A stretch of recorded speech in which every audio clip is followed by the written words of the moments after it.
Alright, there we go, I hope. Hello, everybody. Happy Worldbuilding Wednesday. Yeah, we're to once weekly streams, so I hope nobody's feeling too left out. I'm sure you guys have plenty of other streams to tune into in between. But I'm glad to be back. And we're gonna do some stuff today. I might attempt again to do some game planning, dungeon planning specifically, depending on if Eek is here the whole time or not. That will kind of decide what we're going to be doing. Otherwise, we're going to be talking about more Hellscape stuff and the like. Yeah, so it's very hot here. So if you hear a fan in the background, it's not going to go off. I'm telling you right now, it's the only thing that keeps my house livable right now. Because I'm trying real hard to save money on electricity, and so no air conditioning in 93-degree Florida. So you're gonna have to deal. If that noise bothers you, I'm sorry. It's not right on me, it's just sucking out the hot air. Hi, husband. So hopefully it's not too loud, because it is kind of across the room and behind some stuff. But it's gonna be going, so if you have like a misophonia kind of reaction to it, you don't hear it. Okay, good. Alright, yeah, I wasn't sure if the noise gate was still... The level said it seemed okay, so I wasn't too worried about it. But when I talk, you might hear it in the background, that's the only thing. So yeah, the headphones might come off at some point too, because of how hot it is. So I just might not be able to tune in to the music along with you guys. Yeah, life has been a thing, lately. You know, being kind of, I can turn up the music a touch. I will do that, one sec. Oh, hang on.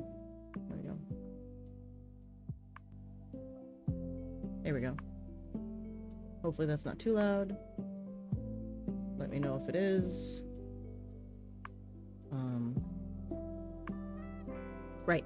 So, yeah, life, you know, like sometimes, as an adult especially, so if you're not an adult or you're a young adult and you don't have full adult responsibilities yet, savor that.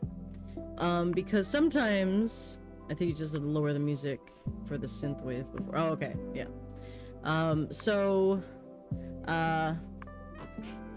It's really hard to live day to day and keep track of everything. God forbid if we had children. No, thank you. No, thank you. I can't. It's just like, if you're a parent, you're a superhero. You're nuts. First of all, bless you, but you're crazy. I don't want any of that. I don't got the time. It's hard enough taking care of myself and our cats. Add a kid on top of that, no thank you. I look cute with the headband, thank you. Yeah, I'm trying to figure out how to dress when it's hot. I don't know how to dress when it's hot. I get an excuse, like, when it's cold to just look like a marshmallow, like, with a bunch of stuff, but even this winter wasn't that cold, so I never got to, like, full on, like, layer, as much as I would have liked. So now it's like, how am I supposed to dress when it's hot outside and I don't have many, like, t-shirts that are, like, thin and, you know, the last thing I want is, like, long sleeves, so, yeah. But I still want a hat because I hate my hair. Yeah, you're up there, because I forgot to put that into OBS and set that up. So now you should be on all three, thing. It's wizard time, motherfucker! Fireball! Hey, Stinks, how are you? Oh, look at a spinny cat. Oh my god, I love that. It's very cute. I love a spinny cat. Hi, Stinks, how are you? How's your week been?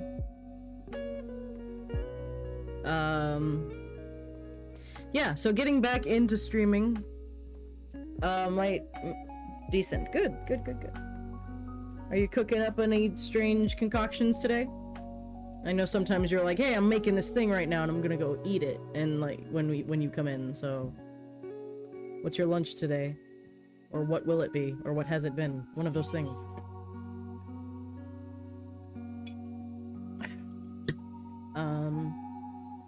Yeah, so I've been able to, play some D&D, but I haven't run, now in a month and a half? Not D&D content. Also that. What are you working on creatively? Oh, wow. Hello. Thank you for the follow, Quinn. Please don't try to sell me anything. I hope you're here for legit world-building D&D nerdy reasons and not trying to sell me graphics or something. No offense to you, it's just when somebody follows out of nowhere, I'm never sure. So, you are more than welcome if you want to chat about actual world-building stuff. So, that's cool. I have to preface that with almost every new follower, so it's not just you. So yeah, getting back into the streaming thing. I don't have the mental energy to eat right now. Been there. But you did make a paladin subclass. Hell yeah. Hell yeah. Tell us about it. But yeah, so last time we were building hell and stuff, and I said at the time last week that I was going to sit down and re-listen to the stream. Didn't do that. So I've forgotten completely what we're talking about, specifically. So, beg your pardon on that. I'm just checking out some Oath of the Covenant. Cool. Let's check it out. I will check that out in a sec. Thank you, Stinks. Hang on, I forgot parts of my setup here. Duh.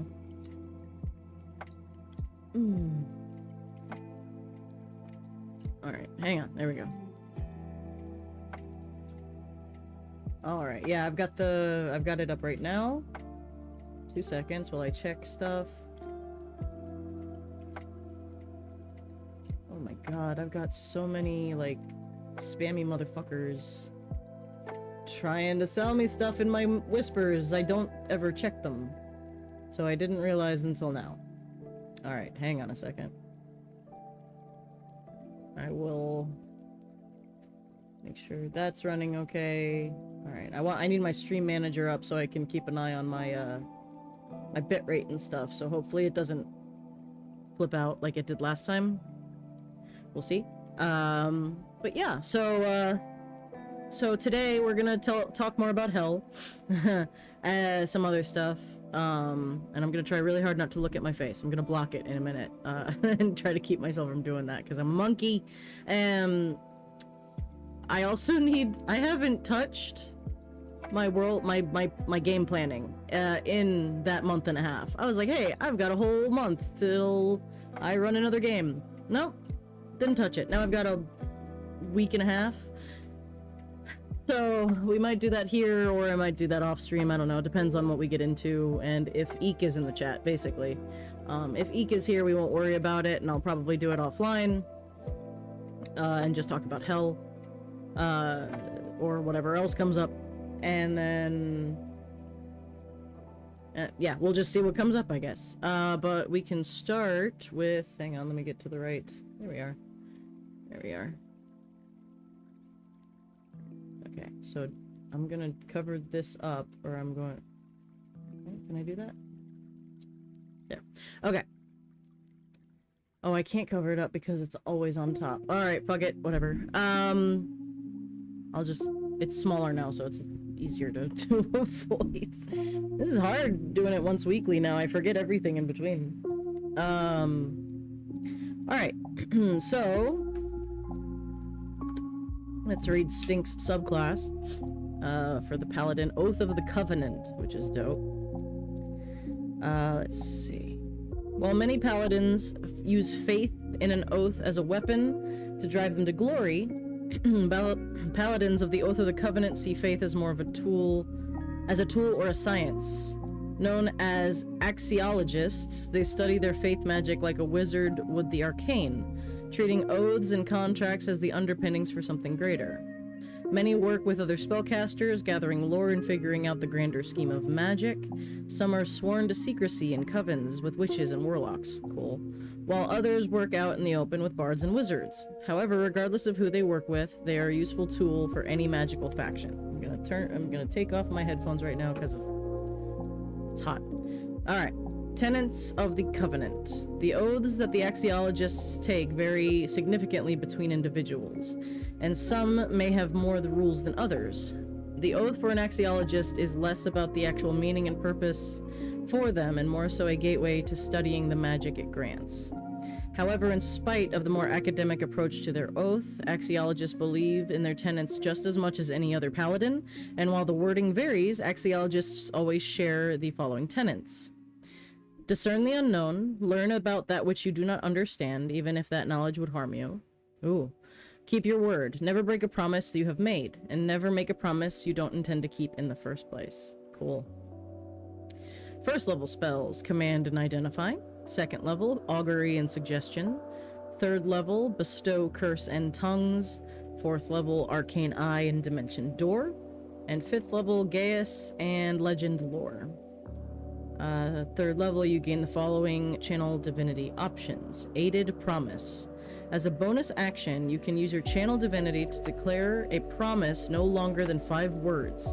Upon doing so, for 1 hour or until you fall unconscious, whenever you make an attack roll, ability check, or saving throw that is correlated to that promise, you can add a d4 to the roll. For example, if you promise to slay a specific creature, you can add the d4 to the attack rolls against them. Cool. Delve into the oath, or into oath. Your study of oaths as a magical science allows you to access other traditions through oath magic to a limited extent. As an action, you can use your Channel Divinity to replace one paladin spell you have prepared with a spell of the same level from the Warlock or Wizard spell list. It must be an abjuration, divination, or evocation spell. It is nonetheless a paladin spell for you. That's cool. Aura of the Covenant. At 7th level, you constantly emit a 10-foot aura so long as you are conscious, which allows your allies to access your oath magic. Any allies within the aura can access your prepared spells and paladin spell slots, and can use them even if they cannot normally cast spells. Whoa! A spell slot is expended as normal if a creature uses it, despite the fact that you are not the one expending it. At 18th level, the range of this aura increases 30 feet. Okay, you're gonna need a really trustworthy group for that, but I love it. If you're really good friends and but this is not that's not an ability you would want if you just kind of do pickup games on like Zoom or whatever. But I love that idea as like a very close-knit group playing or at least if the rules are understood, because otherwise you're just like, I'm gonna use the thing. Hopefully you have a DM that's gonna step in and be like, do you want him to use your spell? I think like the paladin should have like a veto power basically, and I would imagine a good DM would give them that. But I could definitely see some shithead player like try to like take advantage. But I love that idea of like using your fellow players as like these like hotspots for your magic to reach farther. I really like that. Oathkeeper. Starting at 15th level, your study of oath magic as a science has taught you how to put on temporary tenets at a moment's notice in order to create a desired effect. As a bonus action, you can declare a singular specific tenet to uphold for the next hour. This tenet must be a tenet from a paladin oath other than your own, and while it is active, it is added to the tenets of your oath. So long as you uphold the tenet for the hour you have sworn to keep it, you can access the oath spells of the oath it comes from as if they were paladin spells and you had them prepared. Once you use this feature, you cannot use it again until long rest. Whoa. And Revelation of the Covenant. Starting at 20th level, your academic approach to your oath has granted you great insight. Your charisma, intelligence, and wisdom scores increase by 2 to a maximum of 22. In addition, you can now understand and write all languages. Whoa! Are there any, like, late or final 20th level abilities that just be like, hey, just make all of these, abilities higher? I don't know if there are, but that's cool. And, like, you're 20th level anyway, and you're already basically a demigod, so it makes sense. You know what this makes me think of? And maybe it's something you could work into the whole idea, but the The barbarian capstone does that. Cool. Hi, Angry. So the promise one, the keep your word, and the aided, this one, yeah, the aided promise. I really like that, and having it like, a small, like, 1 hour oath is very, very cool. But I want a little, me personally, of course, I want a little bit more. So, are you familiar at all with Ironsworn? If you're not, it's a great game, and you can play it single player, just yourself, and it's super fun. But this game has a mechanic, and it's like the only way to level up in Ironsworn is to make promises and deliver upon them. And it's really cool. So basically, let me see if I can find I think they do call them oaths. Here we go. Vows, excuse me, not oaths, vows. So, do they have like a sheet in the back that I can show you? No. Alright, it's small. Okay, so basically how it works, and I haven't played in a while, so I might get some specifics wrong, but basically how it works is you make a vow. Narrative, and usually narrative, and I want something, because vows can definitely, be just an hour. It gives me samurai vibes as well, because the samurai's word was very important, and like they would make oaths and they would have to carry them out, or they would die, you know, honor and all that stuff, or they'd be forced to kill themselves, or they'd do it until they were dead. All very, very cool. Really love that. But you basically you make a vow to whoever for whatever, something you believe in, and then you grade that vow, and it can be troublesome, dangerous, formidable, extreme, or epic. So those are your like tiers, your difficulty tiers, basically. How you have to decide how difficult that is for you. And every vow comes with little boxes that you check off. And basically, the tier that that you decide the oath is lets you know how many marks you put on each box. So for instance, if every box gets a little, you know, the asterisks, you do X and then you do a plus sign, that's your asterisk. Every one stroke of an asterisk is like a step you've taken towards the end of that. And an epic, highest level oath, you get one little stroke each like thing that you accomplish toward that goal. For something that's troublesome, on the other end, you mark off a whole box with the whole asterisk each step you make. So you're like, I swear to you to, I don't know, I'm going to reclaim my family's kingdom. That's epic. That's gonna take a lot of stuff. You're gonna politic, you're gonna fight whatever, you're gonna start a war, whatever you're gonna do to do it.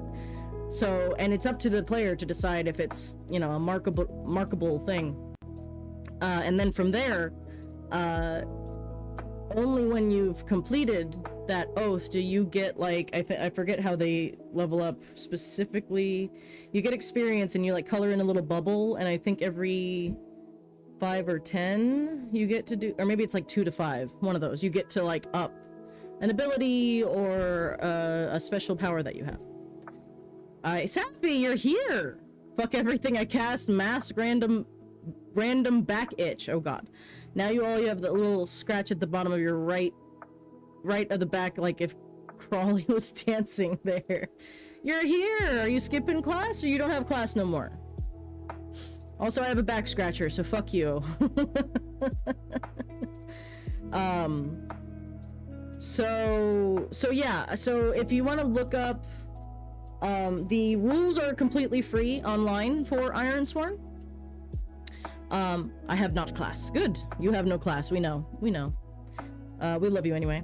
But if you want to look at the mechanics of vows in I have worse. What do you have? Finals? Ah, I knew it. Yeah, that's right. It's May. People are in school and doing things, and that sounds awful. I do not envy you, and I am sorry. But good luck on your finals. But yeah, you can get the rules completely free, PDF. But it's totally worth it. I really like it, and he's also done Starsworn, I think that he calls it, which is like a Abba. Okay. Hi E, hello, welcome in.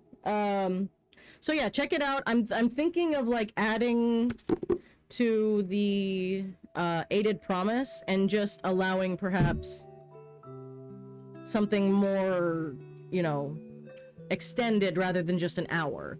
And like, I'm gonna go murder a Minecraft villager, BRB. Now what's the death noise? Like that's I haven't played Minecraft in a while.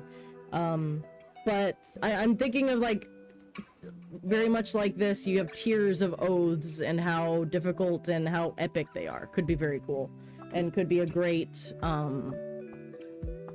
a great mechanic that will help the group move forward. There's one right here. Time for stabbies.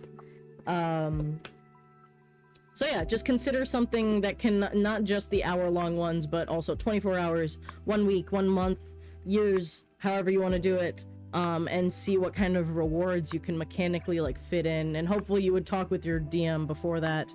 But yeah, that's what it made me think of, and that's I think that would be cool. I would love to play one of these, honestly. It's very, very cool. So well done. Look, I'm excited to hear more about it as you go. So last time we met our heroes streaming, we were building hell, and it was fun because I was in a hello Crimson Rockstar, cool name, like it, welcome in. We were building hell for my homebrew world, and we're gonna figure out some more stuff about it. Big talking points on hell. Okay, yes. Husband has some ideas. Besides early conversations, crossroads, demons, and devils, Scratch has currency representing time spent from their 1,000 years to live in demon cities instead of devil outskirts. Demon lords are corpos, devil lords are rough and tumble rebel leaders and inspirational icons. Yeah, all that. So I was feeling particularly pessimistic last time we met, just because life was getting me down. Hi, Flexbindle! In today's stream, we're going to hell. We are indeed. Sponsored by nothing. I was gonna say a joke, but now I remember they're actually a sponsor that does, like, Stream Element stuff, and I don't want to offend them. No, fuck it. It's a meme. Raid Shadow Legends. I don't want your sponsorship. No offense, but I'm sure your game's fine, but I'm not interested. Anyway, I'm not sponsored. But if I ever say that I'm playing Raid Shadow Legends, I'm lying. Just... No, I'm not. I hate mobile games. I hate them. Currently building a bartender cleric. Oh, fuck yes. That sounds like a vibe. It should be like a cleric bard. Turn it down before they offer. Yeah. They email me all the time. Yeah, I'm not interested. Bartender cleric sounds awesome in the therapy sense, and then you add a little bit of bardic in there in the entertainment sense, and they do the juggling. Here for it. Do that. That's fucking cool. I like that. But yeah, I was... Hang on, let me get to my... It's more of an artificer style oh, so like an alchemist? Kind of? Like they mix drinks? She can craft Molotovs. Okay. Also cool. Where's my... Hang on. Oh, I remember what I had to do. I have to resize my window here because I can't see to the side there. There we go. That's better. So we were at the Hells. Right. A lot of you weren't here last time, or you left because I was having internet issues. No shade. Absolutely don't. I mean, I'm not worth hanging around when it's just like... you know? So, totally fine. So, To go back over what I have figured out about hell, I have written here. Oh, hang on. Let me get my throat figured out.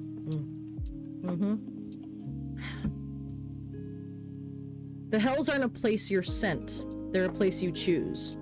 For those that have no faith or lost faith in the gods, instead they believe in the solid foundation of contracts and a general pessimism in the world. You can see why I was writing this when I wasn't feeling, 10 out of 10 last time.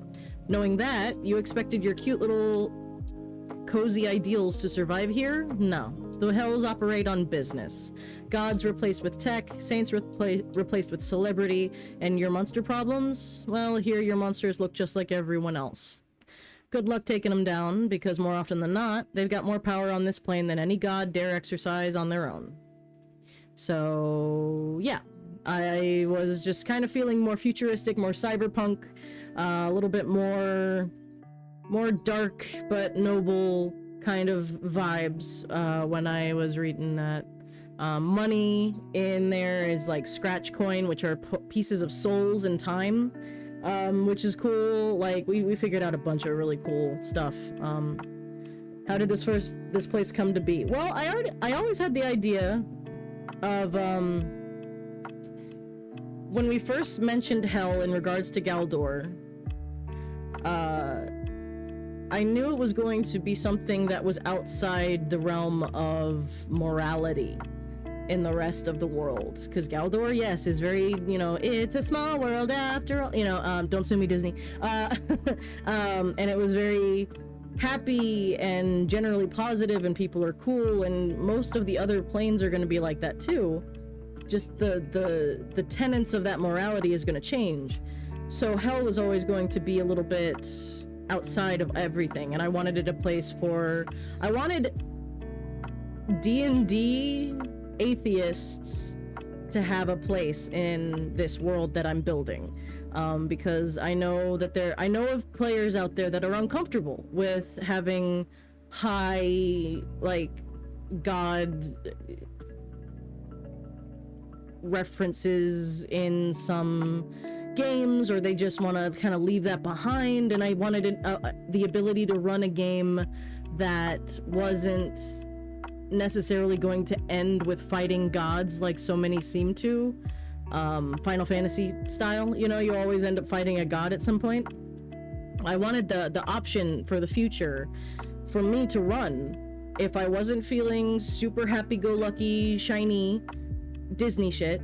Is this a place you go when you die, or do you just kind of go? You go after you die. I'll get to that in a second.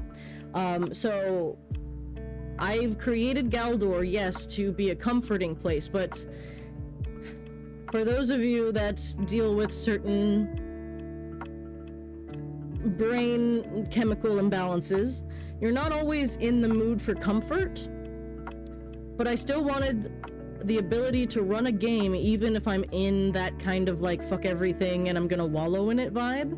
So I've made hell a cyberpunk hellscape, literally, a cyberpunk capitalist hellscape, because it's the complete opposite of how I've built Galdor. And I wanted to represent that, and I wanted it something that I could go, I'm feeling shitty, let's fight some fucking corpos and just be violent and say fucking shit and cunt while we fucking play, because that doesn't really vibe as much with Galdor. And we were kind of going into a dark way anyway, because we were talking about vampires and werewolves, and even though they're not the monsters that we know them as in Galdor, they're still there and they're still darker. So it kind of offered as this bridge to think, if hell is tech focused, did they perhaps steal from Gond? No, because their tech is powered by souls. It is completely their own thing. And actually, we're going to an ad break in a sec, and I have a book that this is based on, and I'm gonna read you guys an excerpt from where this kind of idea came from originally, because I've had this idea for a long time. I've never been able to go to hell in a D&D game, running or playing, and it's something that I've always been curious of doing, but always kind of touchy about in one way or another. But yeah, it's tech focused, but it's still neon, and it has that rainy kind of thing, but it's rune punk neon. Less clockwork and more cyber rune punk like Shadowrun. Yes. So the ad is coming up. I will be right back. I'm gonna grab that book, and I'm gonna read an excerpt so you guys can understand where I'm coming from. One sec.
All right, we're back. America if it looked like Tokyo. Yeah, a little bit. Okay. Yeah. So this is the book that this is all based off of. It's called City Infernal by Edward Lee. And couple caveats before we get into this. If you don't like trashy, vaguely sexist, very sexy, gross horror, you will hate this guy's books. He's a dude that writes about like big-titted MILFs, and like in every single book he has a big-titted MILF in it, and like there's definitely like sex and all this other stuff. So if you don't, you'll hate this book. However, I'm going to read an excerpt that just describes the city itself so you can understand where I'm coming from. I like this guy's horror. It's kind of my vibe because it doesn't take itself too seriously. But I completely understand that there are people out there that are not into this kind of stuff. But Mr. Lee, if you ever end up like finding the stream out of nowhere, love your stuff. Hope it's not too bad if I read a quick excerpt. This is just the prologue, the introduction to the whole setting. Oh, I forgot to fill up my water bottle. That's fine. I'll get it in a sec. All right. So the prologue to City Infernal by Edward Lee. It is an uncontestable cycle of human history, 5,000 years old. Cities rise, then they fall. What of this city, though? The man walks with difficulty down the street. The street sign reads Iscariot Avenue. He is carrying a severed head on a stick, and the severed head talks. Can you spare any change? The head asks passerby. The man himself can't talk. His body is half gone to rot. One eye is an empty hole, tiny fanged mites rove in his hair. His skin is pustulating from the latest urban infection, and his tongue has long since been eaten out of his mouth by vermin. A well-dressed woman in a smart bonnet taps by on elegant high heels. She's wearing a fur-lined trench coat of patterned human skin. and diminutive horns sprout from her smooth, angled forehead. The woman is an uptown she-demon.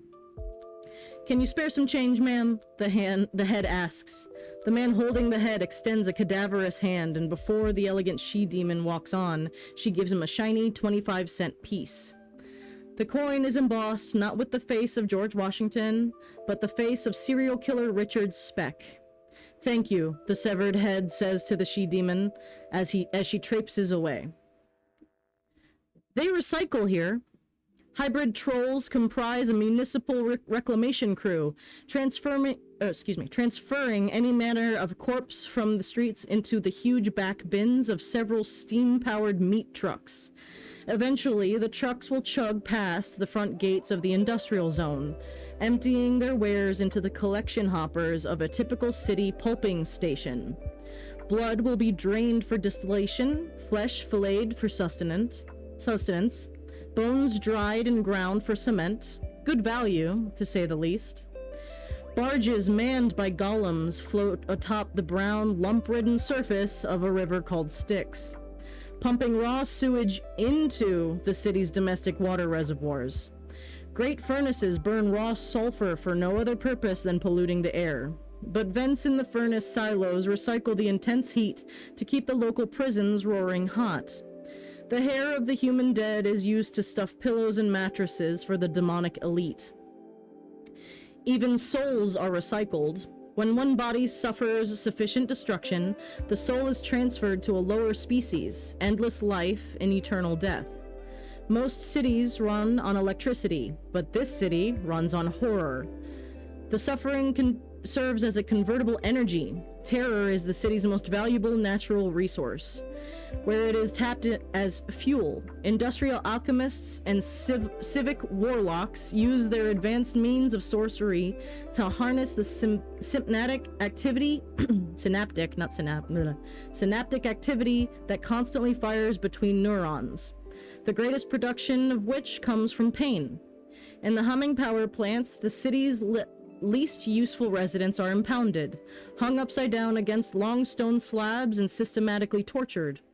The torture never ends, as they never really die. Instead, they just hang there, often for centuries, convulsing from ceaseless pain, the energy of which is fed from their exposed brains to the vast power converters. A single human soul can generate enough power to light a city block forever. Decapitation, evisceration, and summary dismemberment are chief among its public service skills. Its claws swipe with the efficiency of newly honed scythes. Its jaws, rode with canine-like teeth, can bite through an iron pipe or a human throat as though it were a tube of cardboard. It's called an usher, one of several demonic species bred specifically for urban riot control and to counter problems with public disobedience. In a more accurate sense, it's a police officer. Here, the police do not exist to protect and serve, they exist to maintain terror through unimaginable atrocity. Ushers are frequently dispatched in battalions to indiscriminately maim and or execute citizens en masse. They keep the populace on its toes. Sharpened horns curve outward from its anvil-shaped head. It has holes for ears and chiseled slits for eyes, and its skin can be likened to the skin of a slug, darkly spotted, exuding a mucus-like slime. It eats voraciously. Its blood is black. Gumdrop is an ordinary mongrel, part human, part demon, the product of infernal prostitution. She lives in one of the immense public housing complexes in the ghetto blocks. Her features are attractively human, but her skin is green-pocked with white bumps. Her breasts are robust and multi-nippled. What did I fucking tell you? Like mother, like daughter, Gumdrop 2 is a prostitute. Her pimp is an obese troll named Fatbag. Fatbag keeps her in line through any conceivable act of degradation and physical violence. Trigger warning, if this makes you uncomfortable, please click away, I completely understand. He also keeps her hopelessly addicted to drugs, and around here, the drug of choice is called Zap, an organic distillate that is injected directly into the pulp of the brain via a long hypodermic needle inserted into a nostril. Blech. Fatbag keeps the hoe down hard. Not my words. She is a streetwalker. In 100-hour shifts, she walks the decrepit avenues of Pilgrim Park, soliciting any species of customer. When she's lucky, a Grand Duke will pick her up. Grand Dukes pay well. When she's not so lucky, Broodren rip her off and... I'm not going to say that part. Do terrible things to her. It's all just a day in the life of a prostitute in hell. But today, she's even less lucky. Hi, Hoyle! Well, I'm reading an excerpt from something that's inspiring my version of hell in this world. So trigger warning if, like, depictions of super violent and terrible things make you upset. Just mute this for, like, the next 30 seconds. I'm almost done. Let's see. She's even less lucky. When she awakes, craving drugs, she rises from the stained mattress that serves as her bed and immediately falls to the floor. She screams when she sees what has happened to her. A polter rat scurries away, barely seen. While Gumdrop slept, the creatures ate all of the flesh off of her feet, leaving only bare bones. How will she walk the streets now, with no feet? Tough luck for Gumdrop. Fatbag will wear her out with some kink tricks and then sell her body to a pulping station. The sky turns dark scarlet. The moon is black. It has been midnight here for a millennia, and it always will be. The scape of the city stretches out in never-ending sprawl. Fires rage, rumbling beneath the maze of streets. Smoke and steam rise from between endless buildings and skyscrapers. Just as endless are the screams, which fly away into the eternal night, only to be immediately replaced by more of the same. It is an uncontestable cycle of human history, 5,000 years old. Cities rise, then they fall. But not this city. Not the Mephistopolis. That's it. Alright. Sorry if that made anyone upset. I'm done now. We're done with that. But that's where I was at mentally last week, so that should let you know how I was. It's absolutely garbage. Yeah, it's just junk food horror. And sometimes I'm into it. Sometimes I'm just in the mood for stupid, like, shit jokes and all this other stuff. So, no, we don't want it that bad. No, we're turning that 10 down to like 11 is not present. 6 will do. Well, we're turning that to like a 6, maybe a 5. We're not gonna go that hard. Don't you worry. Even my hell isn't that fucking bad. But I read this years and years ago, and I couldn't put it down. It was like watching a car crash. Just like it was gross and weird, and I'd never read anything like this. Like, I'd seen terrible horror movies, but like, the good thing at bad stuff is you can carve better after. Yeah, that's true. I take what I want and leave the rest, basically. So I love reading stuff like this at certain times, and when I'm mentally in the mood for it. Watching it is another story. I can't always watch horror. I very rarely actually can really watch really gross horror. But reading it is a whole other thing. It's just, it allows me to process it a little bit more than just watching it, and the horror is constant. So, but yeah, there's also a lot of jokes in this book, so I guess that keeps it, it keeps it light. And yeah, there's definitely some references to terrible things done to people. So I skipped on that part, because I don't want that. But yeah, so that's some of the reference that I will be making to certain things and where I was inspired and so on and so forth. So just so you guys know where I'm at. I just love that they recycle here. Something about that makes me laugh. It's just like, even hell recycles. Oh, I forgot my water bottle. Hang on, I'll be right back.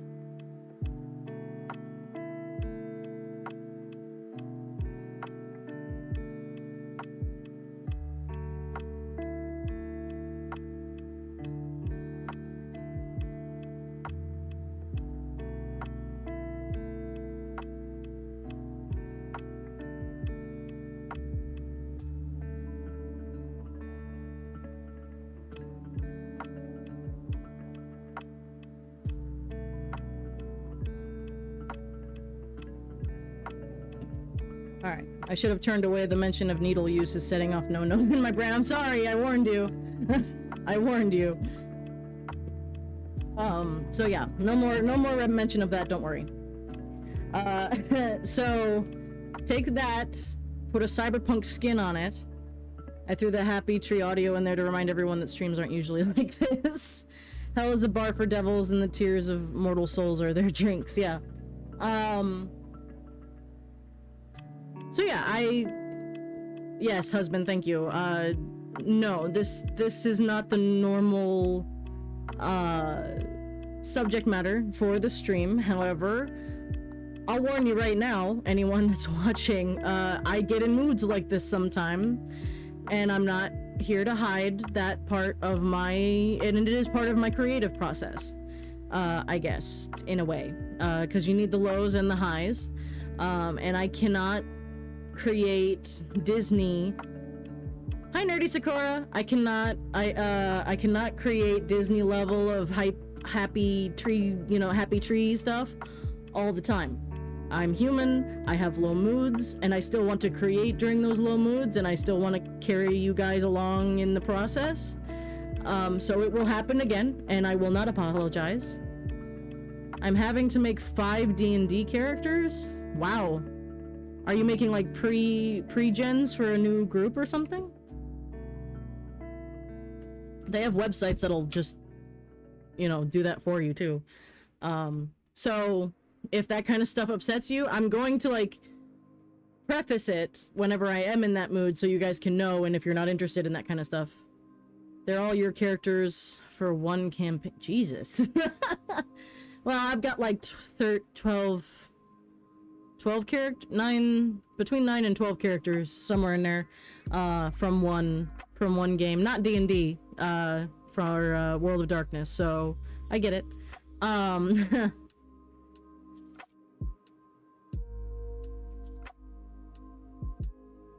The worst part for me was the sloppy world building. I almost made a physical jerk-off motion when he said they put serial killers as their coinage.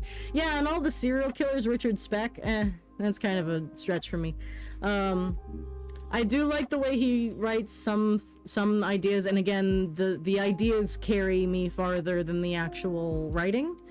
It just kind of, it's very visceral, and it's very, the imagery comes up easily. So yeah, there's definitely, can I get your opinion on your characters? I can certainly try. Sure, yeah. Good luck running 5 different characters at the same time. That's a rough one. I struggle with that myself, so don't know how valuable my opinion will be. But yeah, just so you know, I have low moods, even though I love the cozy, I love the cottagecore, I love the Hobbit vibes all the time. But I'm gonna have moods when I'm like this, and I want to go to hell. So that's why hell's here. Trying to decide my character's father's name. I'm debating Dante Valentine or Dante Embers. I didn't play D&D in 5 years. Wow. We do 4 characters in our home games. Dante Valentine sounds more like an actual name, but it definitely also sounds like a mob boss, if that's the vibe you're going for. Dante Embers sounds more like a bard of some sort. So I don't know what the vibe of the character is.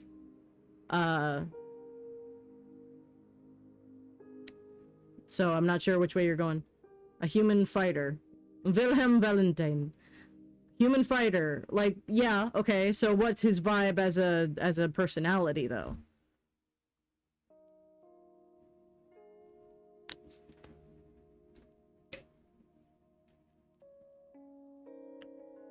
You don't know yet. I can't help you. Unless I know the character, I can't name him. Honestly, literally. I have to know the character, at least have some sort of idea. First version of the bartender cleric is done. Hell yeah. So if I don't know their vibe, I can't name them. Or I can't help you name them. So it's gonna be up to you. I appreciate it. Yeah, of course. It's just how my brain works. Right. So, also, husband had some thoughts. Oh, hang on. Work with me. Is red still the prominent color in this interpretation, more akin to actual cyberpunk? Definitely more cyberpunk. soul power is gonna be more white-blue kind of vibes. I want to move away from the, you know, brimstone and, you know. Last call. As a last resort, you can summon an army of spiritual patrons by shouting out a sonorous war cry up to 60 feet in front of you, doing 5d10 bludgeoning damage. The reason we gotta make 2 to 4 characters, the module said, to be very lethal for making a family. Oh, so these are like replacement characters. As you go, if one character dies, you have somebody. Okay, I get it. Okay, hang on. I've got to... Hang on, you guys are gonna disappear for a second while I get my... what I'm gonna read here. One sec.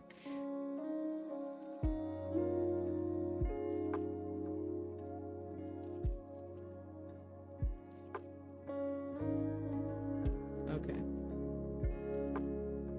So, husband had some ideas in regards to hell. So, oh, come on. Hang on. There we go. The father is my starter character. He's a fighter. I'm making a family tree. Cool. Alright. So, some things that husband said when we talked about hell last time. 2 types of those that go...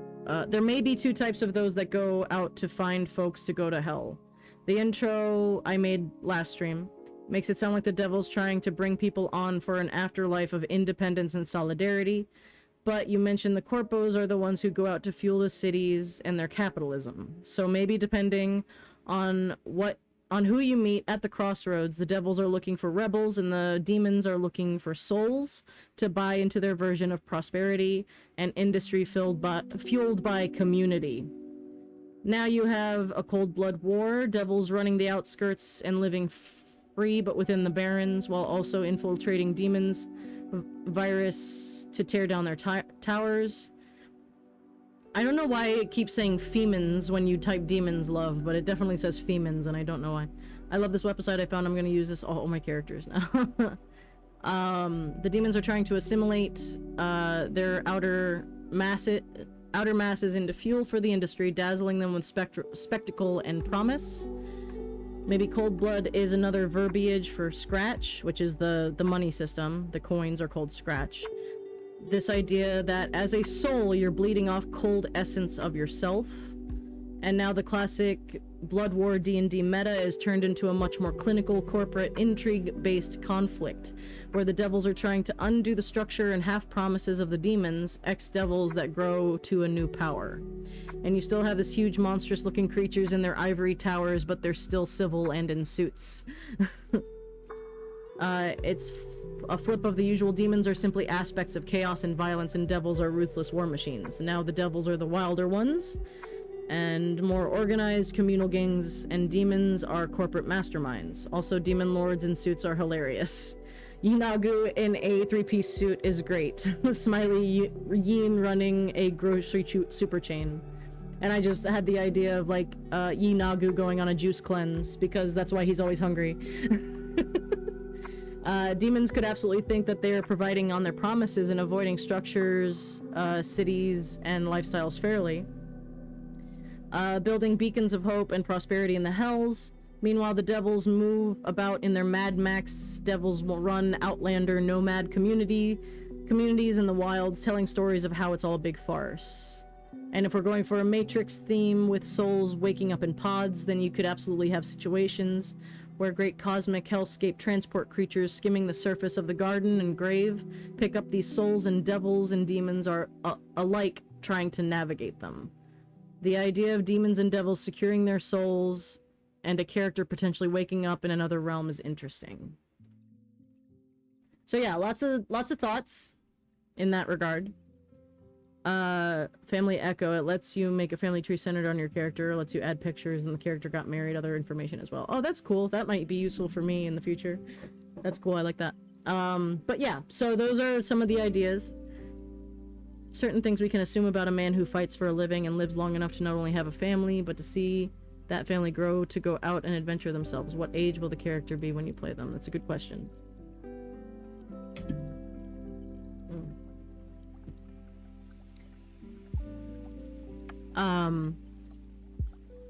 Yeah, so hell is not quite the horrifying hellscape of the book, but there is definitely beats that I want to hit in there. Like, specifically, the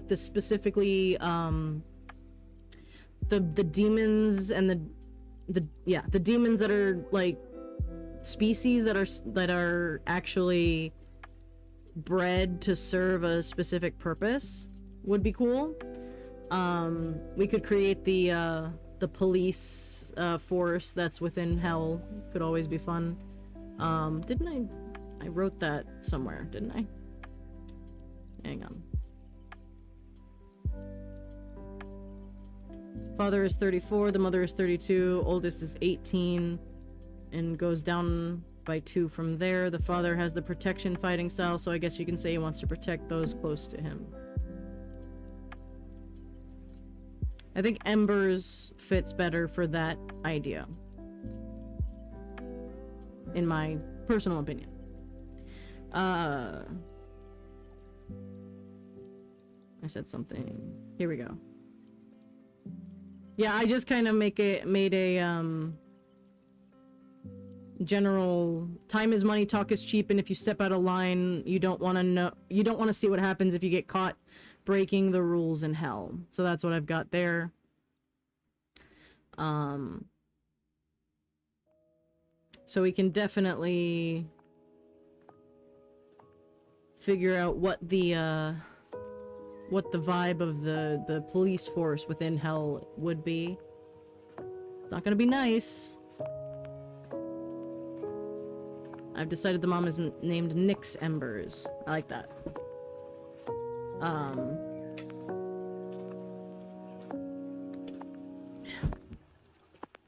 So yeah,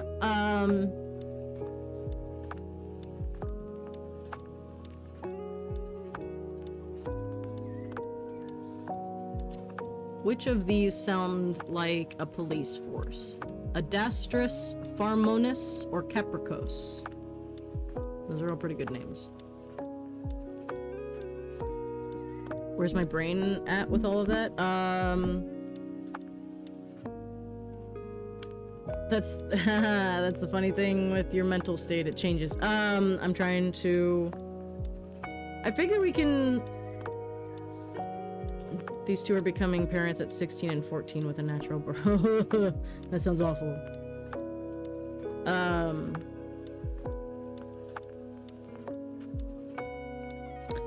Yeah, maybe up those ages a little bit there, nerdy. just to keep from any strangeness at the table. That's my suggestion, of course. You don't have to take my suggestion. But 14? I know it's medieval, but parts of medieval life could be left behind.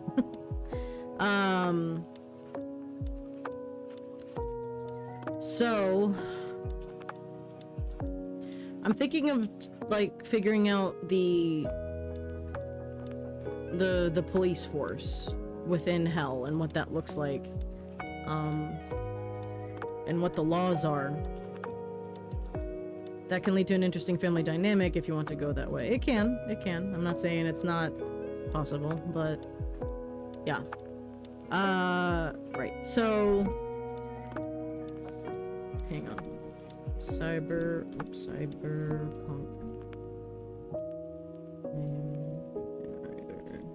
I need more names.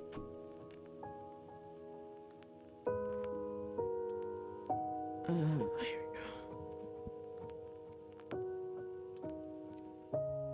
Wait, one of these was better than the other ones. Perchance, I think it was.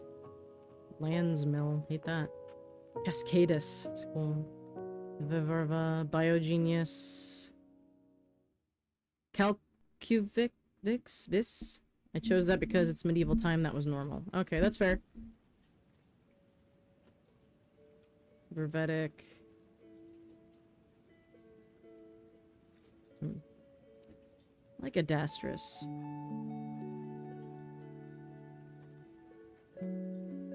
Focus on the police force, looks like in the city specifically. If we figure out which demon lord runs the city. Oh yeah, we do need to figure that out, don't we? Hang on, where are my demons?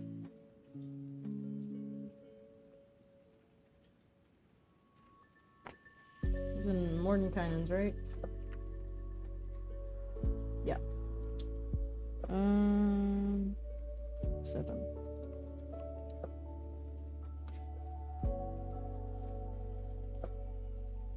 I am tempted to just go with Yunagu because that's funny. 14 is 7 times 2, and 7 is my favorite number. Alright. Let's see. Demagogon. Most susceptible massive illusionist. I just can't pronounce half of these goddamn names. Dees?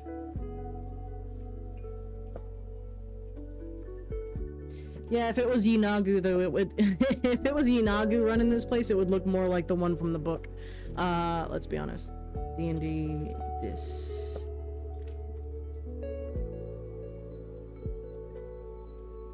Alright, who's the guy?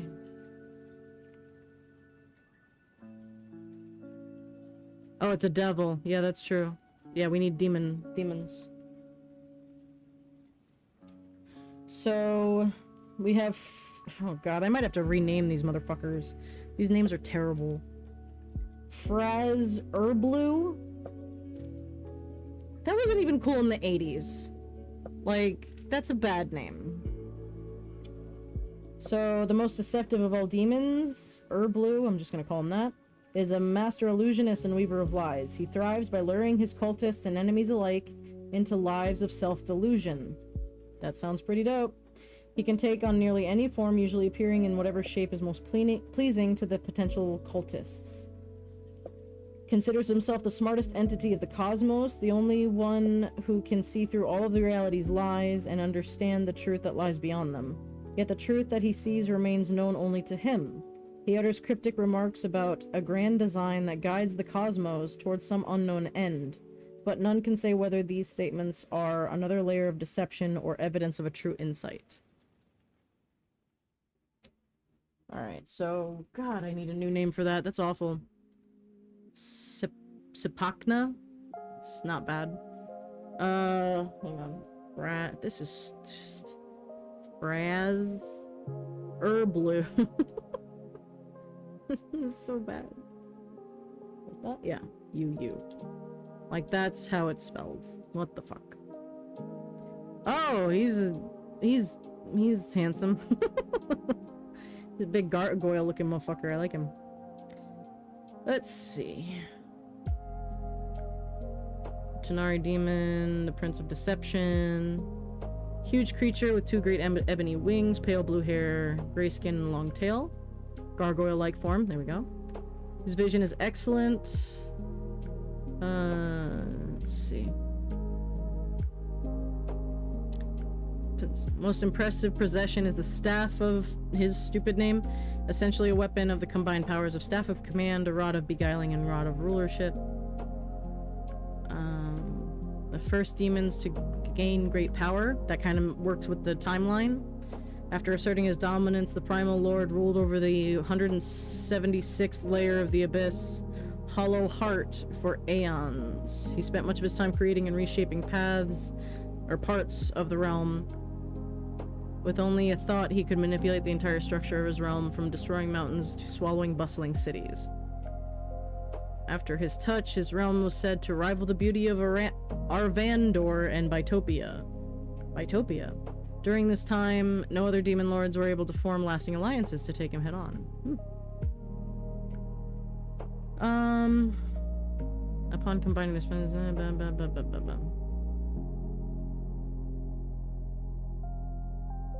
He bound himself to it. If called to another plane, his life energy would be transferred to a black jewel. Summoned to the prime material plane by the Archmage of Menzoberranzan. The spell was too powerful to be resisted, and he became trapped in the Black Jewel. He was transported to the Underdark of Toril. After corrupting many beings, the gem was destroyed, and he moved back to the Abyss. Not that he was shunted out, he moved back. I'm just imagining a big demon lord packing up boxes and, like, wrapping glasses in bubble wrap, and it's funny. Before his imprisonment, it was rumored that he'd taken leave of the Abyss for the grey wastes of Hades. Alright. Alright, yeah, he's as good as any. I just need to rename him. Demon Lord name generator.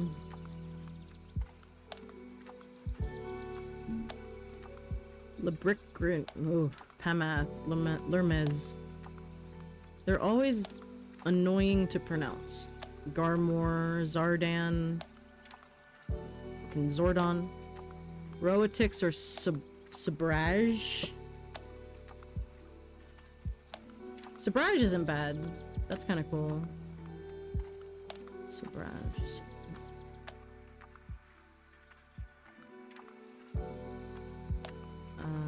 Okay. Let's do Subraj, like that. Subraj or Sibraj. Maybe a Z. Let's just make it fucking weird. Zabraj. Zabrax. That sounds like a medicine. Take Zabrax.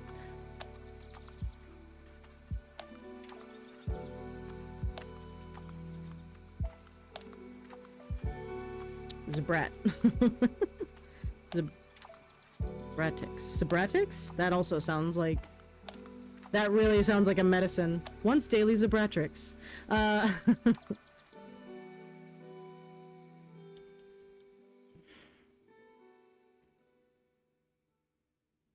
Branch.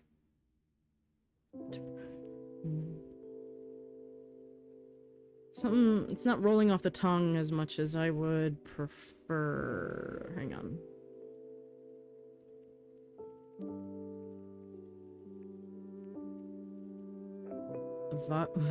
Vagazul? Zol? There is no Dana, only Zul. Dana? Is that her name? Shit. It's been a while. Nuzil. Anzel. Anzel's cool. I'm trying to like go like angelic but slightly off, you know? Like Uriel and stuff like that. Like angel names are cool, and then if you just twist them a little bit, they become Hansel? Yeah. Meshkian Geshar. That's too long. Something small. Something easier. What are angelic names? No, I want actual, like, mythology. I don't want babyname.com. Angel names. Here we go. Adathan. That's a cool one. We got Abaddon. He's the Angel of the Abyss. Could be cool. Agiel. Arakiel. Arakiel's cool. Azrael. Always. Classic.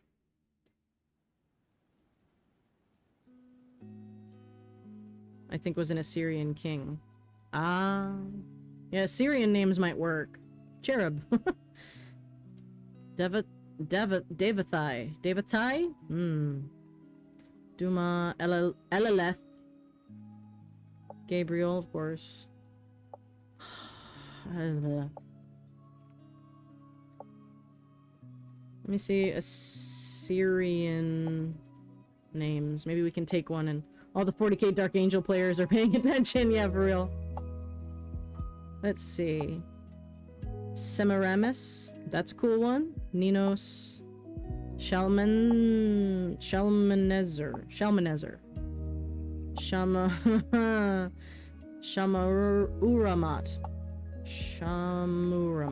Shamu.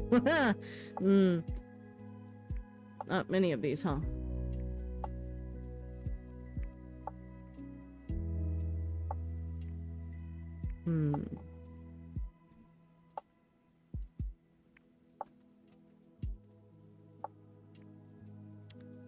Hey, Asher.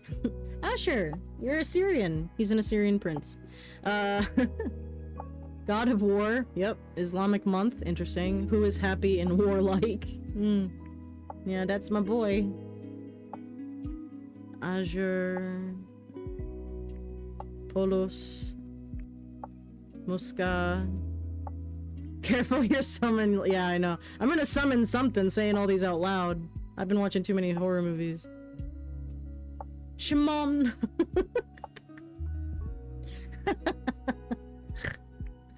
Takana. That's cool. Tamraz. A strong dog. Tamuza. Sumerian god. Tuma Turgle. That sounds like a pet. That sounds like a dog. Uras. Yadgar. Yusuf. Zabel. Zabel? Zabel. Zaya. Zamar. Zeno. Turble. I did say it, didn't I? Kinda. Okay. Israfil. Israfil is cool. I like Is. I-S. Isrix. Isrix. Isrix? Isrix. Isrix.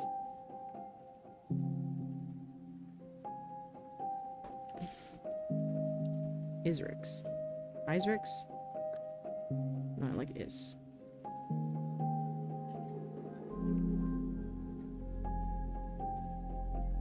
Isrix? Something that sounds like a little like Descent. It is Descent.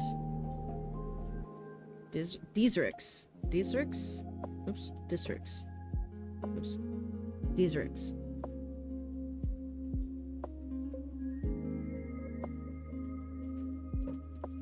Desrix. This sounds like an actual... Yeah, I know where I'm going. That's not where I want to go. No, I know. I can't win. Dozrix. Doozrix. No. Hang on. God damn it. This is the hardest part, man. Is naming things.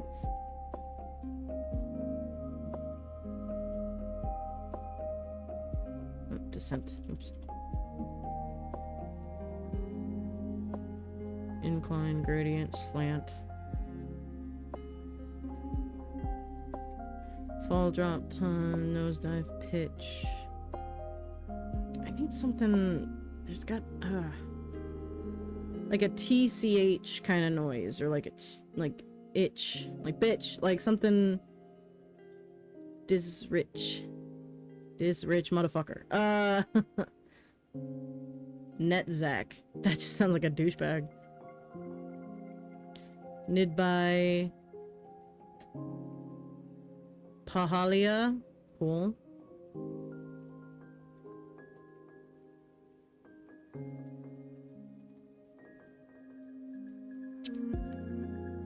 This is the hardest part. Disrich. Disrich.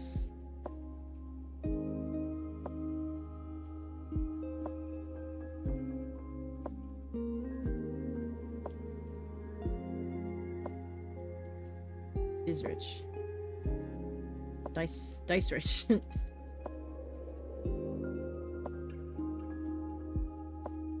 Disrich, Lord of Descent. Disrich motherfucker. So I'll make the joke now, because it's gonna happen.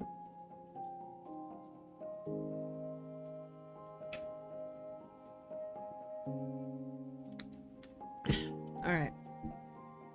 That'll do, I suppose. Oh, hang on. There we go. OBS, cooperate. There we go. Part of the anti-capitalist war chant. Dis rich bitch. Alright, cool. Alright. So, he's not so bad, as far as his pictures go. He's this big gargoyle-looking motherfucker. But, and I'm here for him still being monstrous. But there's gonna be boobage everywhere because I type in Demon Lord and I can't get rid of it. This is cool. Biblically accurate angel. Very cool. Whoa. That's gnarly. Let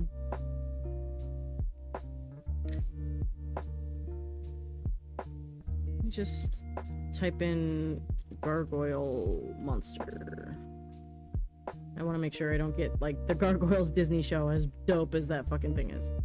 And he can't be too cute. That's the other thing, is gargoyles are kind of adorable. In a suit, yeah.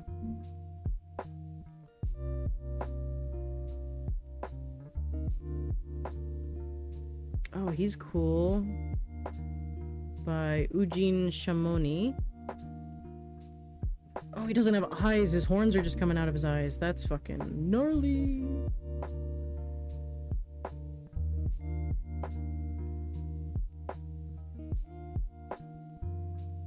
Well, that's dark, but cool.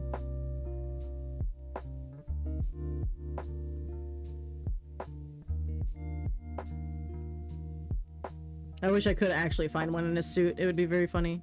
But I don't think we're gonna be that lucky.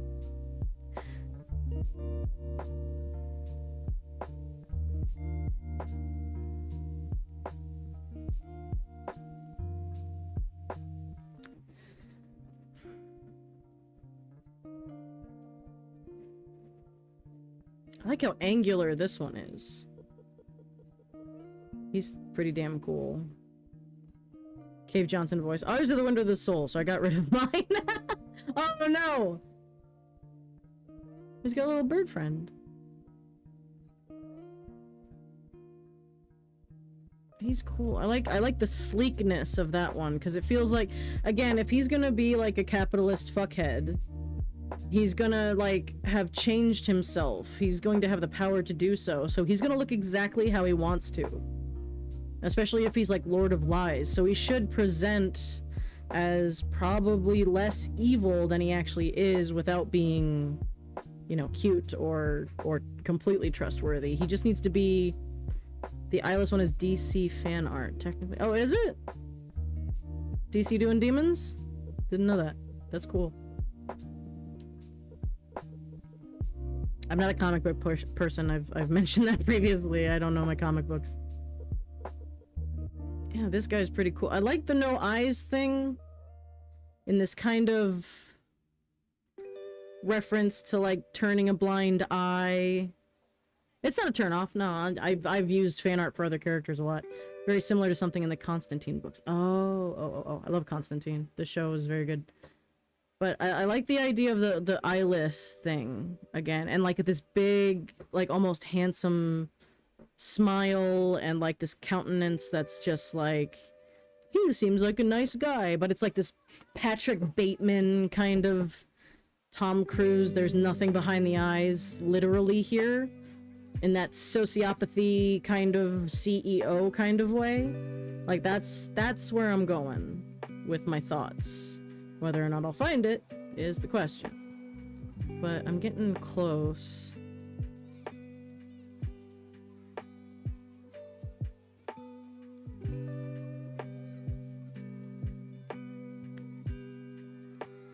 Ooh, he's cool. I like how he's dipped in gold.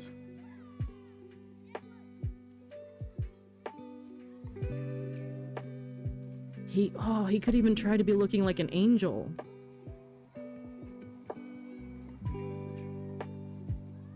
Look at his feet. You want a face that says we're in the business of helping those who help themselves. Yeah, exactly. This one is really beautiful, but still eerie. Almost insectoid, which is very cool, with the way the horns look. And he's flipping a coin! Oh my god, I just noticed that. Oh man, I wish I knew who the artist was. Damn it.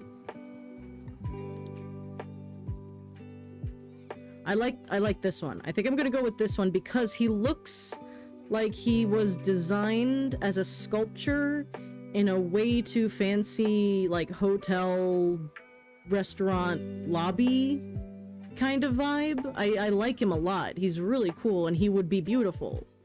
Because, again, these demon lords are going to be powerful enough that they're going to seem... or they're going to look however that they want to. He's very, very cool. And I love his little feats. His little feet are very good. That fits, I think. And again, him trying to make himself look angelic and like a good guy, and he's the Lord of Deceit. Kind of vibe. Kind of a vibe. I like how the wings don't match him as well. Like, the rest of him is black and gold, and like he has this white light coming from his mouth, but that's, you know, whatever. That could be like the representative of the empty promises and stuff, and the souls that he fucking sucks out of people. And then he has these wings that just kind of look like taped onto him. Demon Lords would absolutely do public appearances like a cross politician. Yeah, for real, for real. Yeah, I like him because he's still weird looking and eerie. And if you, like, I wish somebody could do this in like CG, because if you were to like have a render of this thing walking around, it would be really horrifying. It's just kind of cool now because we don't see it moving. But the minute that thing moved, you'd be like, ah, get it away. So, I like him. He's cool. Alright. So, his whatchamacallit,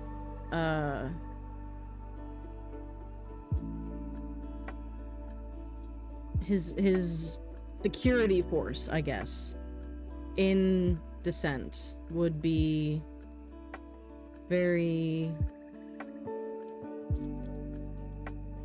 would look good while also being terrifying. Ooh, these guys are cool. Look at these little guys. I love their faces. Very secret police. I don't think they would even... He wouldn't need them to be secret. He owns the city. There's not a single credit for the artist on these little guys. Ooh, that one's good. Because they look like they were in suits. Just as part of their markings. Ooh, this is cool. This is Nightspin SFMT is what it looks like. Very cool. I like these guys.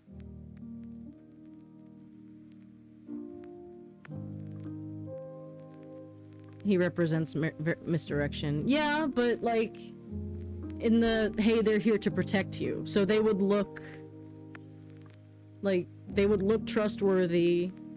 The police would be more like spies. I think the police and the spies would be two separate things. I think every city or plane or whatever within the Hells has their own force, and they're all different in what they look like. And maybe they have like this facade of being trustworthy and just here to protect you, but they really don't need, or they might have like powers, like they each have like a spectral self that they could use to spy on people or something. That sounds cool. Again, allegory to like, you know, why are you hiding if you're not doing anything wrong and that kind of stuff.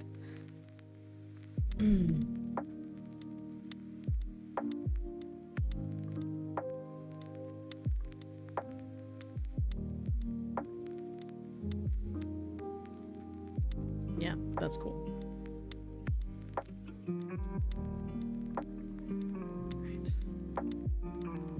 Let me go over to...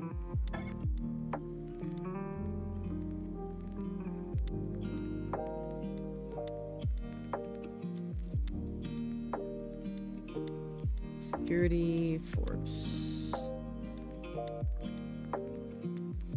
We'll name them in a second.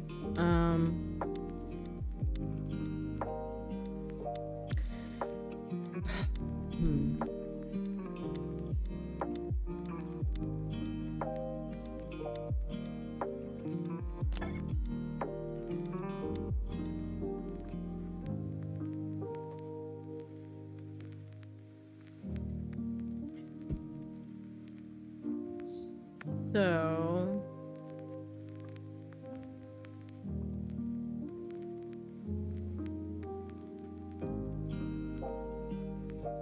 It's also, I'm like caught up in how to organize all of this, all my notes and everything, and where to put everything. So What would you call your security force? As... It would be named something that isn't entirely, like, terrible, evil sounding. But it would still have, like, this moat of something that's not quite trustworthy. What would that be?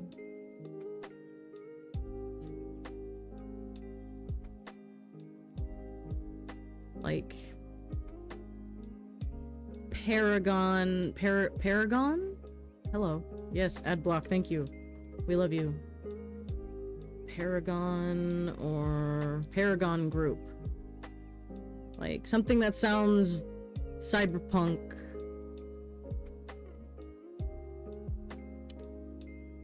Champion Force... no, that sounds like...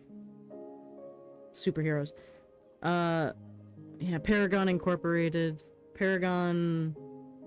Ooh, Eidolon. Eidolon is a cool name. An apparition of some actual or imaginary entity or of some aspect of reality. An evil or mischievous spirit. An image or representation typically of a god used as an object of worship. Eidolon kind of fits with all that vibe. I like that. Okay. Eidolon. I spelled that wrong. I know I did. E-I-D-O-L-O-N. No, I didn't. Okay. Eidolon. The Eidolon group? The Eidolon... No, the Eidolon group. That's cool. They're just called the Eidolons. Eidolons? Eidolons. I think it's Eidolons. Eidolon. Oh, I don't even have my headphones on. I'm an idiot. Never mind. Cool. Alright. Alright, I'm gonna have to move this.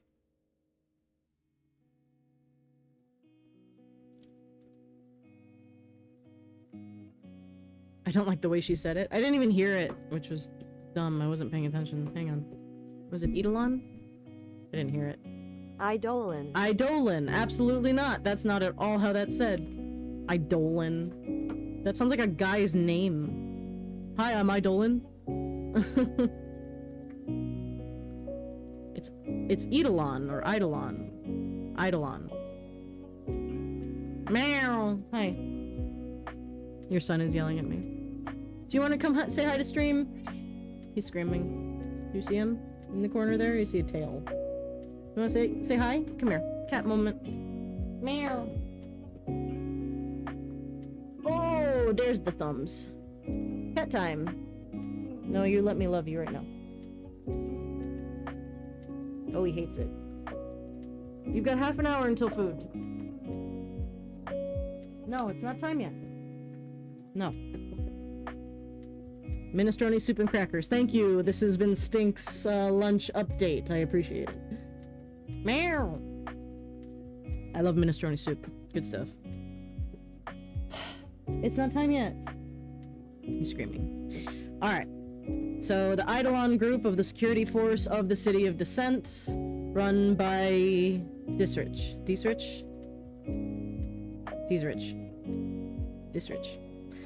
I'll have to get the pronunciation in my head before I run a game in here.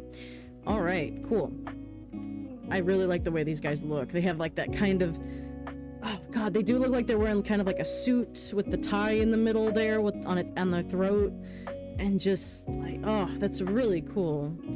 Well done, Nightspin SFMT. Go find them because I like their ideas. Very cool. Oops. Too far. So, that's cool. Alright, so that's what they look like. I see them as being, like, they're very, organized, and they walk and march in formation, and all this they're, like, huge. They're, like, 7 foot tall, 8 foot tall. like things and they walk around. They don't have obvious weapons. They're almost like robots. But then they're like brutal when it comes down to it. Oh, ad time. I'll be right back.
Alright.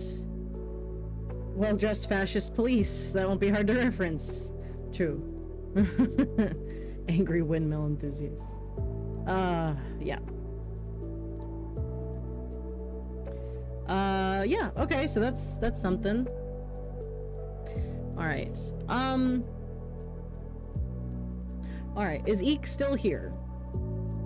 Eek, are you still in the chat? I'm double checking for a reason.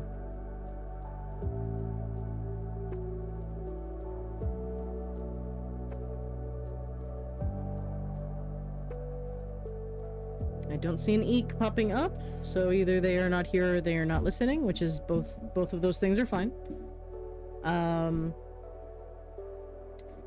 Okay. I'm gonna take that as a no. Because, I really need to do game planning. So, and I didn't want to do it if Eek was here. So, I'm gonna do it. Let's see. Let's see, that was session 3. Oh, session 4. Alright, session 4 notes. Alright.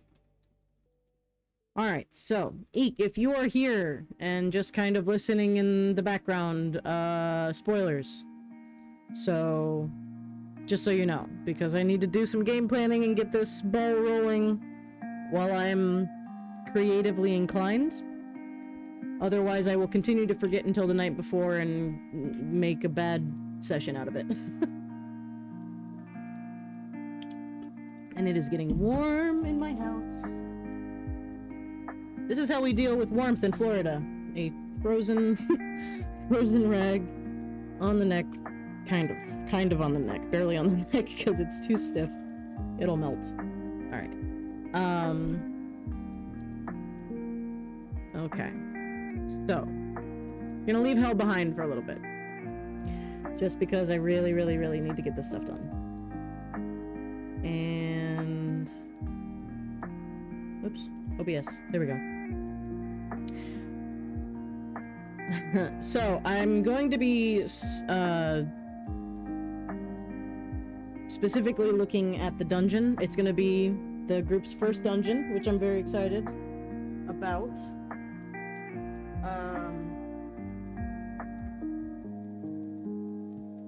And certain people have not gotten back to me about scheduling and how that's going to work, so I honestly don't even know if I'm going to be able to play this game because of things. So, you know, whatever. Or at least I'm not gonna be... might not be able to play as long as I hope, because dungeons take time. And it's gonna be really difficult to, like, get halfway through a dungeon and then have to quit because of time. So I'm not 100% sure of how we're gonna do this. Anyway. But, in interest of that, I'm just gonna move on and start my game planning, because whatever happens will happen, and we will go from there. And I'm gonna put this down my back, and it's gonna be really cold. Okay. Alright. So, next session, they are going to be tasked to go find the town shepherd, Basra, who was out doing his normal shepherd thing, and then he hasn't been back, and he's due back, like, that day. But he's usually back early, so on and so forth, so they're gonna have to go search around for him. So I'd say, like, half a day's, it's gonna be, like, let's see, Basra, oops. There's other things that have to happen before then, but this is the most time-consuming part of the session, so I'm gonna go ahead and plan this part. Everything else is mostly, like, roleplay.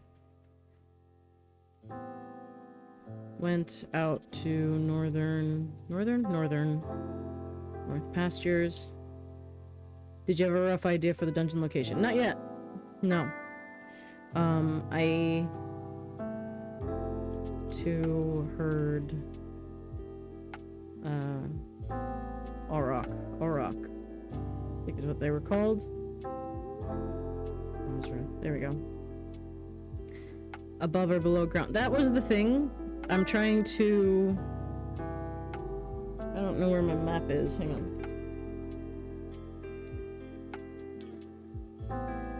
Where is it? There it is. Okay. Hang on a second.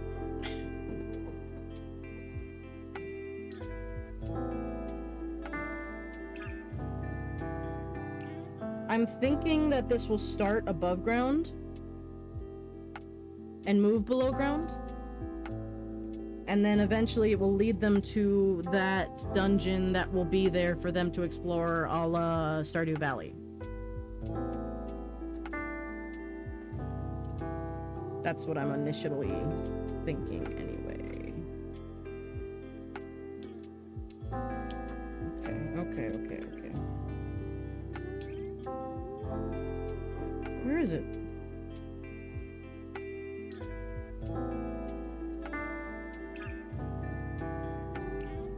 That's the town map. Where's the other one?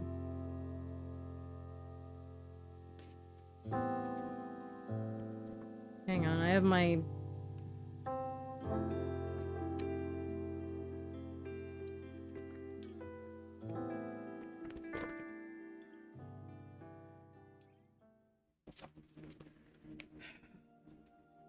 Oh, there it is. Got it. Okay.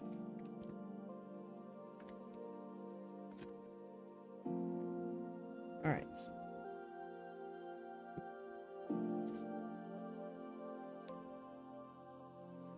A herd to keep in mind as well. Well, the herd is going to be kind of left behind. That's what they're going to find first.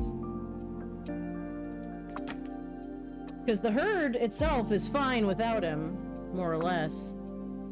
It hasn't been an extended time that they've been, you know, alone. So...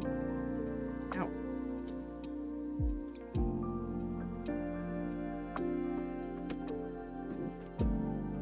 So they're gonna find a bunch of Auroch alone. Obviously, need a reason why he's where he is. Well, he went to the northern pastures, which is where they're going to be headed, and either he got kidnapped by some creatures, or he got curious and went down into this stuff on his own. Either way. Where is... No, that's not it.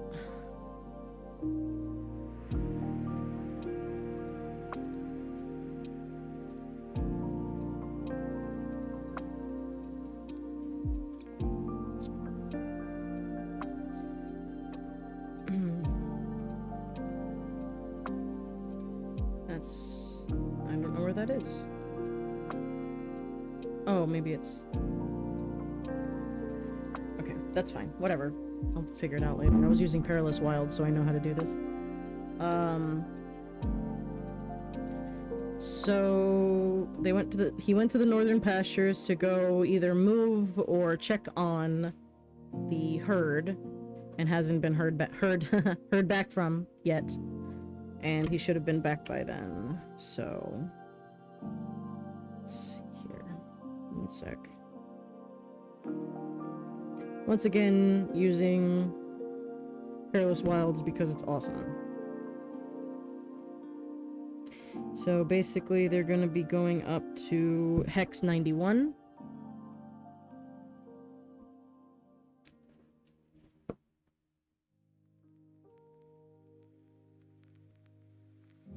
Okay. Oh, need my dice. Hang on. Okay.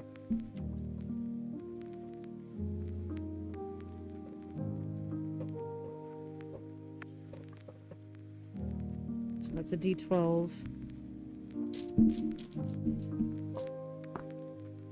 Which is a 6. Evidence.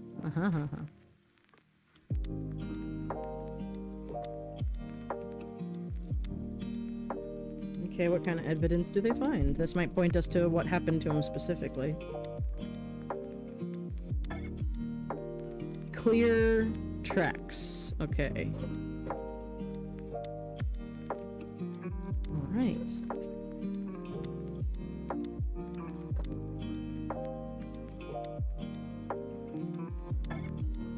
Let's see what kind of creature left the tracks. This could be a lot of fun.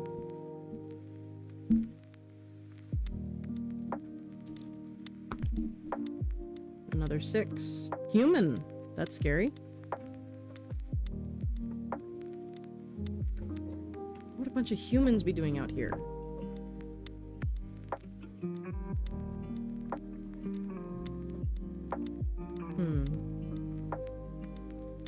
We're in the middle of the valley still, and we're cut off from anywhere else, so if there's a group of humans out here, it's because they live out here.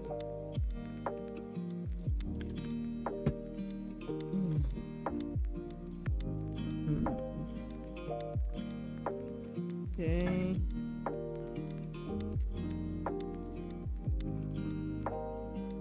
I can see what kind of humanoid they are, basically. Okay, common. 5. Goblin, or kobold. Well, we did just have kobolds. So, I guess goblins make sense. It's humanoid, goblin. Alright. So classic goblins.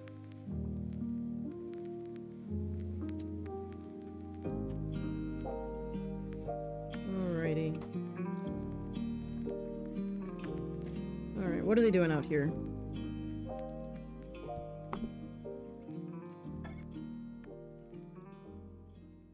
They're relocating. Alright. Oops. You go away. Alright.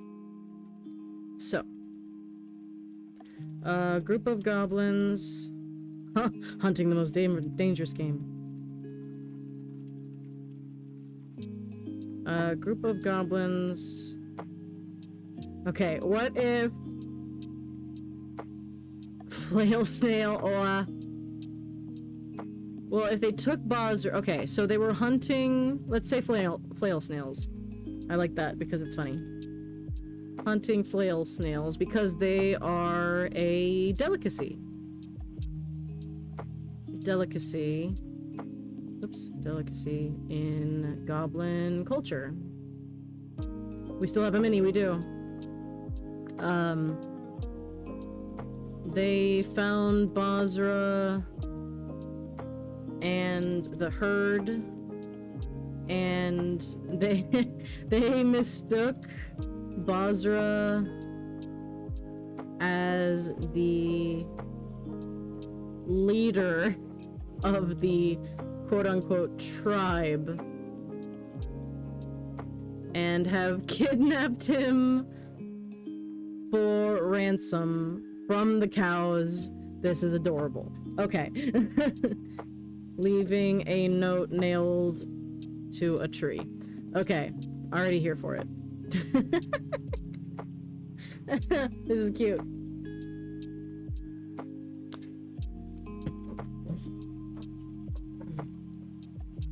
Waiting for the Auroch to pay up. And Bozra is just too nice to, like, fight them. He's, like, 7 foot tall, but he's just like, they don't mean any harm, it's alright. Oh my god. Okay. This is so cute already. Okay.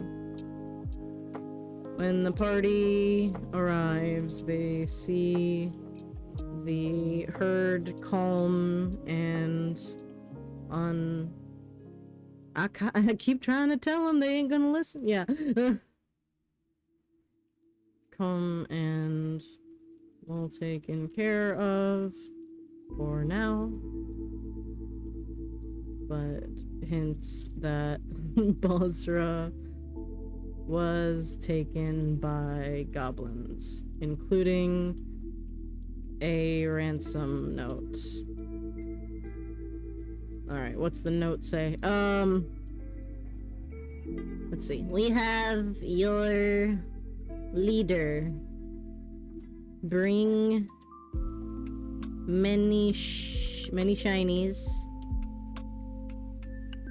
Or... Alright, what's a threat but not too much of a threat?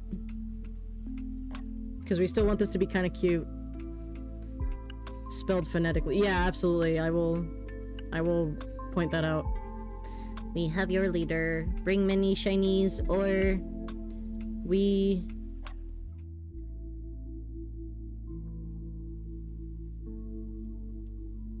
feed him to... What's a creature that would be deeper into the dungeon that they kind of just... What's a cool dungeon creature?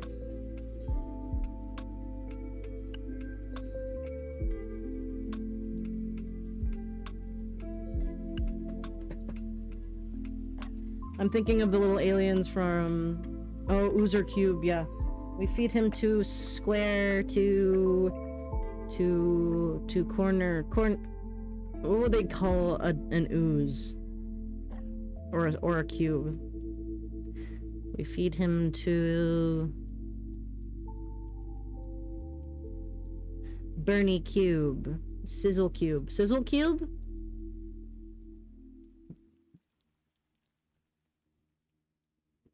Sizzle Cube.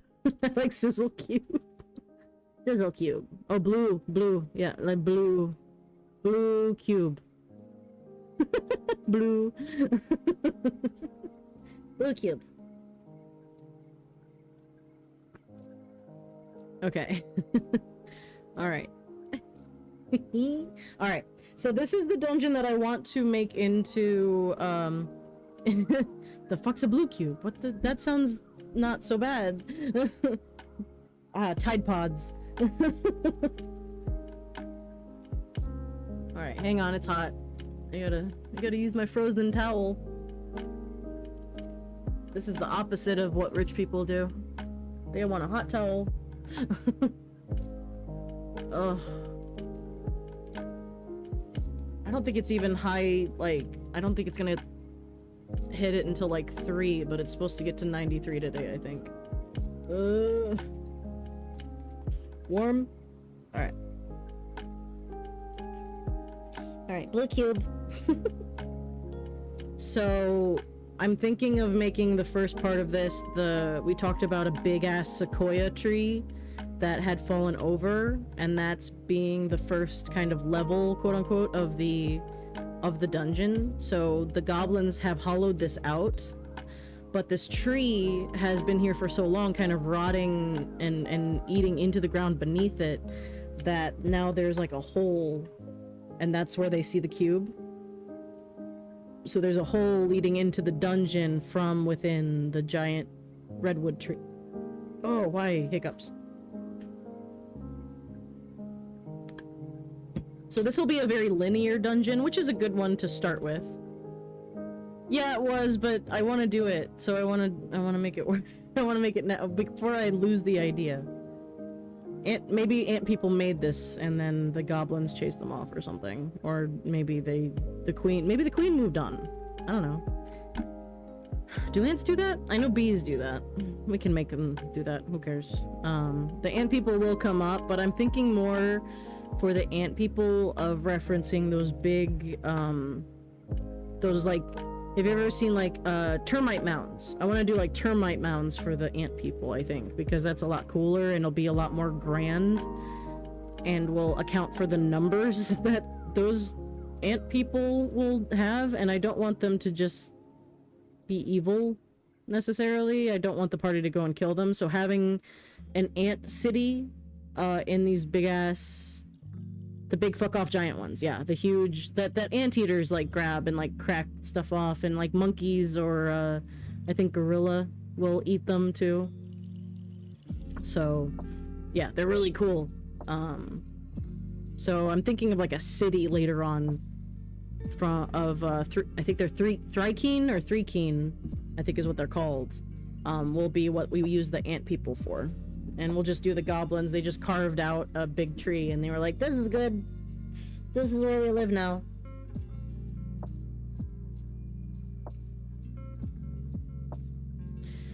Bring many shinies. Okay, I got also big fall down tree. Bring 2 big fall down tree.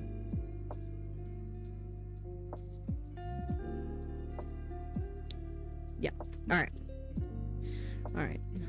Goblins have hollowed out a fallen redwood tree to live in after they were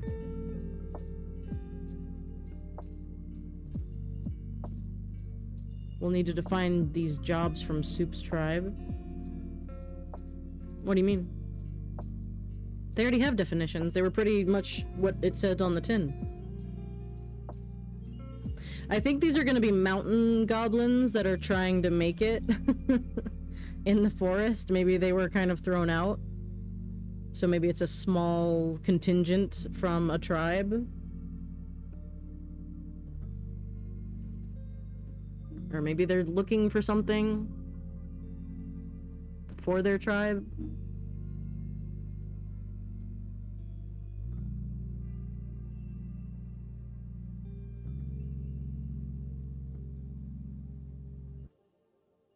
Although this is still close to mountains, this could still work. So this will be different. This...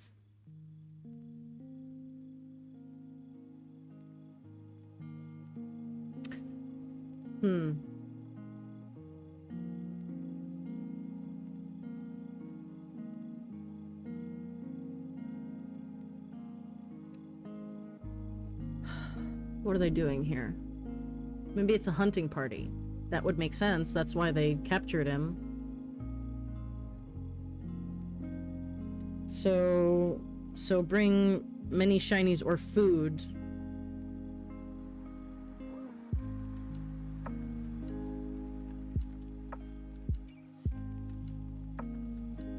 Okay.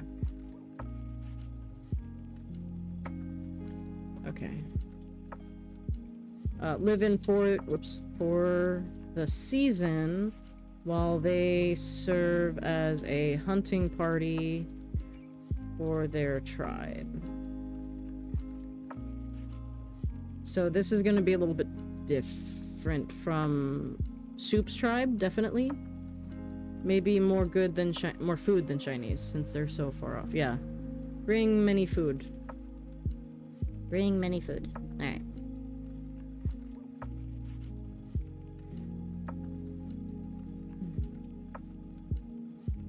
In the mountains. Alright. Okay. That's great. So... this is gonna be a hard one to draw for. Tree dungeon. Did I already find some reference? I think I did. Map. Hang on.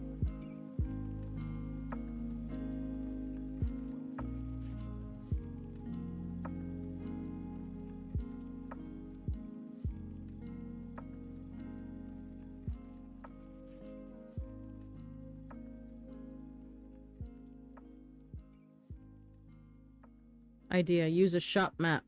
Make it more tree-like. Hang on. Did I save it? Same shape. Oh, a ship. A ship map. Okay.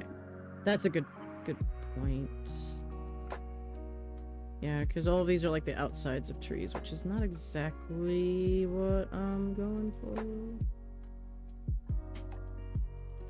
Excuse me. I don't know what that was. Let's see.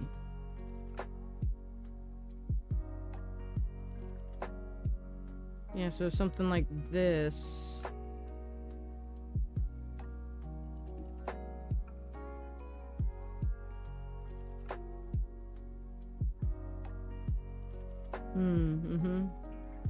I need all the layers here, okay.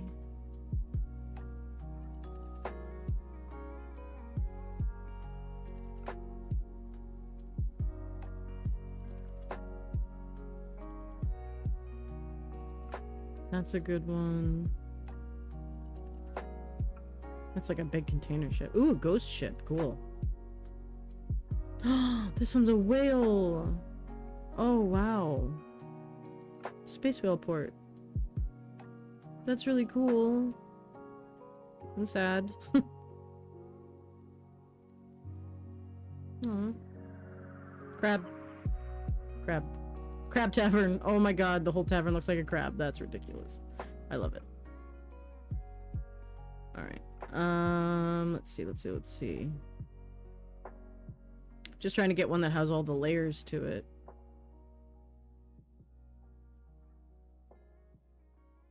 Is that sinking? I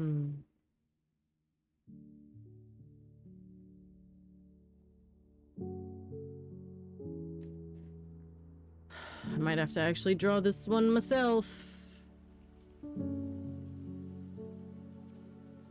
That's okay. Alright.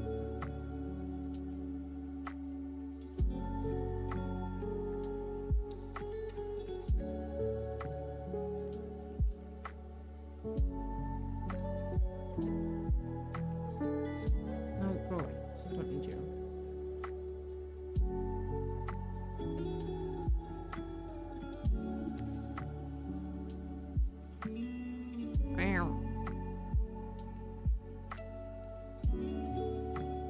Alright, so this is pretty good too. It's more narrow. Buddy, you gotta be quiet. Well, I guess it is just time here. Alright, so the next break will be a little bit longer while I feed the cats and fill up my coffee and stuff. But, sir, you can wait.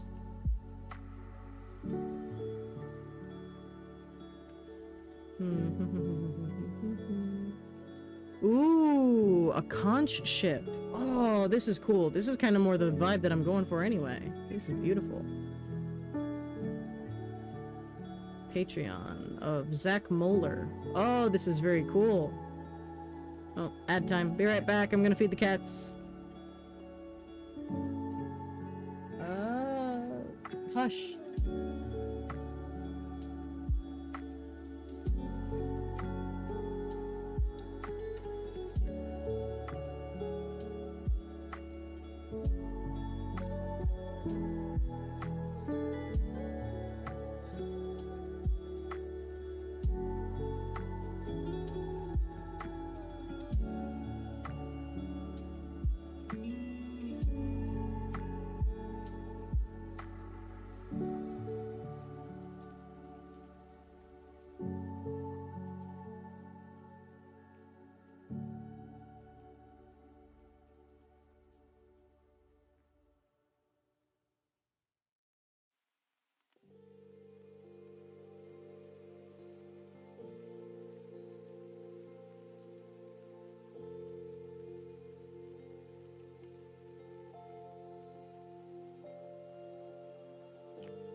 Okay, we're back. Kitty's fed.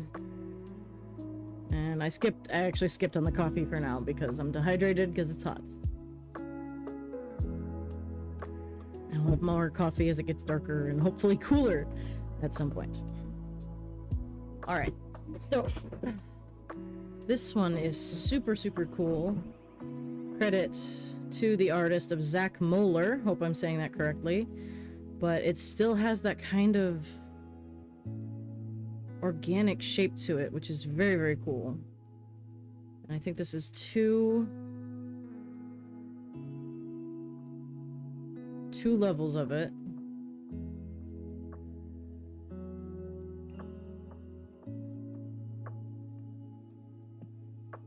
Alright, that's super cool. Alright, so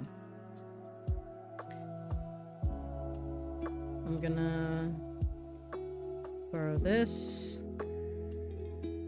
and what? Oh, wow, that's a high. Okay. Okay, I didn't want that. Okay. I have the free version of Notion and it didn't want to let me use that. That is totally okay. I can make it work. Can I just do it small and will that be okay? Nope. Alright, that's fine. I have a reference, that's all I need. Alright, so... let's see. So we have the top of the tree, which the goblins would have kind of whittled down to a flat surface so they can use it. So the top level would be workspace for various crafts, as well as guards. That's the other thing of using goblins, is they're not gonna fight them. Which isn't a bad thing. They're gonna fight the cube.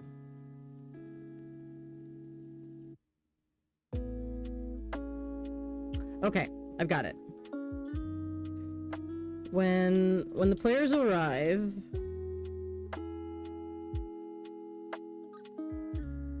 the goblins will try to parlay to release their hostage. As once they reach an agreement, or not,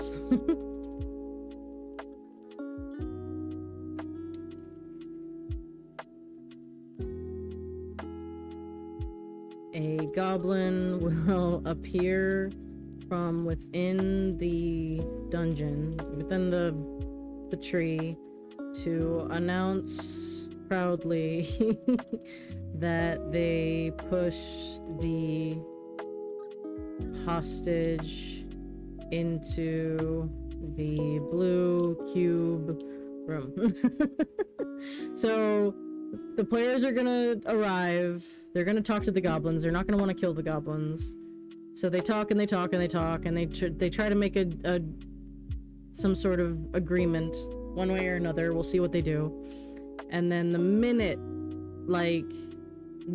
they get to an agreement and everybody's like, cool, we'll do that. Now can we go get our friend back or whatever? A goblin will come up from within and be like, just push him into blue cube room. And then just everybody's like, what? And just, the goblin's just gonna be like, time was up. It is noon. You know, whatever. So, oh no. And so they have to rush in and go into the blue cube room and fight the cube. He could also accidentally fall in or the trap device gets triggered. I like the idea of them, like, that amazing comedic timing of, we did it! What do you mean? We're getting paid. You know, that kind of thing. Nobody updated him, because it seems very goblinoid to me.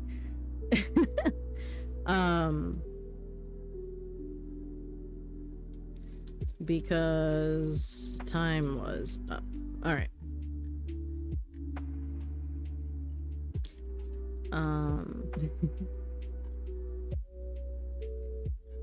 Alright, so actually, the dungeon might actually not even start in the tree. It will start in the blue cube room.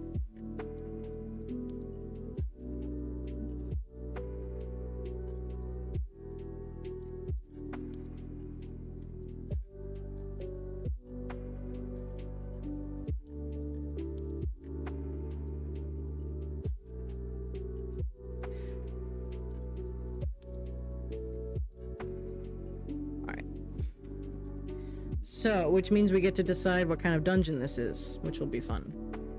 It's gonna be a Fey dungeon, we know that, but I mean, like, what was it before? And what weirdness is in it now? We have to decide what a Fey dungeon looks like as well, which is always fun. I'm not gonna worry about the size and everything, because I think it's gonna, it's gonna be like a mega dungeon over time, basically. So we're just gonna make the one level, and let's see what happened to it.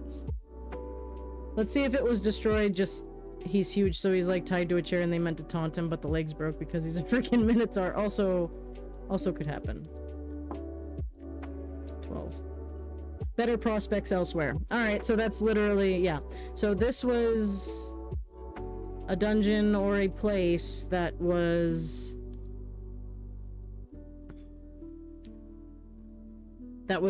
basically abandoned like when all of the Fae were raptured to the Fae Wilds, newly created within Melora's mind.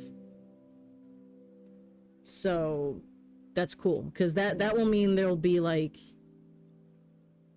this Chernobyl, not necessarily the sadness of Chernobyl, but like, you know, abandoned places that like there's still food left out. Well, long since rotten, but still, you know, you get the vibes where like people were just sitting down to dinner and just disappeared, or any number of things happened and people just bamfed out. So it could create some interesting kind of vignettes to reference. I might look at Fallout for reference, because a lot of the skeletons are like in the midst of life as you walk around the wastes, and you're just like, oh yeah, people were just flash fried in that moment, and oh well, like that was it. So alright, so we know who the builder is. The idea of him being taken hostage and the danger happened when things got out of control is fun. That's also true. And it would be like, you know, don't worry about, I'm fine, what's that? I cannot wait to have the himbo in town for them to talk to, because he's just gonna be so sweet and cute.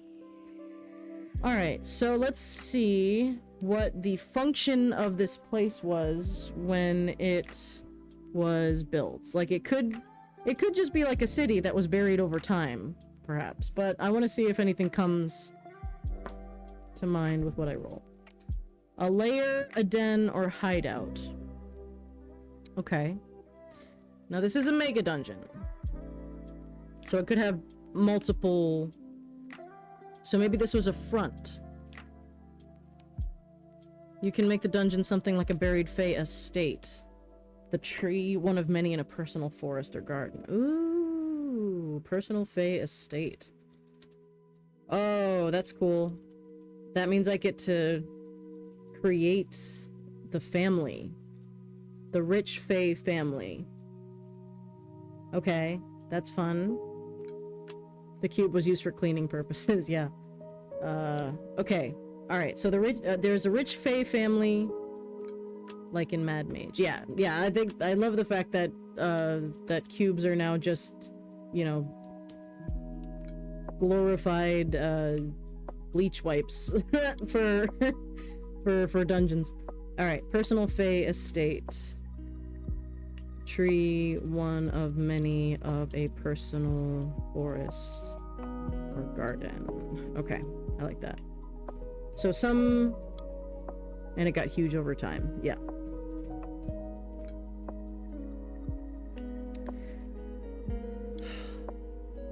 So again, this is gonna be more... Smaller cubes getting hard to reach corners. Well, yeah, the dungeon cleaners from Dungeon Meshi, which is so brilliant. I love them. Jelly Roombas! Oh my god. Jelly Roomba. Jelly Roomba sounds like something. It feels like it's a treat, some sort of kid's candy, or something. And I love it.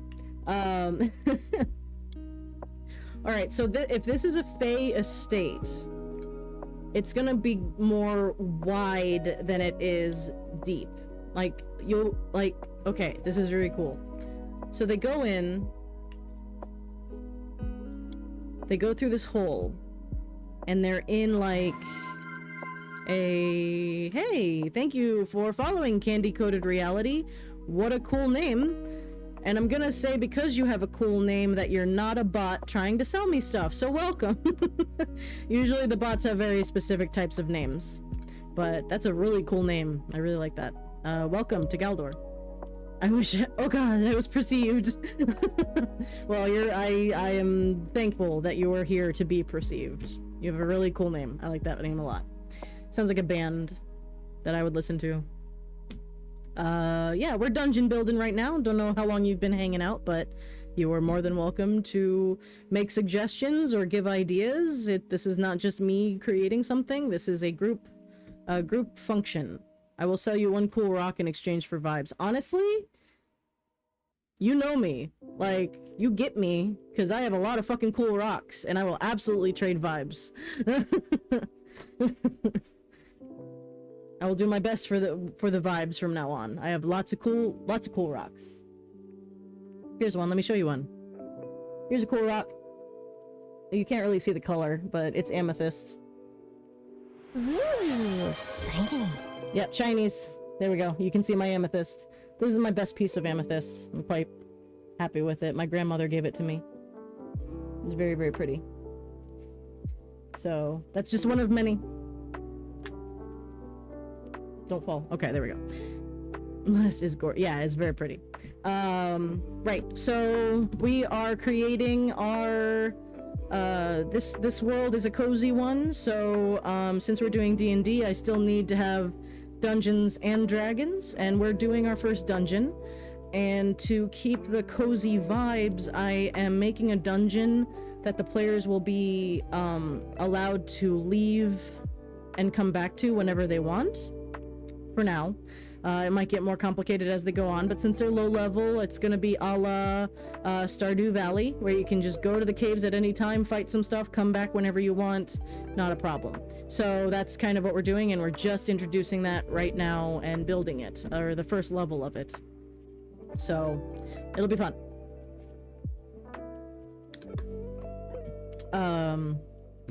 Right, so... That is friggin' precious, thank you. Is that Chernabog? It's a cute little Churny. Churny Adventures. Is that a VTuber or something that looks like Chernabog? I love that. That's very good. Right, so the first level is this Fey Estate. This forest... It is indeed Chernabog, hell yeah! Fuck yeah. Best part of Fantasia. So the first room that the cube is in, that leads to the... Is it gonna be inside the house or outside the house? So I'm imagining... Oh, it's the attic! Okay, it's the attic of the Fey Estate, the mansion. Okay, that's your first. And then this is a neighborhood. Or this was a neighborhood. An expansive one. Okay. So I have to think of like going down instead of going up, which is super fun. Alright, so first... Alright. Okay. Working from the attic down. Alright. That's cool. Alright. So, room 1 will be the attic. Which means there's going to be our gelatinous cube, jelly cube, with Basra maybe half inside. We'll see how they're feeling, how excitable the session goes. We'll see how they're feeling. He might just be backed up into a corner, or he might be halfway in, halfway out, and they have to pull him out. Could be any number of things. Where is the monster manual? It's over there. I'll be right back. Hang on.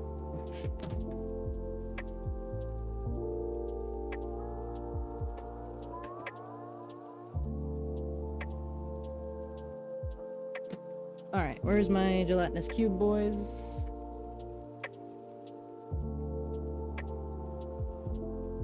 Yeah. Making sure I grab the right book. Let's see. It's under oozes, that's right. 240. Do-do-do-do-do-do-do. Okay. There we go. Gelatinous cube. Challenge 2. Perfect. And they are large, so they're 4 squares big. Alright. Well, they might, like, no, because he was pushed into the cube. The cube sits there and waits. If the goblins... Oh god, that's terrible. Alright, so, how long... While doing so, it can eat... larger, smaller. DC 12 dex saving throw. Cube enters the creature's space, and the creature takes 3d6 acid damage and it is engulfed. They cannot breathe, is restrained, and takes 21 acid damage at the start of each... That's a lot of damage for just a, you know... We might have to make Basra maybe a retired adventurer. Because we gotta make him kind of tough to survive this, honestly. It could auto-clean until it detects vibrations. True. So it's like, yeah. It's been waiting there because it knew the goblins were going to feed it, basically. It's okay. Its way? It's okay its way? What do you mean? So... It's on its way. Okay, alright. Yeah, that's true. Well, even so, I still might have to explain just in case Basra does get engulfed. I'll have it go for him first. He's the biggest morsel after all. So I might have him as like some sort of Minotaur adventurer that kind of left. We have to decide more on Minotaur culture as well. We figured out some things. Minotaur hide is tough, that is also true. I do like the idea of him being kind of like an adventurer just casually, and then him going, this ain't for me, and just leaving. It's very cute. Alright. Engulf. DC 12 strength. Oh, he could probably get out too. He's strong, so he could probably get out pretty quick if he does get engulfed. Okay. Alright, so we gotta back up just in case things go wrong. Or not wrong, just bad. Just not the way I planned. Alright, so this is the attic. Let's see what's in here. Let's see. Hang on a sec. Just checking. Yeah. Alright. I'm trying to keep my bit rate in mind because it's, like I said, it's super hot here in Florida. So my computer's gonna be running hotter. My spouse has a Minotaur Barbarian, yes, who used to own a tea shop. So he's soft but strong, and I've fallen in love with them as play. Oh my god. I love your spouse. That's amazing. A Minotaur that owns a tea shop? If I didn't already have a tea person in town that they're in, I would absolutely make the Minotaur the tea person. I love that. That's so cute. Send your spouse kudos from me because that's the cutest thing I've ever heard in my life. You found a kindred spirit, hun. I know I love Minotaurs so much. Alright. So, let's see.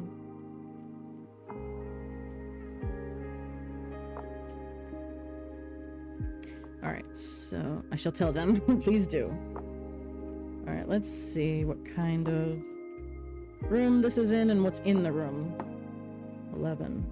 Unique, discovery, and danger. A discovery and a danger. Well, we have the danger figured out. So what's the discovery?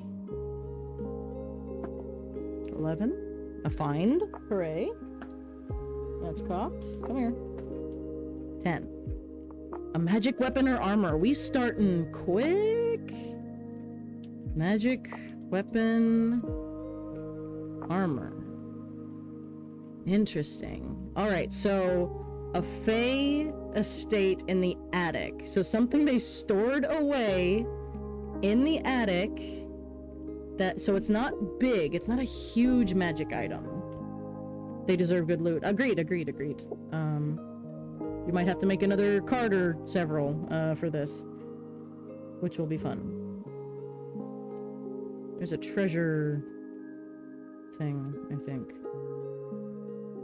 Double check here. Discovery. Finding treasure. No, that's just... Okay, no, that's not what I'm looking for. That's like art objects and stuff. Alright, so a magic weapon or armor.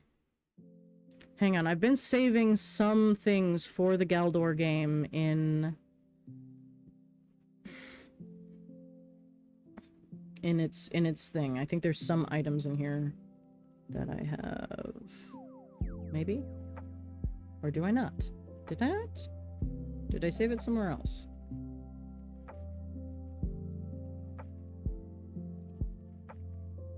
I must have saved it somewhere else. Okay, hang on.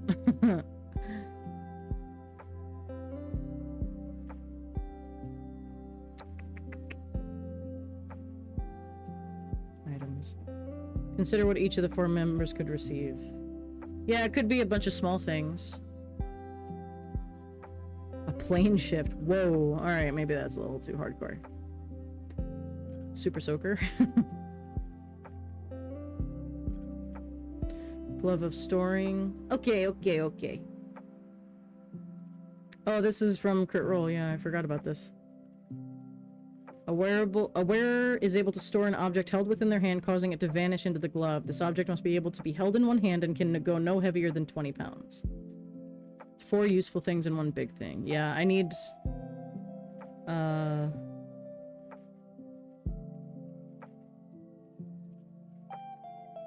I need some smaller, uncommon magic items. Basically. Okay. Book of Goosebumping. Belt of Bedazzlement. Glove would be great for a rogue warlock. Or warlock. Yeah, that's true. Alright, so I'll keep that. Let's see what I've got. Uncommon. A Fey Sugar Lollipop could be good. What does this do?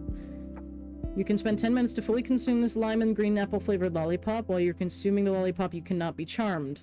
When you finish consuming it, you cannot be charmed and gain advantage on persuasion checks. Additionally, you gain the ability to understand any spoken language you hear, and when you speak, any creature that knows at least 1 language and can hear you understands what you say. It lasts for 1 hour. I don't know if that'd be in an attic necessarily, but I'll keep that open just in case. Let's see. Wondrous. Life, love, lollipop, which is just fun to say.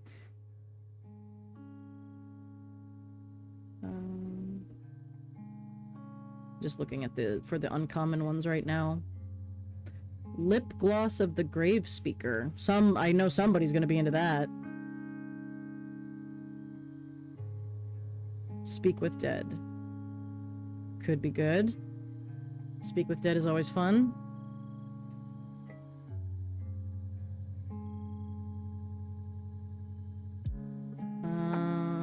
Adderstone. Small stone hums when fey demons or undead creatures are within 100 feet. You can peer through the stone and speak a command word for 1 minute. You can see any invisible objects or creatures whilst peering through it. That's fun. Language also got reduced to accented common to remove language barriers except for Sylvan and Ancient. Yeah, that's true.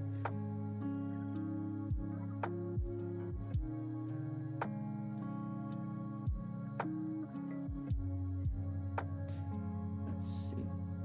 Fan of 6 needles, also cool. Bladed fan, 1d4 piercing, finesse. I mean, you know Nubia is gonna want to do the thwarp thing with the fan.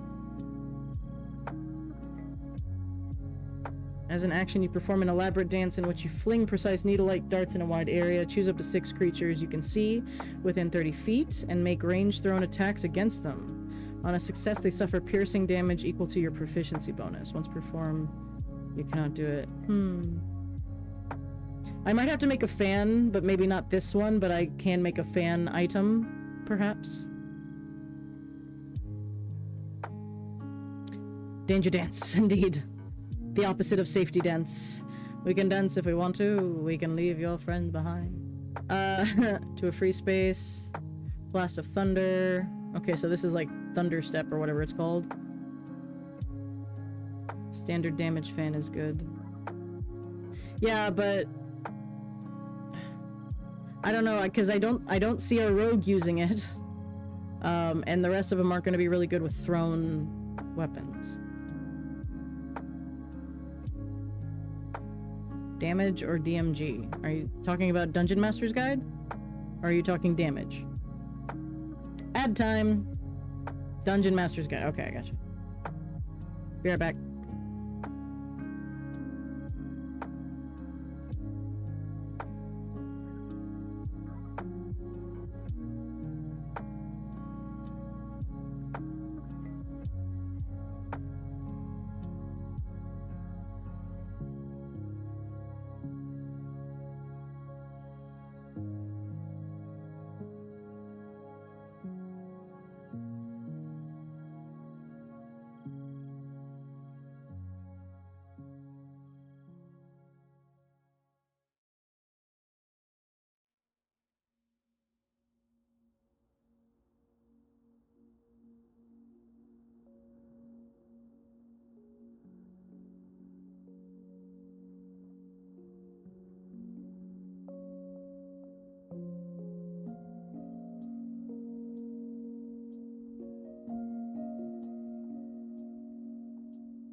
Alright, so... yeah, the DMG, which is somewhere. Hang on. Somewhere?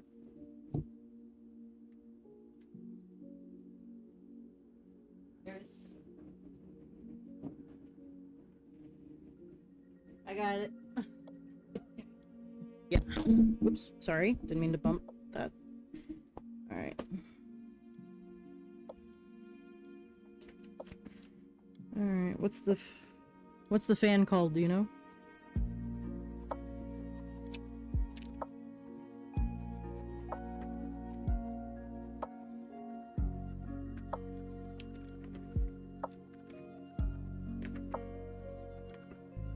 Is it like fan of something? Probably. Fan of wind.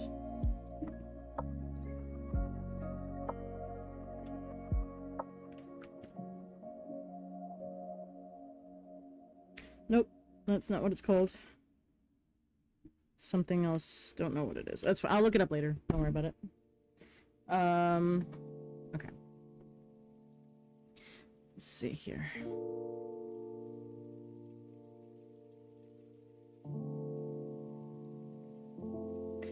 Okay, let's see.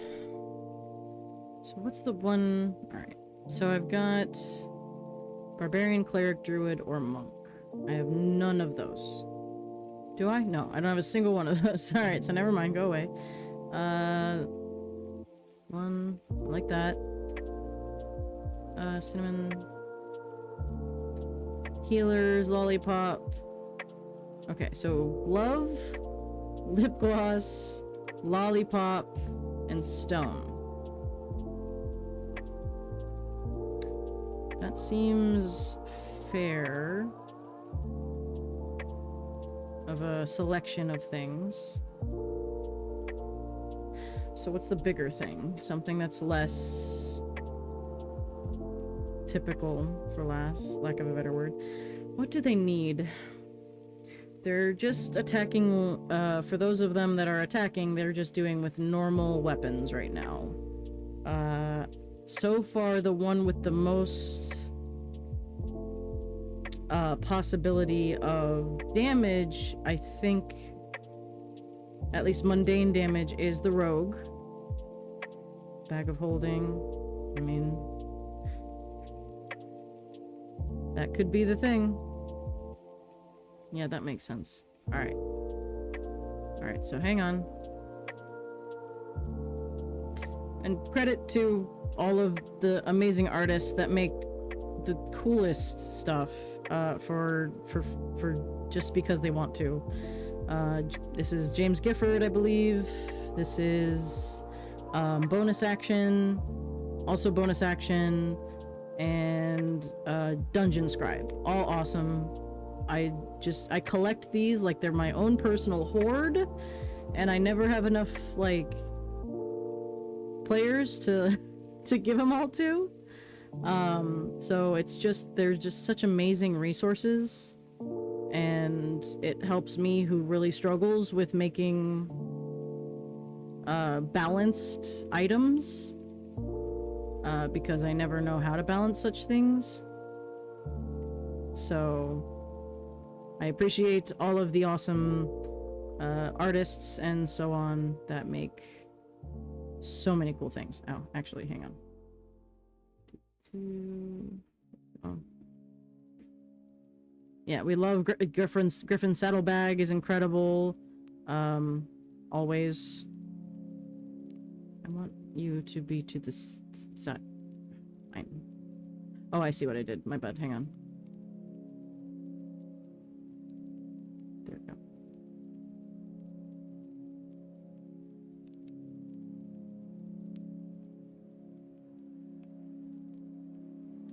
And you. Alright, great. Let's make those a little smaller. I love that lip gloss, but is it because I main a grave cleric or because shiny lips make brain go burr? Why poquito dos? Why not both, my friend?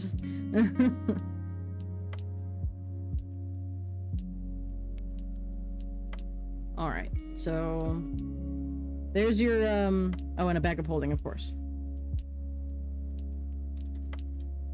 Plus, oops, plus bag of holding. Classic. Alright. Alright, so that's the attic. That's their...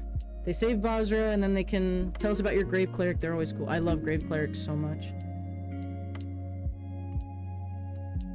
Yes, please. I would love to hear about any characters that you have. Alright.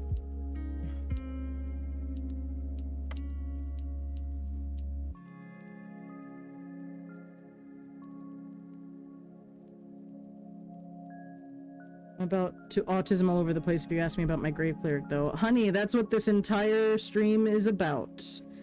Pure, unadulterated, unfiltered autism. Why do you think we all play D&D? Nah, babe. We support the autism here. Oh, it's hot. Alright. So, taking a step down, you take, the players will take a foldy ladder down from the attic. Her name is Micah. Cool. She is an Azamar grave cleric who's essentially based off of the ferryman. Oh my god, yes. All of that. I love that.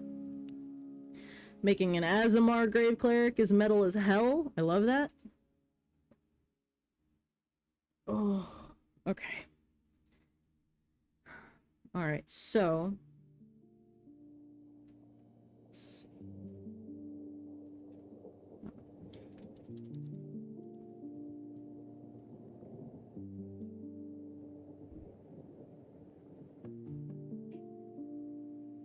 Alright, so gorgeous estate.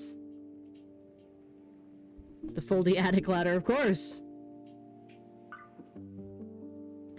So, ghosts are pretty much out in regards to that.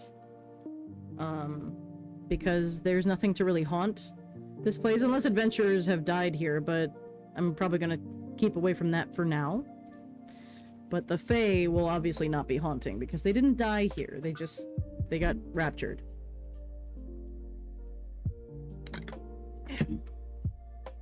This is very pretty.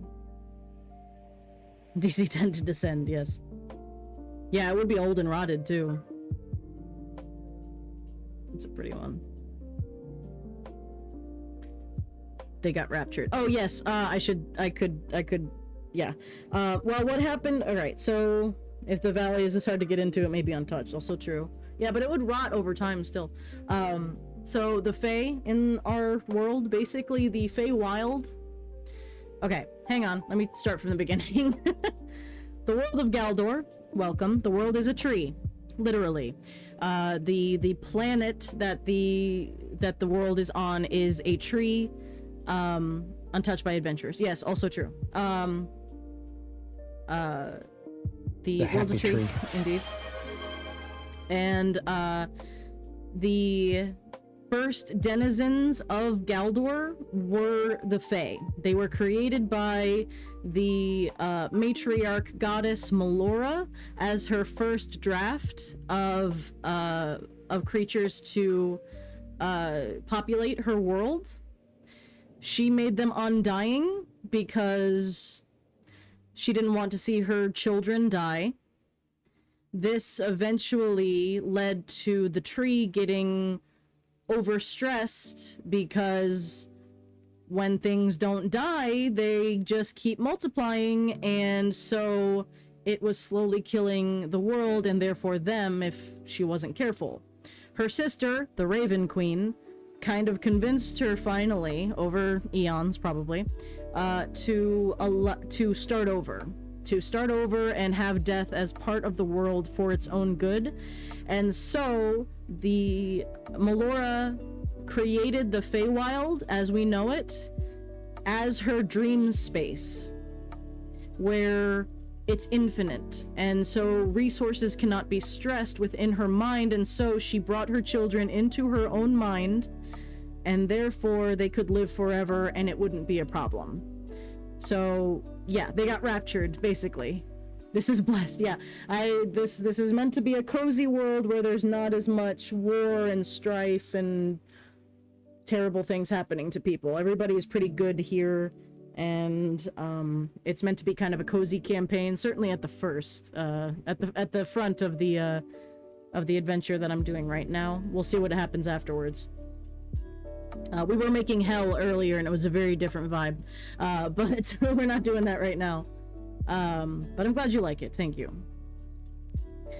Alright, so now there's a hallway that goes up and down, and then like a staircase to one side, or maybe it's like a balcony. Okay, so they come down the rickety attic ladder, and they stand and they see this balcony that's kind of overlooking the entryway. So it comes together, tiptoes into Discord to be nosy, because it sounds hello. No, please, welcome. You're more than welcome. My links are linked above.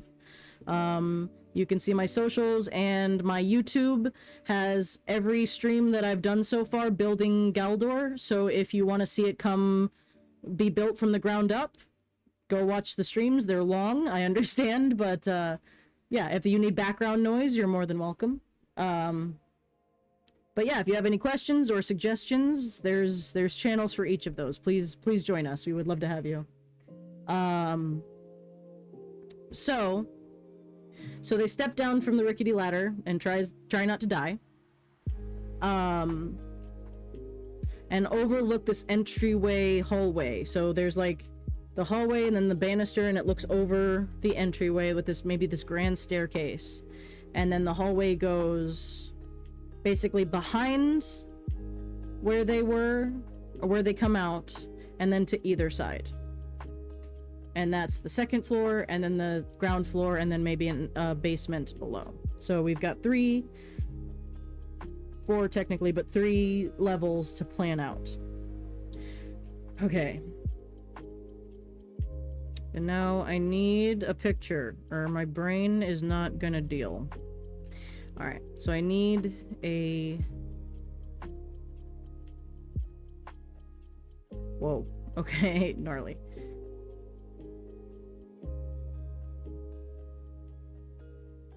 Let's see.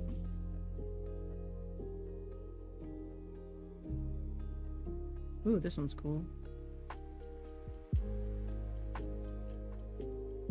Might have to make this one.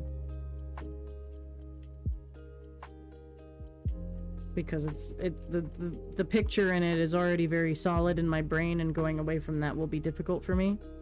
So...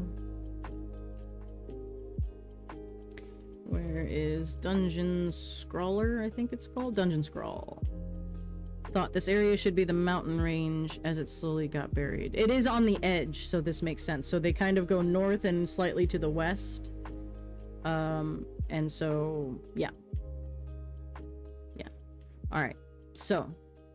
I'm not gonna worry about the attic right now. So this will be the hallway.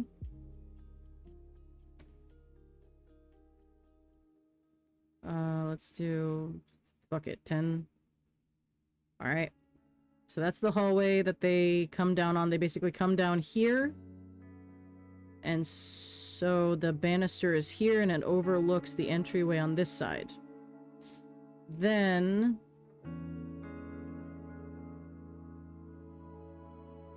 hallway continues back. Like this. Get away. There we go. And then... just kind of keep that going a little bit here. Go. Alright. So... there's gonna be... I love how Fey Dungeon diving is basically very detailed. Delayed breaking and entering. That's most, like, aside, it's that or tomb robbing. you're either grave robbing or burglars. Burglars with nobody there.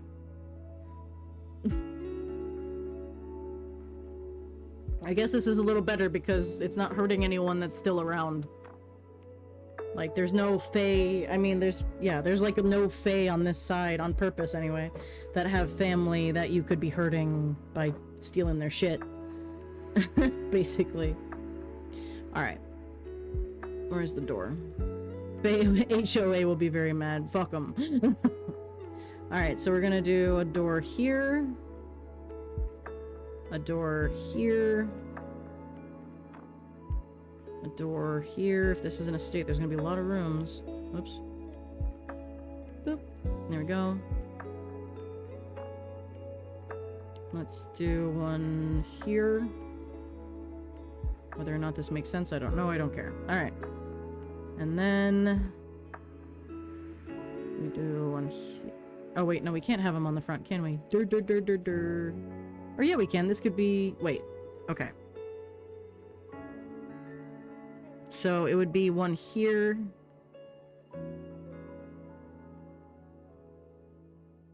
Overlook, and then it cuts out into a wall, so the rooms would only start like here. Okay, gotcha. My bad. Alright, so 1, 2, 3. Alright, so door. Door.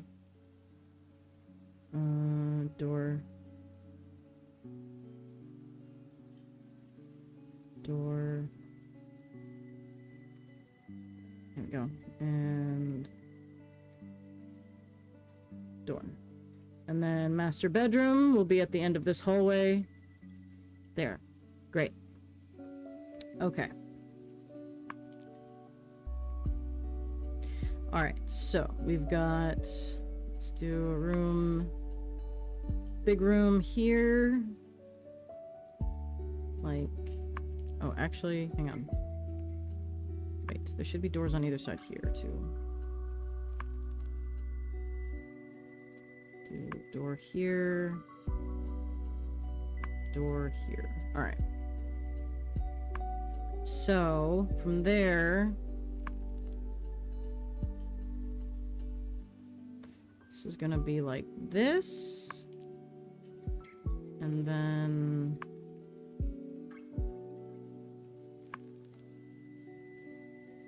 this.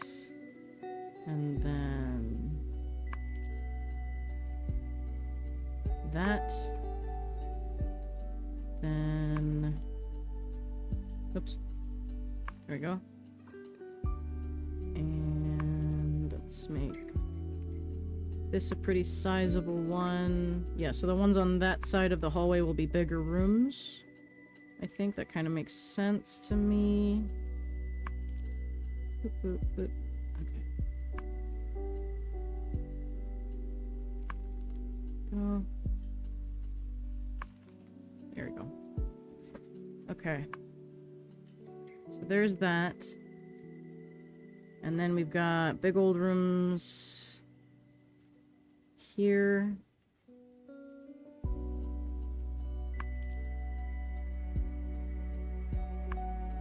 And, oh, I forgot a door. There we go.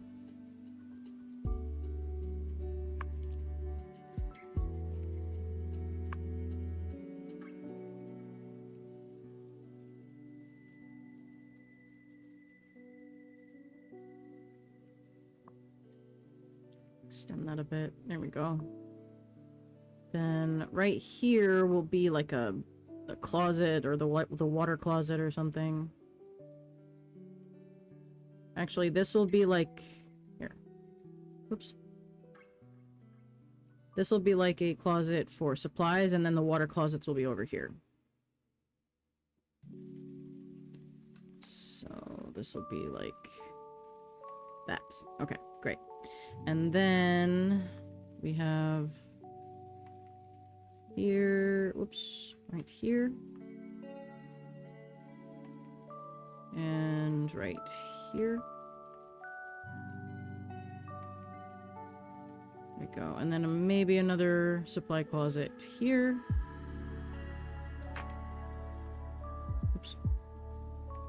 Work with me.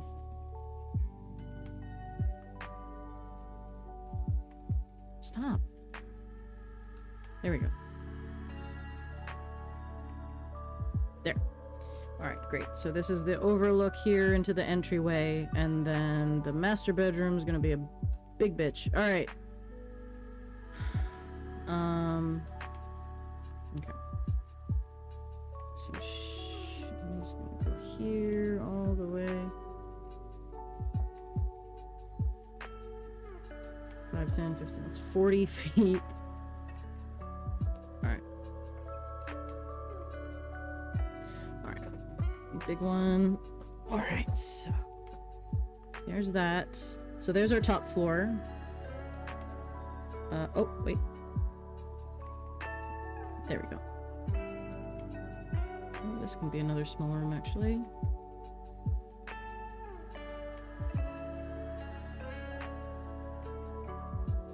Hopefully architecturally this makes sense. I have no idea. But what are you gonna do? Alright. This is spoilers, yes. Hi Eek. I wasn't sure if you were gonna be around later or not. This is spoilers.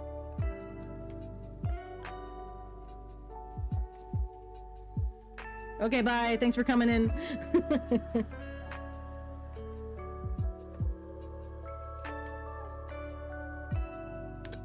Okay. Alrighty.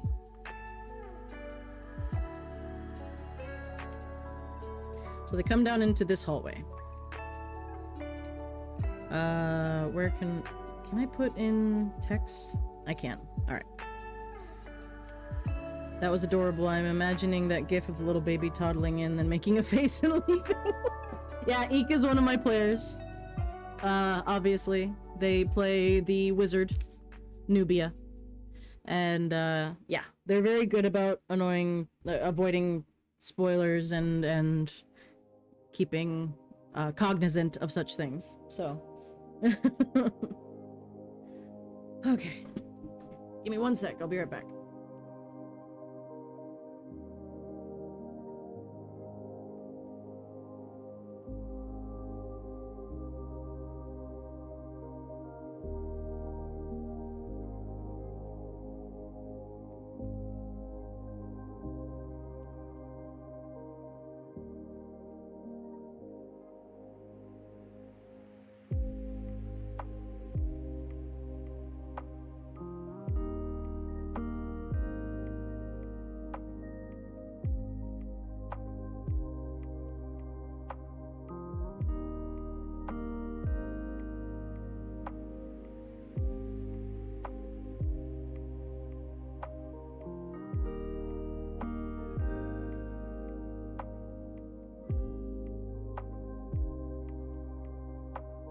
Okay. We love an honest player, bless. Yeah, indeed. Alright, so. Got text here. So we've got...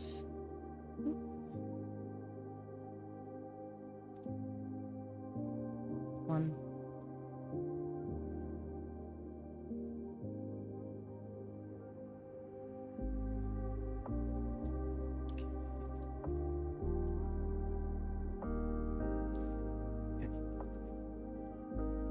Hang on a second. Work with me. There we go.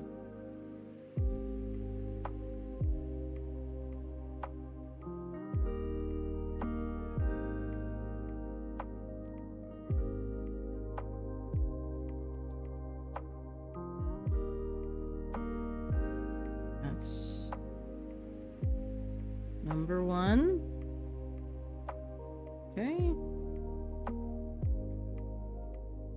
Number... Is it gonna make me change it every time? Oy. 2. Whoa, no, that's not what I meant. There we go.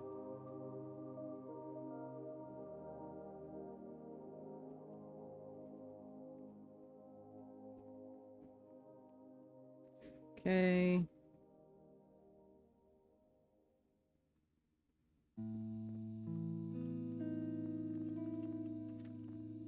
Three.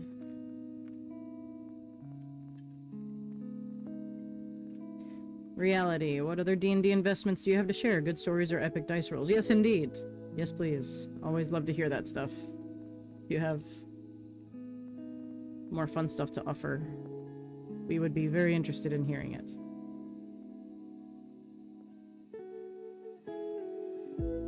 Well, I do the rigmarole parts of being a DM.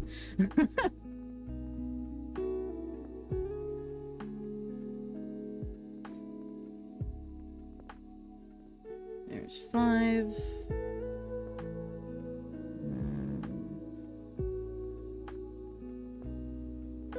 Also, hi, I'm husband. Yes, this is my husband. Just in case you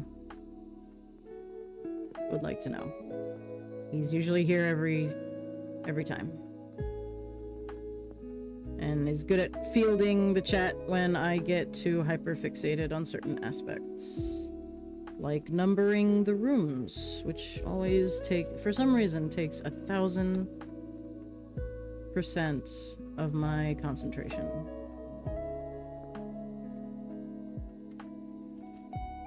It's 8.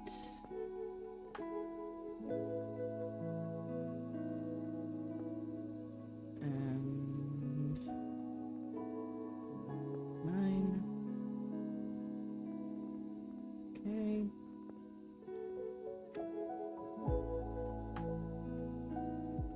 Oops, 10.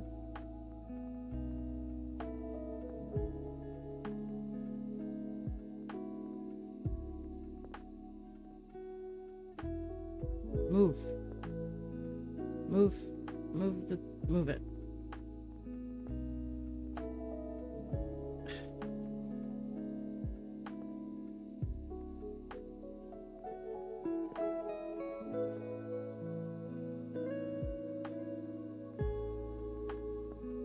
Go. 10.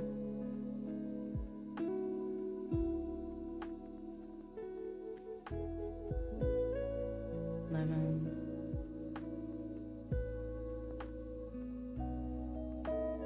12.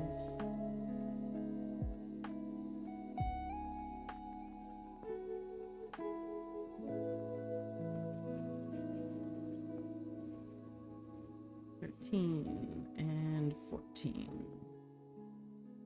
Okay, last one. Then we'll get back to the fun stuff.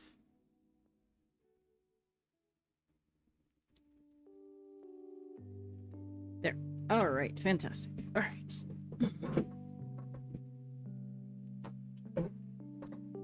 Oh, actually... Oh, shit. Alright, that's fine. Nope, I'm not gonna do it, because that would require me to do it. Okay, so... We're just gonna... take that away. Because...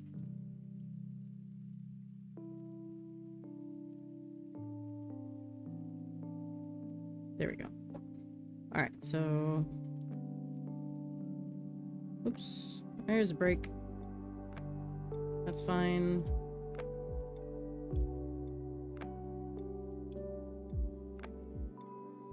One...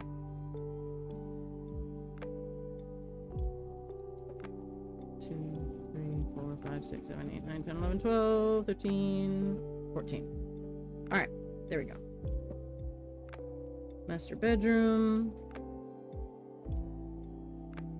And then honored guest bedroom. It's wizard Hey, it's wizard time, motherfucker! You did that during an ad break, so I'm not sure how many people heard that. Hi, Mike. How are you? Alright, wait. 3. Another honored guest bedroom. That would be Mike. Honored. I heard it, that's all that counts. Yep. Okay. Actually, that should... Well, no, that's fine. 4. Okay, 4 and 5 are the water closets.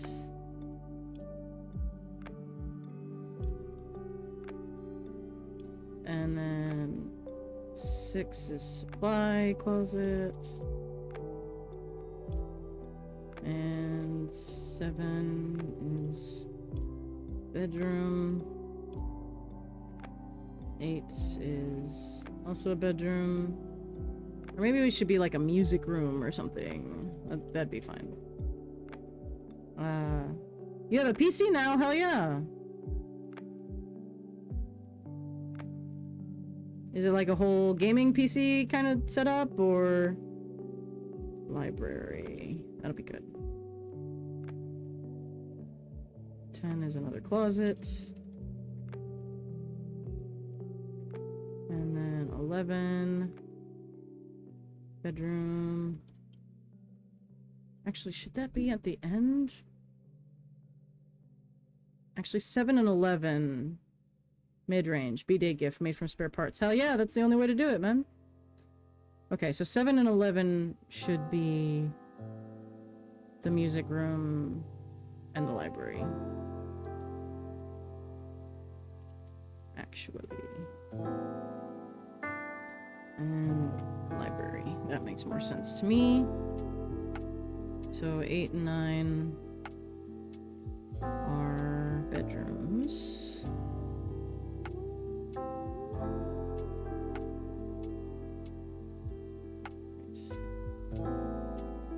But it is better than your previous setup, I assume.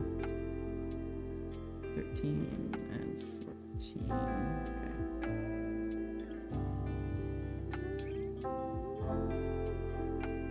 Okay. Alright, there's all of our stuff numbered. Fun. So now we gotta figure out what's in each of these. I haven't had an actual PC in nearly 2 decades, just laptops and the micro PC I use for streaming. Well, hell yeah, man. Welcome to the modern world of streaming. Alright, so... Okay.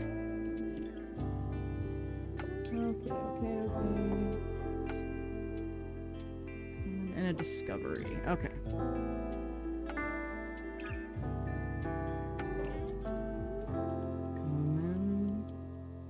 Discovery. Alright. Alright, what's in here? Who's in the master bedroom doing stuff? Alright. Don't take that out of context. Fucking bouncy dice. There we go. Feature. 3. Pillars or columns? Thrilling. Okay. Sus. Okay, so pillars and columns. That's an interesting... Pillars and columns.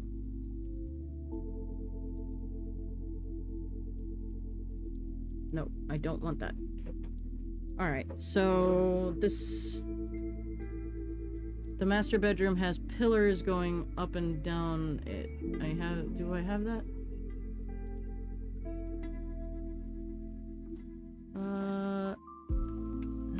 Let's see, hang on. I think they have pillars in here somewhere. There you go. Okay, don't need ice. No, you go over here. So we'll do something like that. On the halves, I guess. That makes sense.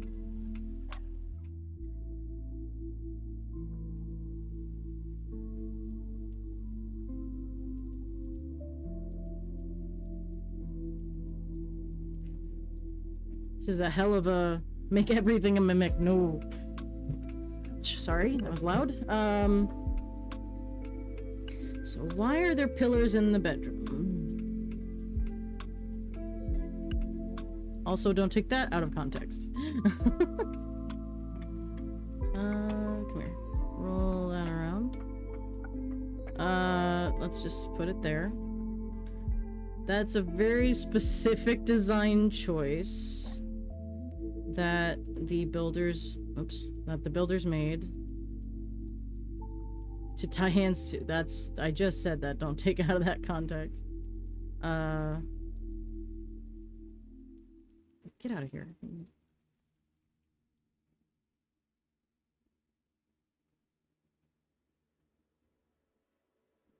So this is a Fey noble in a beautiful estate with pillars in their bedroom. Why?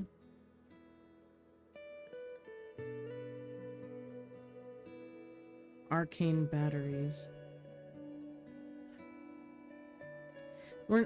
This was before civilization, well, our civilization, and we're not really at arcane batteries in our civilization either. Some sort of magic. What would the Fae want? Glowy crystals. Yeah, I was thinking of like trees. Like some sort of like tree growing within the room itself. Some sort of special Fae tree. So not necessarily pillars, but you know. Discovery trees. Glowy trees. Glowy trees. They're both. I see them as... So it could be interesting that these trees were kind of planted in this room and they've been left alone for so long that they've overgrown, and now the roof is torn away and replaced by the canopy of trees, which is very cool to me. Like a twisted tree. Alright, I like that. Okay. Glowy trees. It's in the attic too. Well, the attic wouldn't be... Well, hang on. Maybe the attic is more sideways, so it ends here. Or maybe not.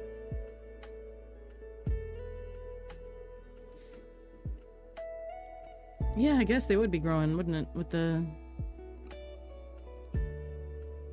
Okay. Tree canopy sticking up. Oops, up. Hello, up through floor from bedroom below. Alright. So like the back, like certain parts of it are being torn away. That's cool. That's a cool image in my head. If they didn't break through, then you could have some glowy bioluminescent tree interior. You could still have that regardless. No? Oh, I see. Friends incoming. Oh my god! Holy shit! 21 people? Oh my god! Thank you, Churney! Thank you for the raid! Oh, wow! Oh! Oh my god! Hi, everybody! Okay, hail and well met, my friends, indeed. Hi! Yes, shout out to Churney. Wow, I don't know what you stream, but you are more than welcome. Hey streamer, cast hydrate. Yeah, I'll follow you, my friend. Wow. Thank you, I will hydrate. Where's my water bottle? Oh my god. Oh, thank you. Thank you very much. Oh. Woo, that's a lot of people. Wow. Thank you, followers. Hello and good greetings from Mountain Shade Village. We were doing some world building today too. Hell yeah! Along with Baldur's Gate Romance Karlach, the best one. Oh, wow. Love me some world building. Well, you're more than welcome. That's all I do here, pretty much. Woo! Thank you. Hi, Chaotic Nerd Boy. Hi, Forested. Hi, I'm like... Wow, Big Grove Walker. Great fucking name, by the way. Knob. Vampire Bites. Hell yeah. Just thank you, all of you. I just know the world's a tree. Wow, okay, right, I'm supposed to, like, introduce myself and stuff, right? So, my name is Little Apple Blossom, Annie, if you prefer, it's easier. Writing and running a West Marches campaign table set in our community written world. Hell yeah! They recognize Chernobog from my Snoop emoji, so you know, they already have the bee's knees. Yeah, I did. I got very excited when I saw your little Cherno. It was very cute. Is your name White Stripes Restaurant? Yes! Somebody gets it! Thank you, Forested. You're literally the first person that has gotten that. So, bless you. Yes, it is a White Stripes reference. My favorite White Stripes song. Wow, okay. Hi. Okay, right. So, I'm me. It's a good song, y'all check it out. Yeah, highly recommend. It's a very simple kind of vibe song for me. Anyway, wow. Okay. This has never happened before. This is like my first, like, raid. It makes so much sense. Yes, good. I'm glad people are getting it. I think this is my first raid. Or maybe my second. But yeah, I've never really been, raided. Yeah, but okay, so, Animoraptor, by the way, anybody wondering, that's my husband in chat. Right, I've never done this before. So, I world build, as you can see. Currently, I am, building a dungeon for my, homebrew world, Galdor. Galdor is a cozy warrior first raid. You're precious. I love the vibe and had to share you. Thank you, Candy. That's wow. I greatly appreciate you. Very much. I think you're my first, maybe my second. I'm not really sure. But yeah, so Galdor is my primarily cottagecore, cozy, witchy world that I have created to kind of offer myself a comfort, somewhere fun and low stakes at the start, of course, to run for myself and to kind of adhere to my ADHD. And I have currently one group that I'm running in it. And yay! And and the world of Galdor itself is a tree. Quite literally, it is the material plane as we know it is a tree. Set into a cosmic garden where each god within the pantheon has their own plot within the garden where they build and plant. The MLP sound is exquisite. Yeah. I did that for my husband because we love that show and Fluttershy is his favorite. Yeah, so Galdor is a tree where the matriarch goddess of the bright pantheon, Melora, the the earth goddess, planted her tree after oh god, I don't have an elevator pitch really. A cottagecore witchy world, brilliant. Have you ever heard of the system Apothecaria? I have heard of it, yes. I have not played it though. You're not the first person to actually mention that, and I really do need to check it out. So there's two pantheons within my world, or at least, two sides to the same pantheon. It's the bright pantheon and the grim pantheon. Every god that was created within the you write it down, I'm trying to describe my world, has a dark mirror, and both sides of my pantheons are references to check out Apothecary, yeah, really, oh my god, it's a reference to shadow work. If you are familiar with the object of the shadow of the self, it is the parts of us that we personally, gonna get deep for a minute, FYI. The shadow self is the parts of us that we deem unlovable, but are just as worthy of love as anything. And the grim pantheon is that side of the soul. So no god, bright or grim, is evil. No god in the pantheon is inherently bad. That's me as a whole. That's why you need to do shadow work. Journal, my friend. And that is amazing. If you want to see me be more in my head and actually create and know what I'm talking about, in my links that post themselves every couple minutes, I have a YouTube, and I post my streams there unedited, so you can watch Galdor come up from the bottom up. This is so amazing. This is so cool. No, wait, I don't want to shadow work. I want to sit and stew. How dare. I mean, that's one of the gods. One of the gods is the one that just sits and stews. So you'll probably chill with him. I've been kind of on a little hiatus from running for about a month and a half. And now I've got to really get back into my game planning, because I've got like a week and a half until our next session. So before this, we were building Hell, which is a very different vibe from what I'm talking about right now. It's not comfy or cozy. Thank you for following, Anna Heltel. And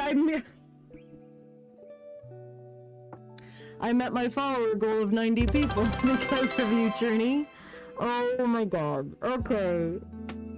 Thank you. I'm so glad we got to meet you today. I'll be lurking while oh yeah, do your self-care, please do. Thank you. Good lord. Thank you. Thank you so much. That was all you guys. I gotta set a new goal. We're on to 100. Oh my god. Okay. Yeah, I'll raise that goal after today's stream. For now, I only stream on Wednesdays, but I do a pretty long stream. I usually start at noon and I go until I can't take it anymore, or my voice can't take it anymore as it is. But yes, you are free to lurk. You are also free to talk about your own worlds, your own characters, your own ideas, make suggestions for Galdor or anything that I'm working on at any given time. This is a community project. Churney seems to be of the same mind, where it's a community built kind of thing. I do not do actual plays because several of my players are minors and we don't need that weirdness happening, so you'll never hear us play that game necessarily. But I am planning in the future to run a campaign just between me and my husband that will be still based in Galdor at a different point in the timeline, and it will be based upon the 1999 Mummy movie, which is one of my very, very favorites. That's down the... We stand the safety, yes, indeed. That's down the line, and it doesn't have a date or anything set, but it is a goal that we hope to hit sometime soon.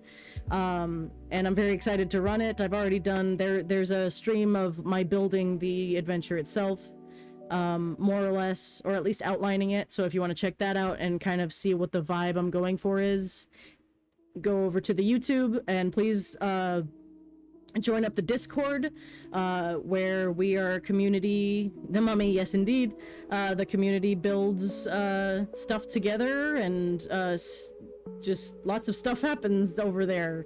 And it doesn't necessarily have to do with Galdor. It can be anything creative that you're working on. We're here to build each other up and be cool to each other and be excellent to each other, and so on and so forth. Yeah, that was a long intro. I'm not good at it. So I'm gonna work on that.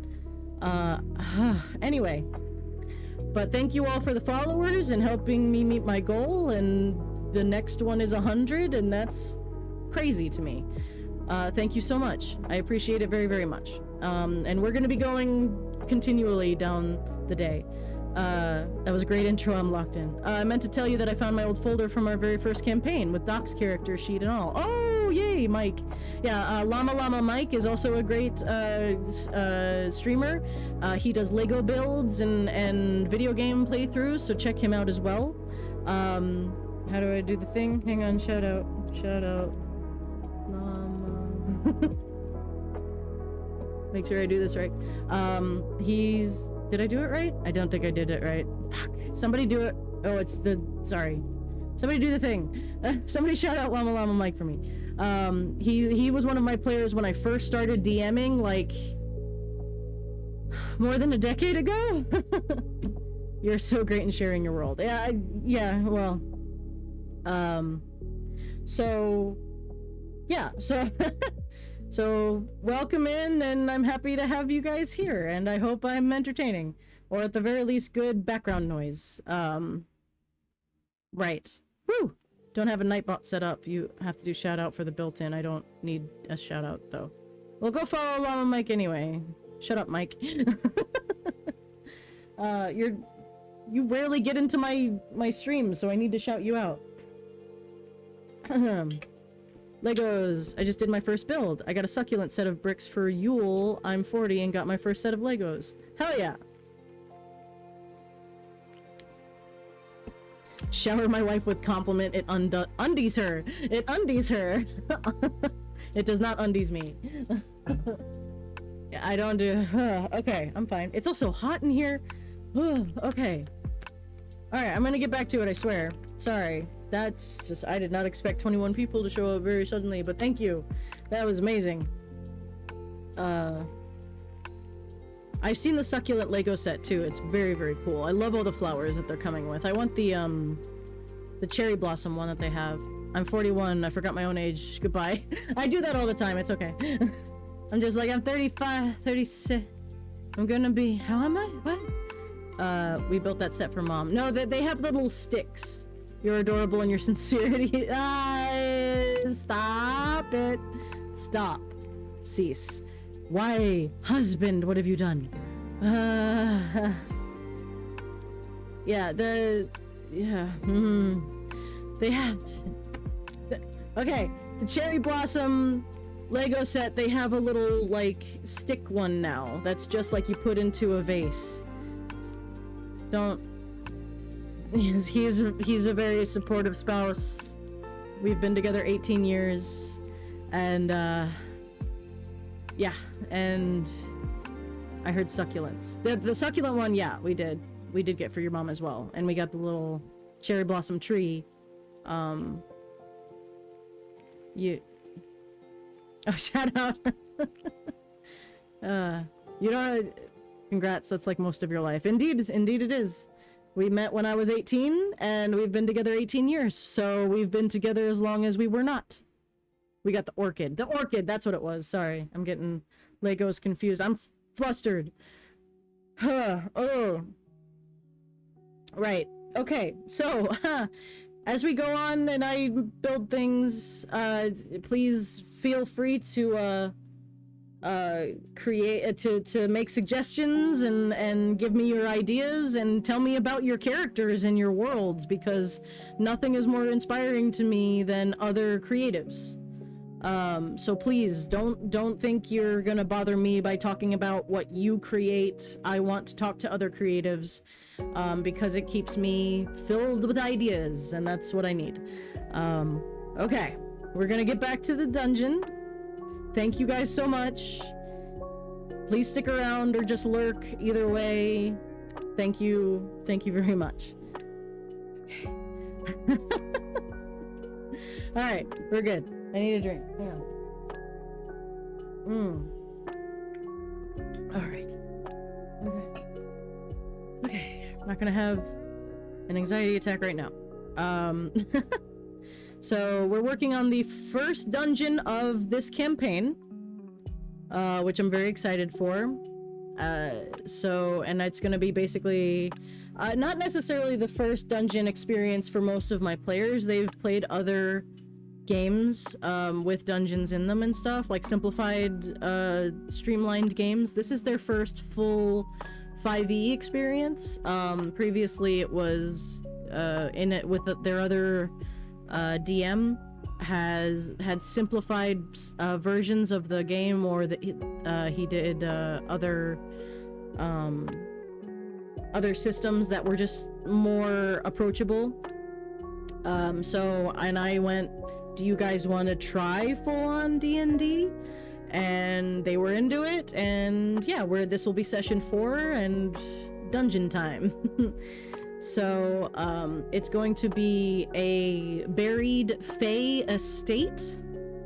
The Fae in this world were all at once raptured by Melora. The Fae are the precursor race of Galdor. But when Melora made them, she made them quite literally immortal. And so from there, her world of Galdor was beginning to get stressed with the consistent population growth of the Fae. And so Melora's sister, the matriarch of the Grimm Pantheon, convinced her to try again. Thank you for the lurk, Llama. Convinced her to try again. This time take her beloved Fae and newly create life that has a cycle to it, as the Raven Queen is wont to do.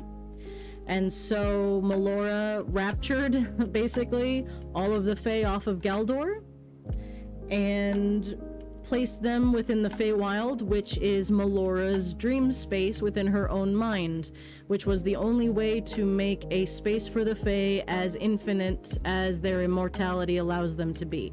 So both the Feywild and the Shadowfell are dream spaces of the two matriarch goddesses.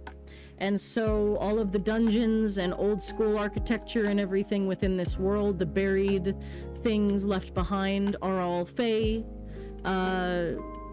civilization.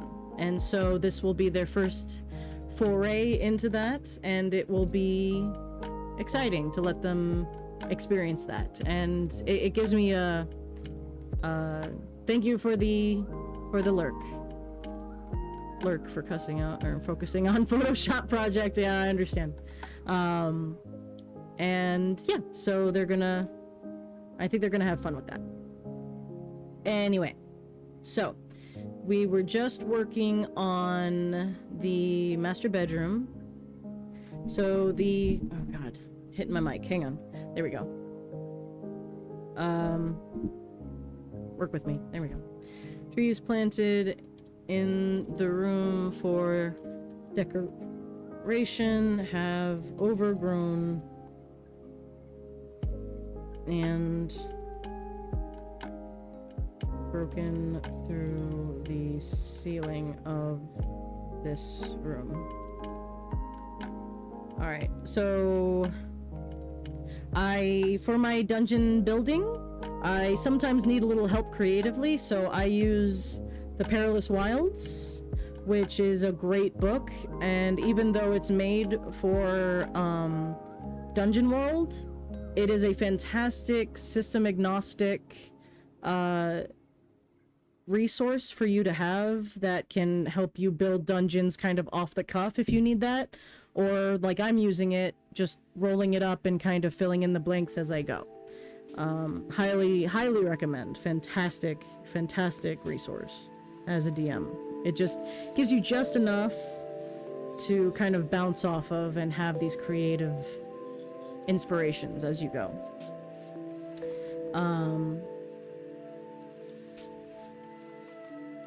Alright. So, then we have the next bedroom. Number 2. Alright, so I'm gonna go ahead and roll for that. Number 3. Which is a discovery and a danger. Always good. So, let's roll up. Oops, god damn it. Still haven't figured out the perfect place to put my mic, I'll be honest. So I beg your pardon if I bump this thing constantly. Alright, so I have a discovery, oops, and a danger.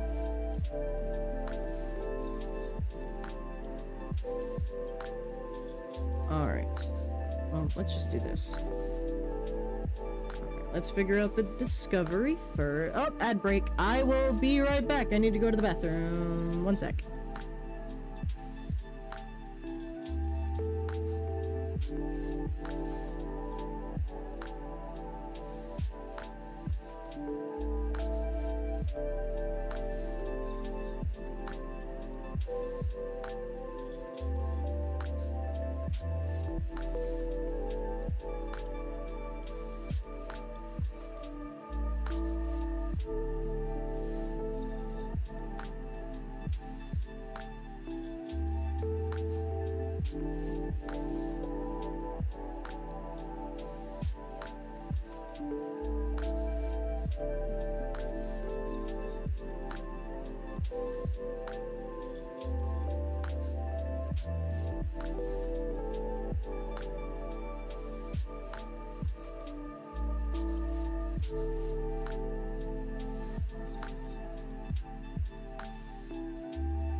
Alright, we're back. Discovery idea. The fruits of the tree are rare.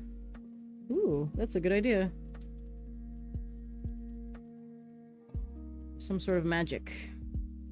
And Quick Spring Matriarch gets excited. Hint towards her ancestry. Maybe they have cool property. Yeah, I like that. What did I name her? What did I name? Oh god, hang on. You ever forget what you name? Winetta, there she is. Sorry. Some sort of witchy fruit. We'll figure that out. Alright. So, let's see what the discovery is here. Could a good reason could get what? Could make for a good reason to return to the dungeon. Yes, correct. Alright, so 9 feature 2 a pit, shaft, or chasm. So there's a hole in the floor. Alright.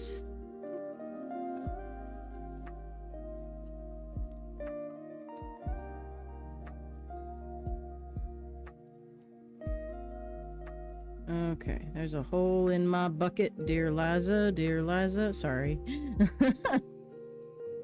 Alright, so let's let's do it right in the center. Just awkward enough for everybody. And then a danger, which the hole is not a danger, which is interesting to think about. So let's see what's the danger? 11 is a creature of some sort. And it is a creature making plans. The way I sing that constantly and no one gets it. Hey! So... Oh... there's something I had to sing for, like, chorus when I was, like, 8, and now I can never get rid of it. Okay, so a creature planning. Making plans. Alright, what kind of creature do we have? Alright, let's see here. Some sort of beast. Okay. Let's see what kind of beast. Earthbound. That's cocked. God damn it. 7. Sorry. The wind picked up in my house and a door slammed and scared the shit out of me. Everything's fine. Earthbound. It's a dog, fox, or wolf. Okay.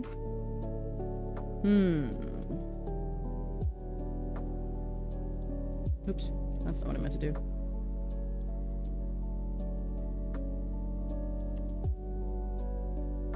A beast making plans. Yeah, that's what I'm stuck on. So maybe it's not entirely a beast.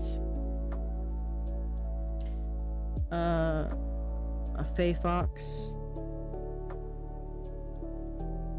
Yeah, maybe a fox has, like, denned down in here and has become intelligent. That's cute. Talking fox. I like that. That's cute. Maybe the plan is to eat like a spider. So I think it's a mama fox. So she's got a bunch of kits that she's denned down here, and she's taking care of them, and she needs food. I prefer talking fox. She needs food for her babies.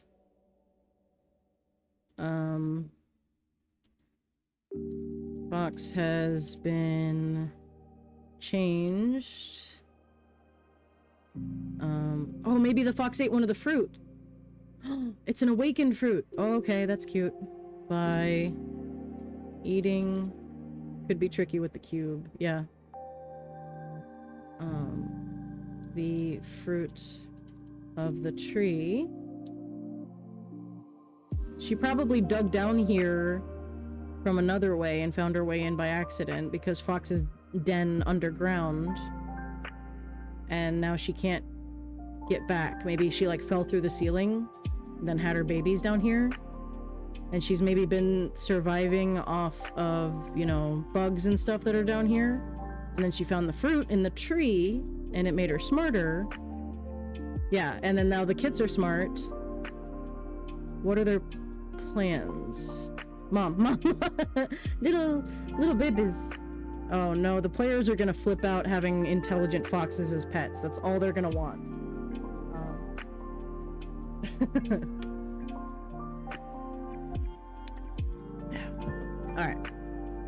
Alright, so the fruit of the tree made the babies and mom, yeah, they need to get out. Wants to escape, but hasn't been able to get past the cube. And gobs, yeah. Okay, fantastic. She's not really a danger unless you're an asshole, but, you know, maybe she's bigger, too. Oh god, like a dire fox? I love that! Dire fox. I'm gonna make her a dire fox. They're gonna be big. That's just part of eating the fruit. It makes them bigger. But they're still not enough to get past the cube and stuff. That's cute! I love that. Alright. Alright, number 3 is another bedroom. Alright, let's see.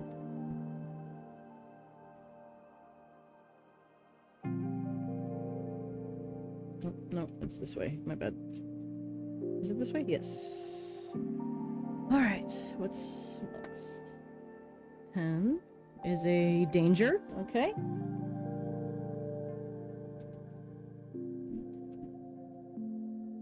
Alright, what kind of danger?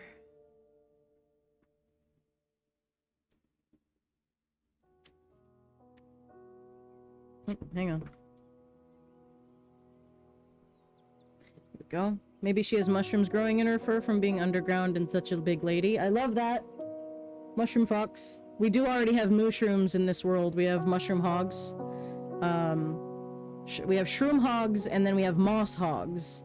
The shroom hogs are the more domesticated farm animals, and they not only snuff for, you know, truffles like normal hogs do, they are also a source of truffles. And moss hogs are more like actual boar, which they will mess you up if you mess with them. So, let's see. God, stop it. Moss hogs count. Yeah, they're very cool. A trap. I don't know if this is gonna work here, but maybe. Bowie patterns are a cool look. Like Okami. Oh, yeah, that's true. Oh, no, my D12. God damn it. Hang on. I gotta get my D12. I'll be right back.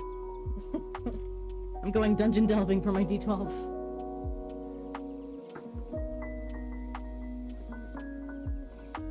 I got it. Glowy. Yeah, that's true. We can make her glowy. Okay. Explain why I'm bad at spelling, babe. Well, aside from the fact that you're at work and can only type with one hand. That's why he, an element. Interesting. A dangerous element. So, yeah. Pardon my husband if he makes a lot of typos. It's because he's typing on his phone with one hand while he also works. Alright. So a dangerous element. Oh!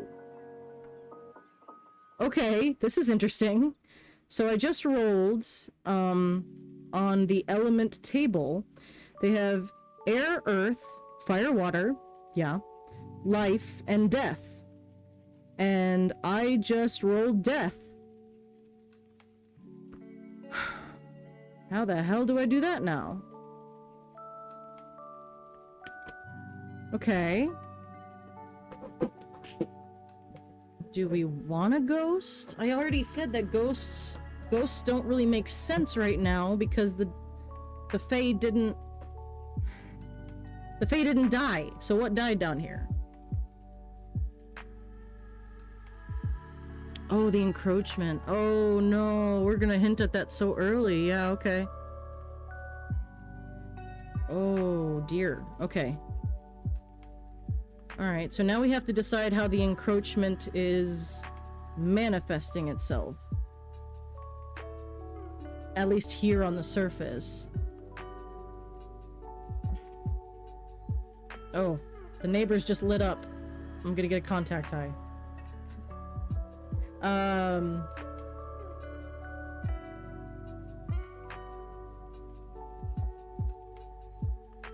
What does that look like?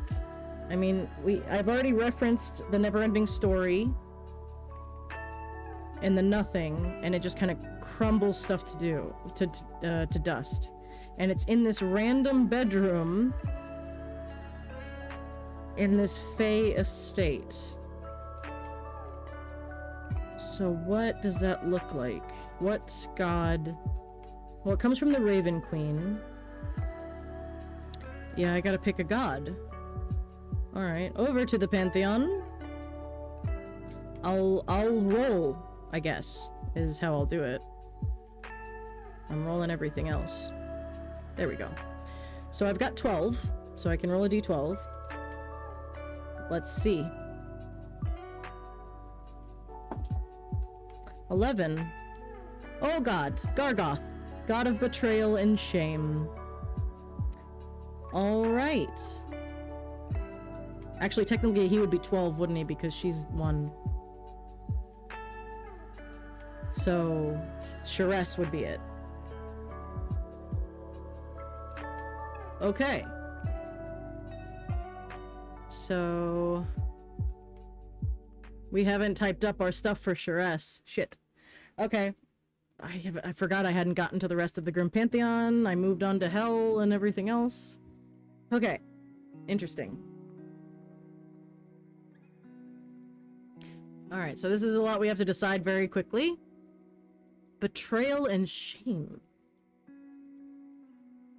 So is this one of those things that's going to affect the players and all of a sudden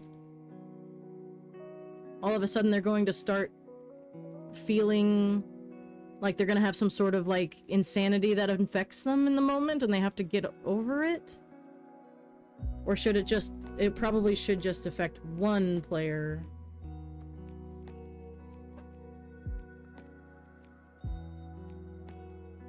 Is that Sharess? Yeah. Vengeance, naivety, and stubbornness. Oops. Sorry.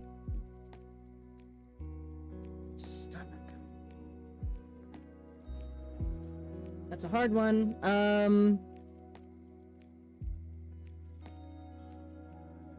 D4. Oh, yeah, I guess. 2. Naivety. Okay.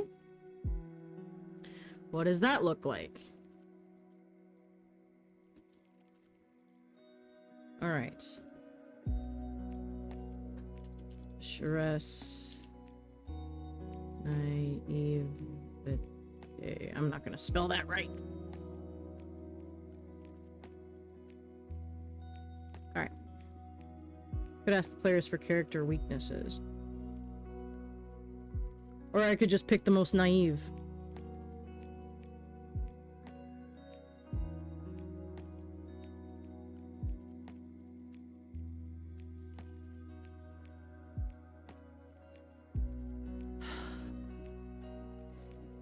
I don't want this to be too emotional, you know? I don't want...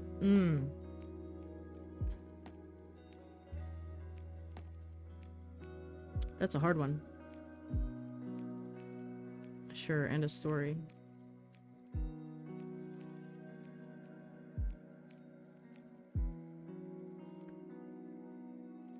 Yeah, I could do like a cutscene thing.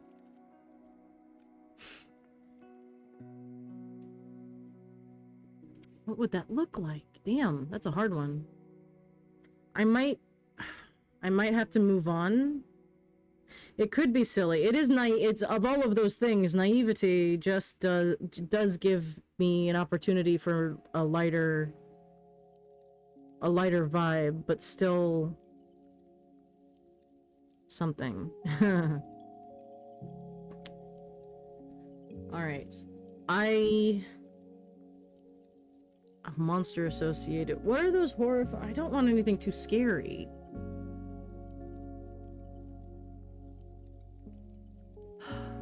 Misreading signals from other players or something. I mean, that's... yeah.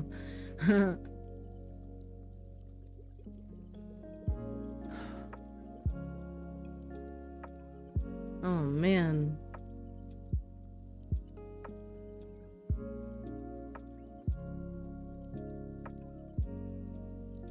I'm gonna move on from this just so I can get the outline of the dungeon done today.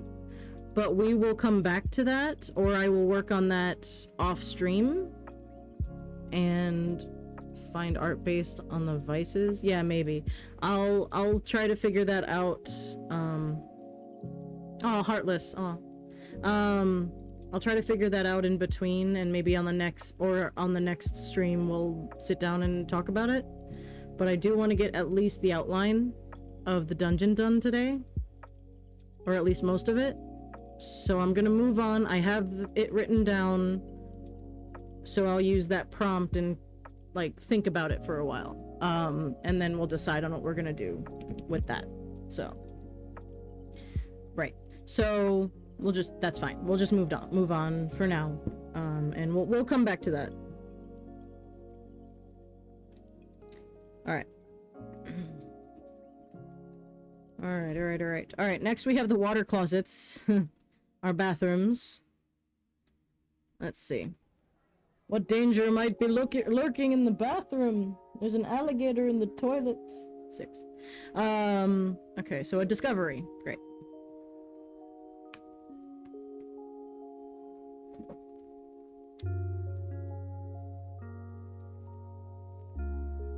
Okay. Let's see what kind of discovery we get.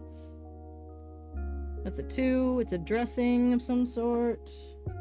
And it's a 10, which is a breeze, wind, or smell. Well, we are in the bathroom. Oh no. So it might be just one of those things that just they open the door and it like nauseates them.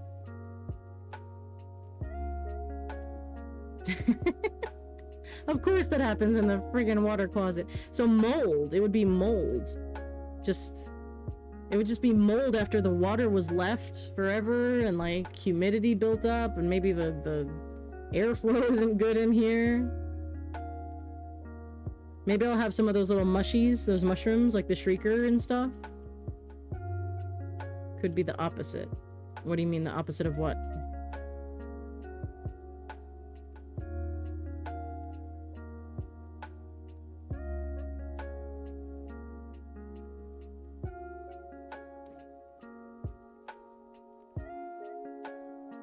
Could be something nice. Well, it's supposed to be. Well, yeah, it's roses. Well, enchanted to smell good. Okay, alright, no, I like that. Actually, because it's enchanted to smell good, but when they open the door, it's horrifying. But overrun with mold. That's funny, because they're gonna be like, whoa, what's that smell? And like, open the door and take a big whiff, and all of a sudden they're gonna be like, all messed up. Oh, that would be mean. Alright. That's fun. Alright. Then...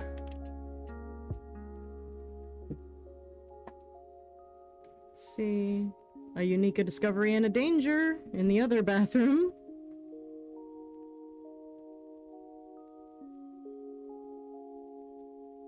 Alright. Magic scented candle. Yeah, maybe something that they can thieve. That would be good. Something they could take and be like, do you really want it to smell nice? Alright, what's the discovery here? Hang on. It's a feature. Alcoves or niches. Okay. Alcoves or niches, okay. Niches. Niches get stitches. Alright, so let's find out what the danger is. Maybe that will inform what the the alcoves are for, I guess. A creature. Nietzsche, yeah. Alright, what kind of creature? 12. A creature dying. Oh god. The bathrooms are a bummer.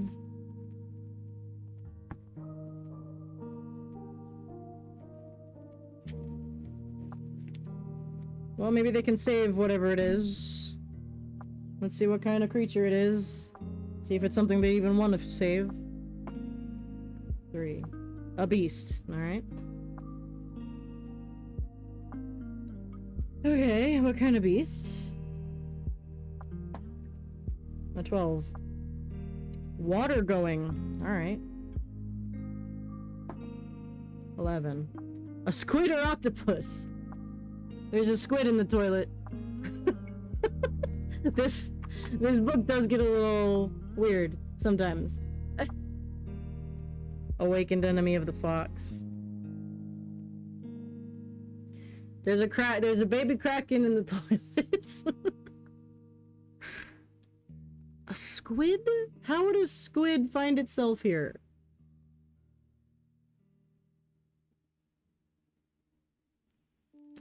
No, I want to make a wild magic everlight mechanic, not the goddess candle. Like you roll a d6 and each scent has the potential to be a different benefit. Yeah, I might have to re-roll, because that's silly. It's just a squid in the middle of the mountains. Mountain squid. Alright, hang on. It's really funny. Alright, we'll still do beast.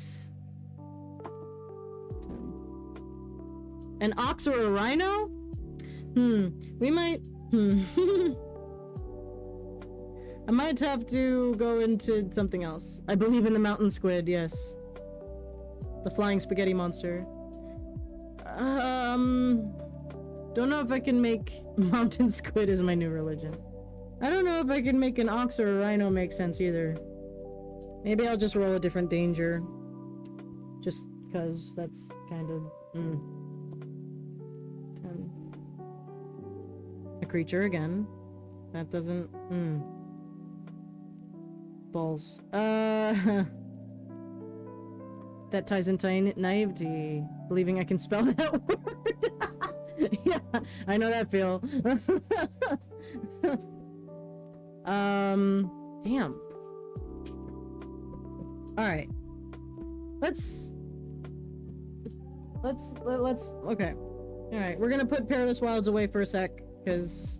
Not helping in this moment. Real recognize real. Let's see.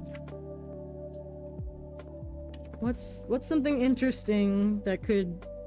Something that, like, could actually be a fight. Like, I'd like them to do combat, because they do have fun in combat. So I need something that isn't... that they wouldn't feel bad about fighting, necessarily. A fist bump.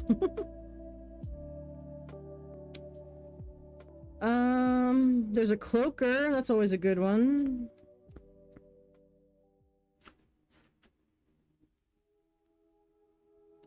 You know, when I always got, because there was a, Skelly Boys. That wouldn't make sense here, unfortunately, because nobody has died here, for a variety of reasons. The Fae wouldn't have died here, and nobody has touched this place because the valley in which it is in is largely untouched by civilization.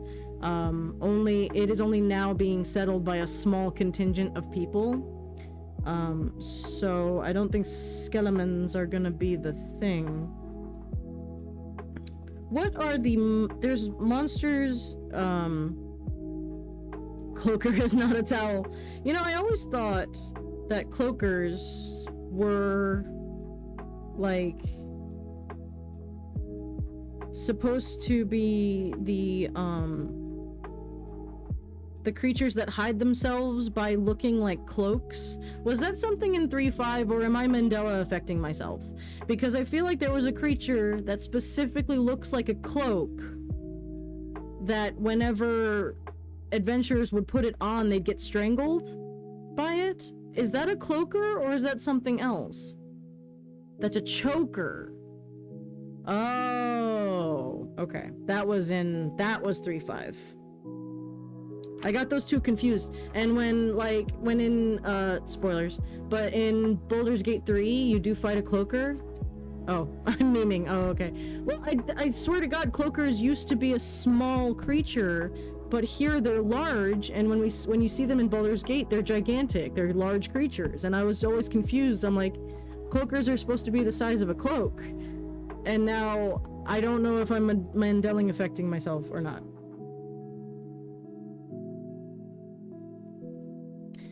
I don't know. Maybe it's called something else. D&D, creature, disguise. You should not use a bone... Hi, Chromie. A boneless? Oh no! I've had to fight one of those! I'm not doing it. I mean, I could do a mimic.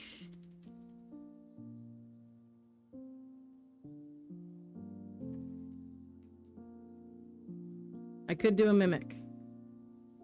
I hated fighting that it was so gross. You're really good at describing the gross stuff, babe. That was all you. Like a starving mimic.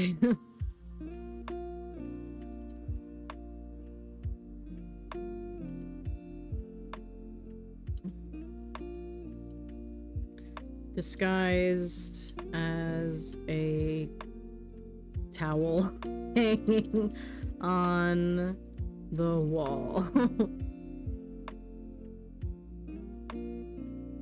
I'm gonna be that person and use a mimic. I've never used a mimic. At least not on my own volition. I've used it when it's been in like a book or something, but I've never put a mimic into a dungeon of my own volition. Just because they make me so angry as a player. Flames on the side of my face. I hate them. I know it's a classic monster. I know that, but I'm also the player that would run into Borderlands and like open the thing and be surprised every time when a mimic had its mouth around my face. I just wanted to open the thing. There's an ad. A hand towel. Its smell could be a baby. That is sad. Yeah, I'd probably just do a mimic. That's funny. Alright. Yeah, we'll do a mimic. Sure, classic. The kids know the meme. Baby cloaker. It's kind of the same thing. A cloaker is a challenge rating 8. I just might make a flying mimic. Why not? It flaps around as a cloak or a towel. Alright. Where'd it go? Oh. It fell. Alright. Okay. So now we're in the supply closet. I'm going to I'm gonna put in treasure in some of these places, but I want to roll up every room first. Just to see how much treasure is naturally occurring, and if I think there needs to be more, then I will add more. So we're just going with what I roll for now, and then I'll add more treasure if I need to. Later on. Alright. Alright, so let's see what's in the music room. No, supply closet. 3. Discovery and danger. Fun.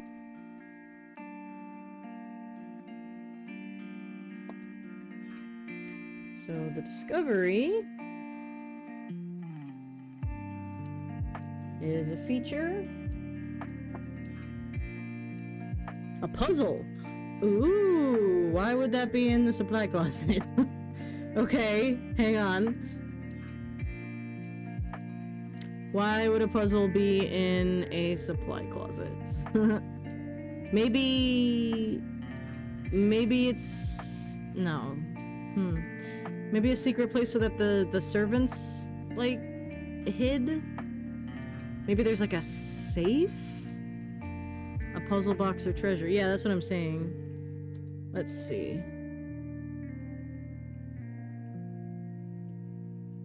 Alright. So something in the wall. A safe or something set into the wall of the supply closet. We're number 6. Okay.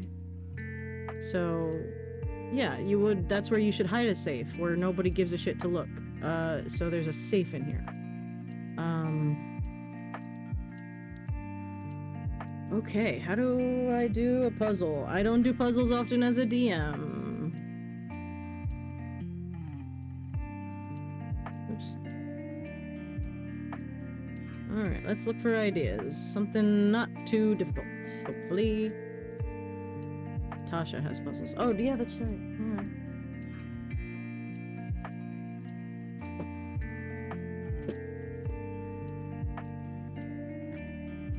Alright, I have a full-length mirror in my actual supply closet. Maybe it's a mirror puzzle. You have to get past yourself. Oh, I think I know the way to do that. You have to walk backwards, don't you? I think I think I've run into that, that whole thing. at some point. I don't know. Hang on, let's see.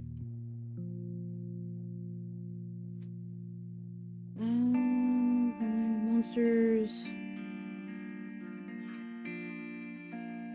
Puzzles, 171. Alright, let's just see what Tasha has. It might not vibe, which is fine. The mirror idea is cool. Write that down. Yeah. Whoa, hey no. Okay. Full length mirror. Have to get past yourself. Must walk backwards toward mirror. Alright.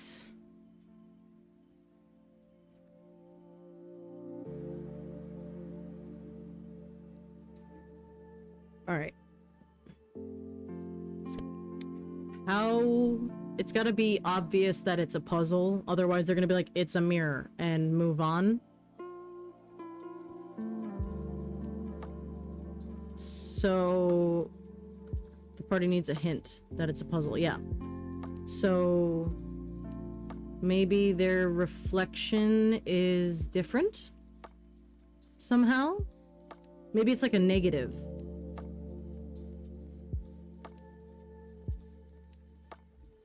No, or maybe high enough perception and they find fingerprints on the mirror. I don't know if that's enough of a hint. Could just have shitty little kids.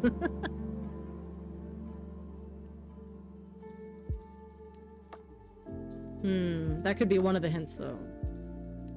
I'm thinking of like a Harry Potter kind of like written across the top of it, blah blah blah blah blah.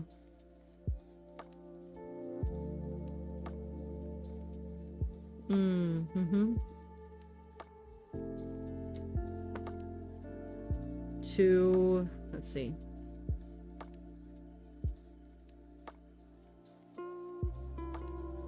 To find where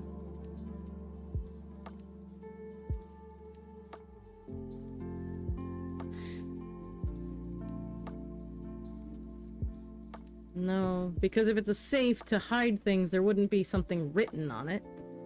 That would hold their interests, maybe. I do like the idea of being a negative, or maybe the reflection delays. Whoa, that'd be crazy. The ping on the mirror isn't up. Whoa! Whoa! Oh my god! Are you kidding me? Another... Thank you, Catchy Cantrips, for the raid. Small round creatures begin rolling in. It's a Tato takeover. That's cute. Oh my god. 2 in the same day? Hi. Oh my god. Oh my god. Oh my god. Oh my god. Okay. Hi. Thank you, everybody. Nerdhalla, Catchy Cantrips. So, oh my god, this is the second raid. There's so many people. Hi, Tatoes. I love that. Little potatoes. Potatoes are my favorite. Oh, look at these little guys. The happy Oh my god, tree. I love all your little mods so much. Or your emotes. Oh my god. That's a lot of people. Hi. Posture check. Oh, posture check, thank you. Second goal, and you haven't even posted it yet. I know, I didn't even... I met my first goal today, like, an hour ago, and now we're almost... I'm not even... Oh my god. Okay, hi. Thank you for the follows, everybody, and thank you for the raid. And... Wow, that's... Holy crap. I'm freaking out. Hi. Pitch time, right. Hi. I'm... Oh my god. I'm Little Apple Blossom, or, Annie, if you prefer. I don't want to do push-ups! Oh no! I'll do push-ups in a second. God damn it. Thank you. Thank you for redeeming that. I'll do push-ups in a second once I do... Okay. I got lucky with the first raid. Nobody looked that there were push-ups. Alright. I'll do push-ups in a sec. I'm Little Apple Blossom, or Annie if you prefer. I'm a world building streamer. I started the stream because I have super ADHD and I need body doubles to do anything that I want to do.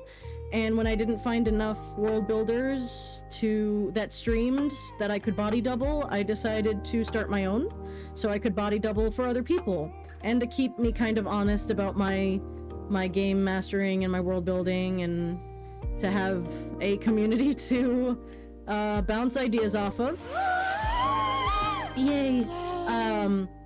And I world build in my homebrew world of Galdor, which is a comfy, cozy, cottagecore, witchy vibe kind of world where everybody is inherently good and heroes are many and monsters that need slaying or at least relocation exist, and people respect adventurers as a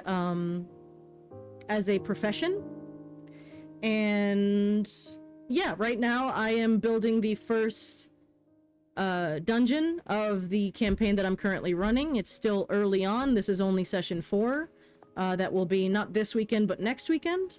I do not actual play or post any of the streams necessarily, because I have minors in my group. I do not want, to have any of them deal with, the world at large, if they don't have to. And so, yeah, so I'm working on that. I do plan on doing actual plays between me and my husband. My husband is in chat. He is Animaraptor22. And yeah, I've been DMing for about 15 years, maybe? I've lost count. And off and on. And thank you so much for all of the follows. And I guess I gotta do push-ups now in 93-degree weather with no air conditioning. So thank you for that.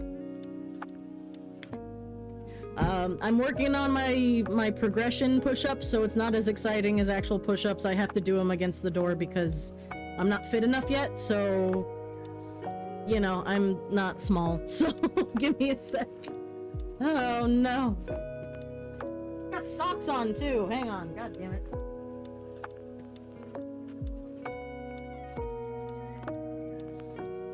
This is hard to do. I just hope you guys know that.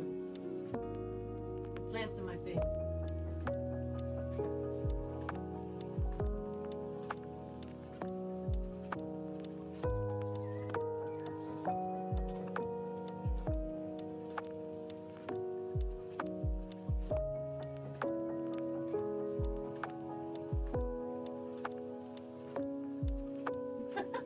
My socks were slipping. Okay. Oh god. Came in while I was lurking. Hi. Yeah, so many potatoes. I'm doing it. Yeah, yesterday was arm day too. Hi. Oh, yeah, so now it's really hot in here.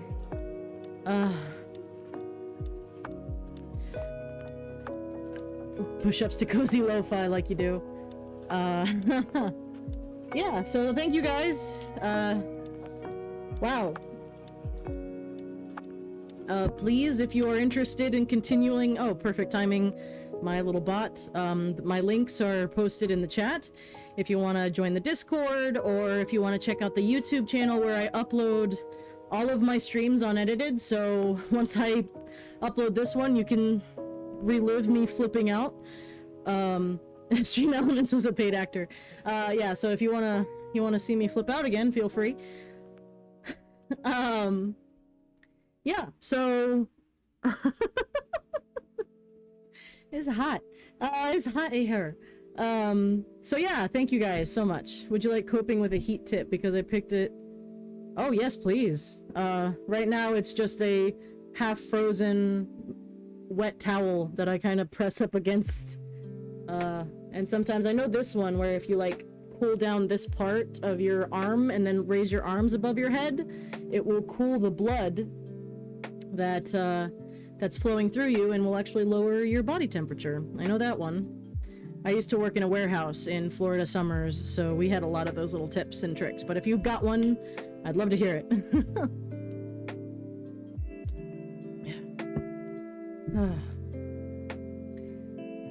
Okay, right, so back to dungeon building. We were just talking about a puzzle. I use the Perilous Wilds,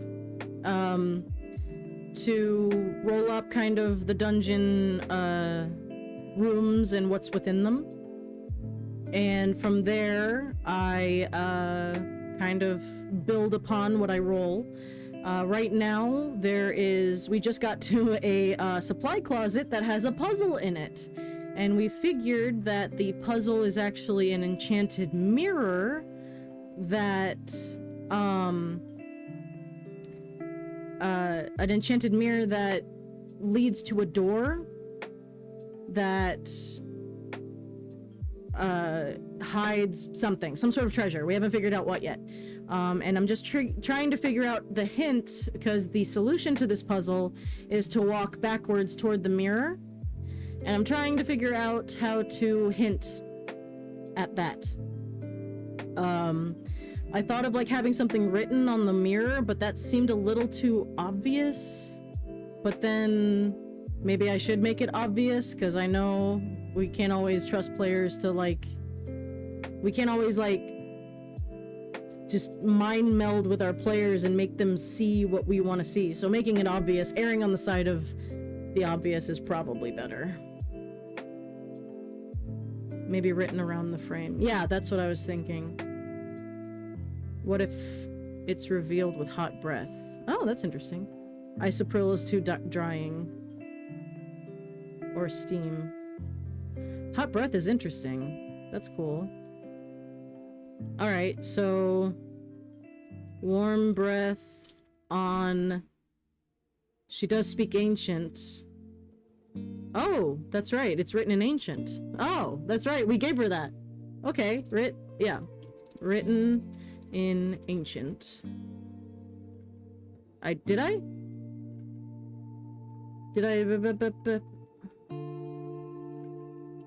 Like coping with heat tip. I see that. I sure will. Maybe written around the frame. What is it revealed? Isopril is too drying. Isopril alcohol works? Is that what you were saying? That's the only...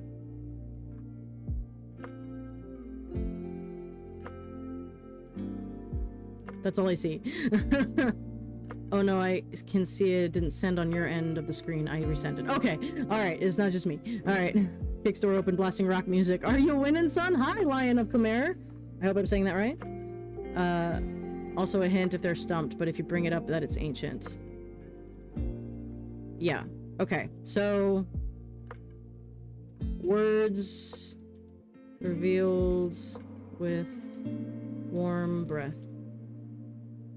I also hope you're saying it right. Alright. We can both be wrong together if so.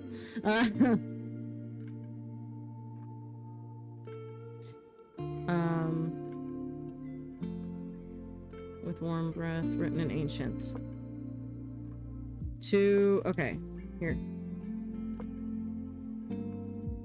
To reveal where the...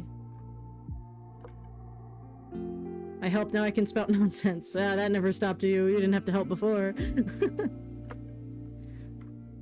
I don't know if you're... Hello, Remnant of Chaos. Welcome, welcome. We're building dungeons today. I don't know if your stuff isn't sending for me, Churney, or what, but it's not showing up on my end. There we go. You're not allergic to solution of ethyl alcohol, mint essential oil, and water has a fast evaporation, which can make you feel cooler faster. Oh, cool. Gonna head home soon. Okay, babe. I'll be here, probably. So you guys can probably meet husband, because he'll be heading home from work soon, so he'll stop by and say hi, I'm sure. I've started building my first ever world, and no idea what I'm doing. Neither do I, but I've gotten, you know, a couple months in, so I'm doing okay. Just had a Lancer section. I've heard good things about that game. Epic times, but with badly damaged and one more fight coming. Oof. Oof, oof, oof. That's always a scary feeling. To reveal where... But you want ethyl alcohol rather than isopropyl because isopropyl is drying. Gotcha. Okay, I will consider that, definitely, because I'm trying desperately not to use too much of my AC, because it's really expensive. So you guys are gonna see me in some of the most wild outfits as I go and try to keep cool as it gets to... Today is 93, in May, and I'm gonna try really hard to not use my AC. It's, yeah. So, I'm up to 2 showers a day so far. It's probably gonna go up even more soon.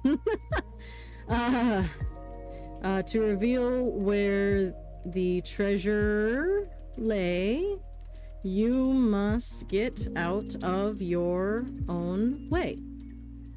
I love how, like, regardless of the, always when puzzle, like, stanzas are written in fantasy, they rhyme even though they're written in a different language. Yeah, felt. I used to work in Florida in the outside. Yep. That's why I only use cam for Lego builds. I don't need to wear pants with it off. That's fair. That's fair. Alright. Cool. Alright. Yay. There's our puzzle. Now we have a danger. Oh, I do have to... No, it's fine. Whatever. That's fine. I'll come back to it. I have thyroid issues and appreciate these tips. Yeah, no. Always. Alright, what's the danger? The danger tables have been a little weird for us for this particular dungeon because active rhyme enchantment on it, yeah. Because not all creatures make sense right now. We rolled a squid earlier, even though this is a landlocked area, so we had to figure something out there. So that was fun. Alright, so we have another creature. Apply sensibly and listen to your body when trying new things, not all things. Yes, also very, very true. Alright, what kind of creature? They're fighting and squabbling. Rock squids, yeah. Those are the baby kraken. Alright. So... let's see what kind of creature. God damn it, I keep hitting my mic. Oh, actually... Husband, are you still in chat? Probably not. He's probably left work now. That's okay. I was gonna ask him to... That's fine. That's fine, I don't need it. Alright. What kind of creature is gonna be in this room? What room are we in again?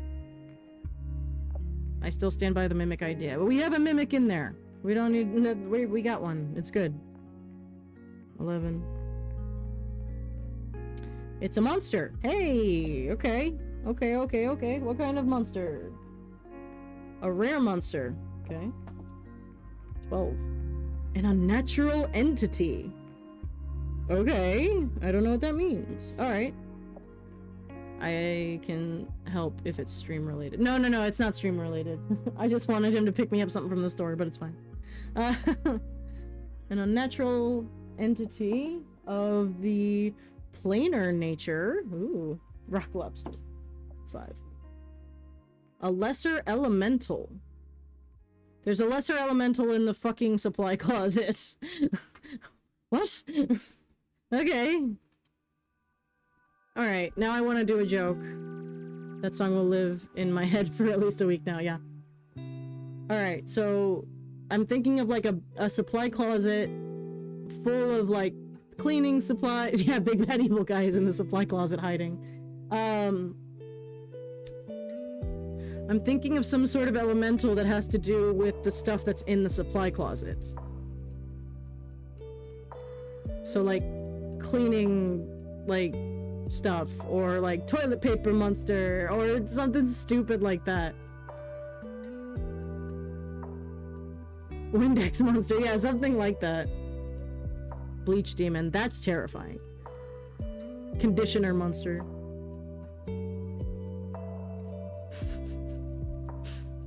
Soap monster. A soap monster would be really funny.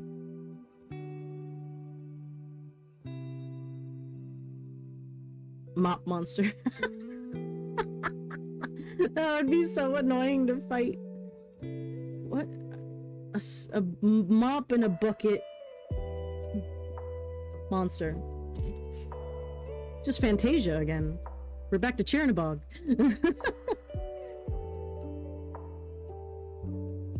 I'd have to put on that music when it happens. It rhymes with rock lobster, so that's the song now. Enchanted objects. Oh yeah, they could just start getting their asses beat by bars of soap and mops. Just this chaos. Okay. There is like...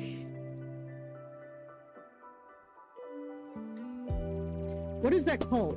Isn't there like a monster that's like literally... Who hit me with a shoe? Yeah, for real. Like, isn't there a specific... Like, is it awakened? No. Animated objects. There it is. 19. Okay. That's really funny. Alright. Okay, so they just have like a flying sword and rug of smothering and animated armor. So, an animated armor... What if the tools were hiding something else, like behind a hole in the wall or something? Well, they're hiding the mirror. That's what it would be. So they're gonna get a Voltron monster made out of objects. Yeah, so it would be an awakened armor made of soap and mop buckets and conditioner bottles. Which is really funny. Like a washcloth. Yeah. The mirror was stored here for some reason. It was, you know, it was messing up the feng shui of the room it was in or something. Rinse and repeat. Animated sword could be restatted as a club. Yeah. Just them getting just pelted with things. That's so mean. Okay. Alright. Mop broom handle. Yeah, just a bunch of stuff. Alright. That's Bath Bomb. You guys are gonna smell great after this. Soap would act like a blackjack. Yeah, that's true. Oh my god, that's really funny.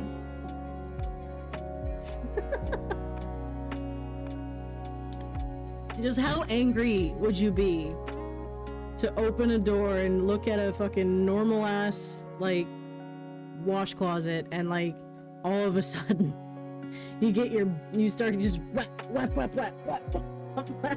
Soap. Oh my god. That's really funny. Alright. Sponges could do splash blinding attacks. Plunger beast! Oh my god, absolutely somebody's getting a plunger to the face.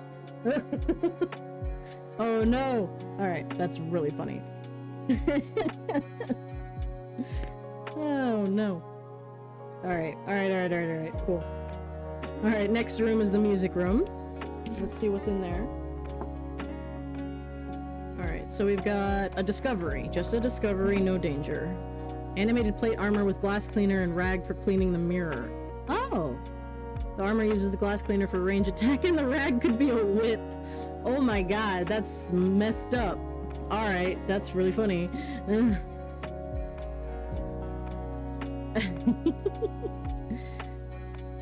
Glass cleaner and rag as a whip. That's really funny. Well done, Pat. I love that.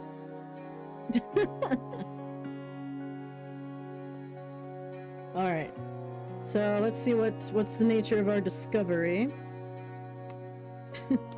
Wet towel smacks or crits. Oh god. No, please. Give me a dragon. I don't want to fight that thing. Give me a dragon. I will fight a dragon. 12. Ooh, a find. Tools. Tools, I mean, musical instruments are tools. Alright. What would make that more interesting?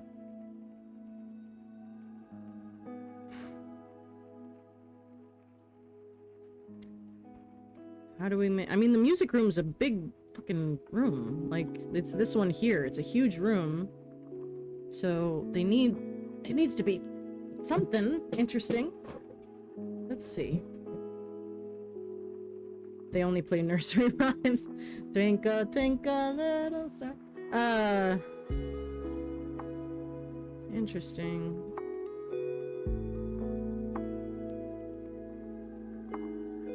musical instruments. The piano plays spooky music when people walk. Oh.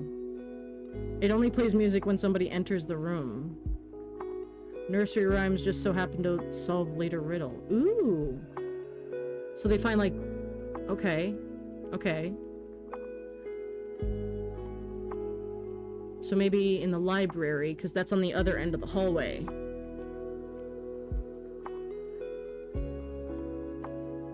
Okay, I like that.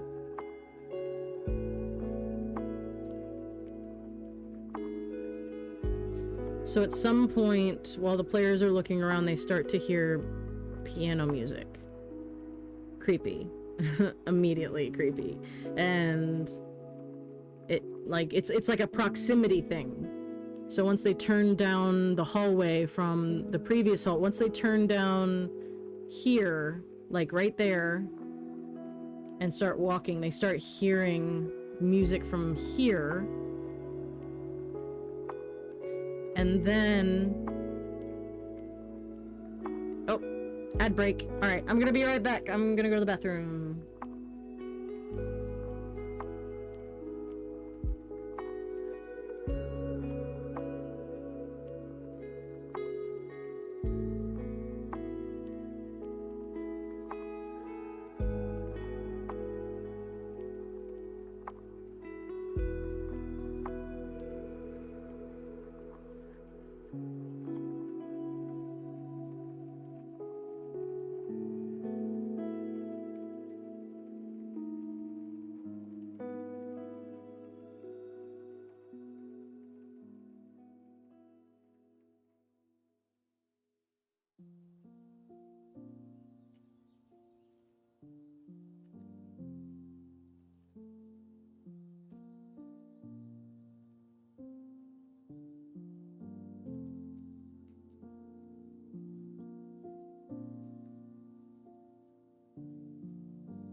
Okay, we're back.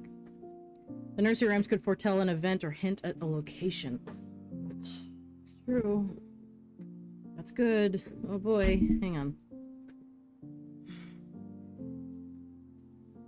Now, there is, like, this is basically this house is the first level of a mega dungeon. It's basically, I'm treating it like, Stardew Valley, where you have a dungeon that you know where it is, and you can freely leave and enter, because this is kind of more of a cozy campaign, and I don't want, you know, the characters getting trapped. So maybe something that hints at that, and then it will lead them to a certain book in the library, which will tell them that there's more below. Okay. Alright, so... it's a nursery rhyme. I'd need to write one, I guess. I'd need to write a nursery rhyme. Okay. Oops, nursery rhyme that hints to a specific book within the... This is, of course, well, the magic of being a DM, because I set one was the library and one was the music room. and I was about to be like, but what if they turn the other way first? The magic of being a DM, take the library and put it where the music room is and put the music room where the library was. You can move stuff around. I tend to forget that. I tend to like set something up and I'm like, it's there and that's how it's built and that's it. But I need to remember that they don't need to know. Hopefully the music leads them to that room, but it might lead them away. So maybe we'll wait until we know that they're going that way, and then the music will hit. I think that's how we'll do it.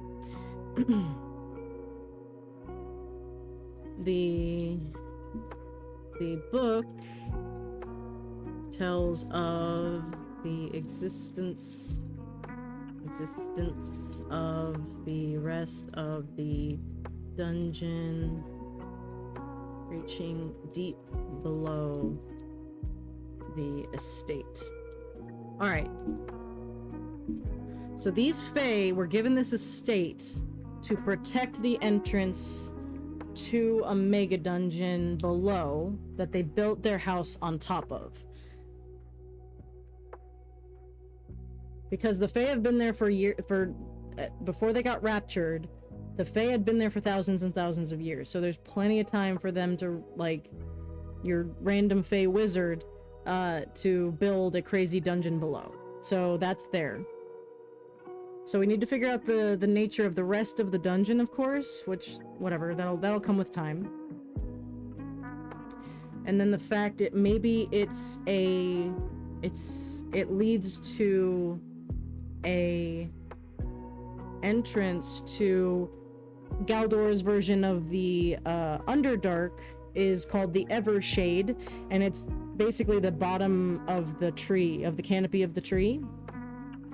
So it's still very much like you would imagine the Underdark to look, but it would be more tree and petrified wood and like all of these turning and organic shapes rather than caves and rocks and hard edges and that kind of thing. It's more twisty turny and things like that. So it could down large worm tunnels. That could, yes, there could be like termite tunnels, beetles, you know, crazy big things. You know, our bullets are not going to look like bullets. They're just going to be big ass beetles, but I'm just going to use that, you know, stat block. You know, you've got plenty. I mean, I've got Ankegs, I've got 3 Keen, I've got so many insectoid things that I could use to point out that this goes deep into the wood of Galdor, which is very, very cool. But it starts with the estate, and then there's some sort of wizard tower dungeon thing below the estate, and then even deeper it goes into these crazy insectoid tunnels, this crazy tunnel system, and then eventually it gets into the Evershade itself, if the players ever decide to go that way. But it is a mega dungeon, and I'm gonna somehow do some sort of teleportation thing where, like, again, if you've played Stardew Valley, there is there's an elevator on every level, and you can freely leave it. So I'm gonna do basically that, where there's going to be teleportation sigils in certain places within each level of the dungeon that they can run to if they need to. Again, because I want this to not be super low or super high stakes. Although later, you know, some things might happen where all of a sudden the teleportation sigils don't work. Oh no, you know, what do we do? That kind of stuff. So it leaves me open for that kind of stuff, but for now, they can choose to go and have shenanigans for as long as they want, basically.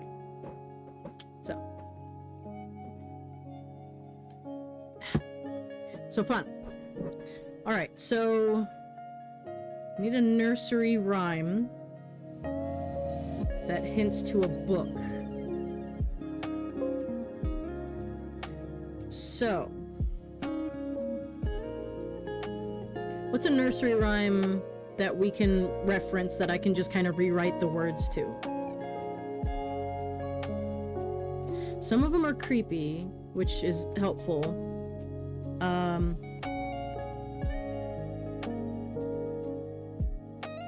Some old school nursery rhymes. Hang on. I gotta go back to my childhood, man. Do kids even learn nursery rhymes anymore? Like, this is a legitimate question. I don't have kids and I never fucking want kids. But, like, are nursery rhymes still a thing? Like, a big thing? Because I know I've met, like, Gen Z kids or Gen Alpha or whatever that they are now that don't know about the cow jumped over the moon. That one? And that's, like... That was a big one for me. That was, like, when I was a kid, that was the one I just sang and sang and sang and sang. ABCs. Alice the Camel. Baba Black Sheep. Bingo. B-I-N-G-O. Brush your teeth. 5 little ducks. 5 little monkeys. Head, shoulders, knees, and toes. Here we go. Most new generations don't know them much. Too much of triggers and such, probably. Yeah, it's... Ugh. Cold and frosty morning. This is the way we da-da-da-da-da-da. Yeah. Hey diddle diddle, the cat and the fiddle. That's the one. Hickory dickory dock. Humpty Dumpty. If you're happy and you know it. Is that a nursery rhyme? I guess. If wishes were horses, beggars would ride. Teapot, Incy Spider. It's raining, it's pouring could be a good one.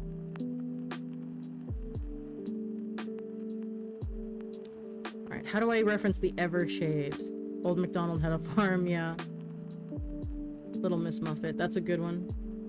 I'm trying to think of, like... Evershade. I need to hit Evershade. Like an entrance to Evershade, kind of. I might have to come... That's another thing I might have to come back to, because that's a longer, like, sit and write project than I want to do. I'm just halfway done with this dungeon, and I might cut it sometime soon, just so I can eat and rest and cool down because it's hot as hell. So I'll probably leave that. Yeah, Twinkle Twinkle's another good one. So we'll leave that alone for now, but I will try in between this week and next week to write something up so we can do that. Alright, that's fine. So now we're here at a big ass bedroom, like honored guest kind of bedroom. Alright, so let's see what we've got here. 12. Discovery. A unique discovery. Alright.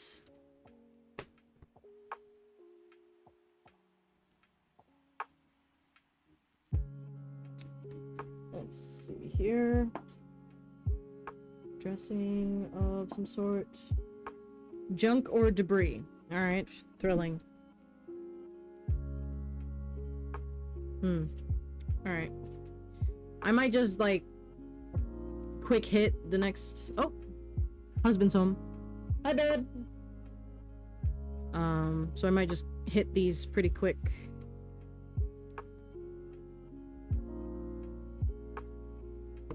Alright. Another 12. Another unique discovery! Holy shit. A lot of discoveries in this one. This dungeon is being very nice to them, which is... Rust monsters eating old iron scraps. Yeah, we could definitely do that. 9. Feature. And... Pillars and columns again. I'm gonna do something else. 2. I already did that one too. Come on. 11. A magic pool, statue, or idol. Ooh. Magic idol. Or statue in the bedroom. Do we get to watch this game on stream? I do not do an actual play on stream because some of my players are minors. And that's husband. And that's Thumbs. This is Thumbs for anyone new watching. This is our oldest kitty. Asher is elsewhere. But he's a big fat orange, as you can see. and he's very good. Look at my son. Pride is not the word I'm looking for. Daddy alert. Daddy alert. Mike said daddy alert. I don't know if it was for you or Thumbs. I'll take it. Oh, the camera's now. Yeah, the camera's That's now. fine. Hey, buddy. Buddy. There you go. Hi. Mwah. Hi. Do you need anything? I love orange kitties. I have two myself. Oh, two kitties. Two kitties. Two kitties. What's the best type of kitties? Two kitties. Two kitties. I do not currently need anything. No. You're good? Yeah. It's been a long stream. Yeah, I'm probably gonna call it sometime soon. Okay. But yeah, I'm gonna try to quick hit these last couple rooms. Yeah, and then no, I'll keep just, fucking slaying, It's- dude. It is. It's warm. Do you have a fan on you? You don't. No, have I a fan can't on have a fan on me because the mic. If the wind blows right on me, it's gonna. you. Have you yeah. tested that? No, but I don't want to test it on stream right now. I'll do it another time. I'll test it in OBS off stream. Okay. Yeah. Hi. Okay. He's screaming. Hey. Oh. All right. Fine. Under desk fan. Yeah, I might have to do that. That's a good idea. That we'd have to buy another fan. It's okay. Okay, so a magic or idol or statue under the bedroom has a lot of potential. I'm gonna kind of, do a quick, when seen teleports worn armor or clothing onto itself and is not removable as it becomes part of the statue. Alright, I'm here for the shenaniganery, but why would that exist in a bedroom of a Fae estate? Also, nobody except the rogue wears armor. Actually, well, no, actually, yeah, the rogue and the ranger both wear leathers, but none of it's special, so maybe it switches armor. What if they get, that's how they get like a magic set of armor. The first person to touch it. Or get close to it or something, or stand in it. That's interesting.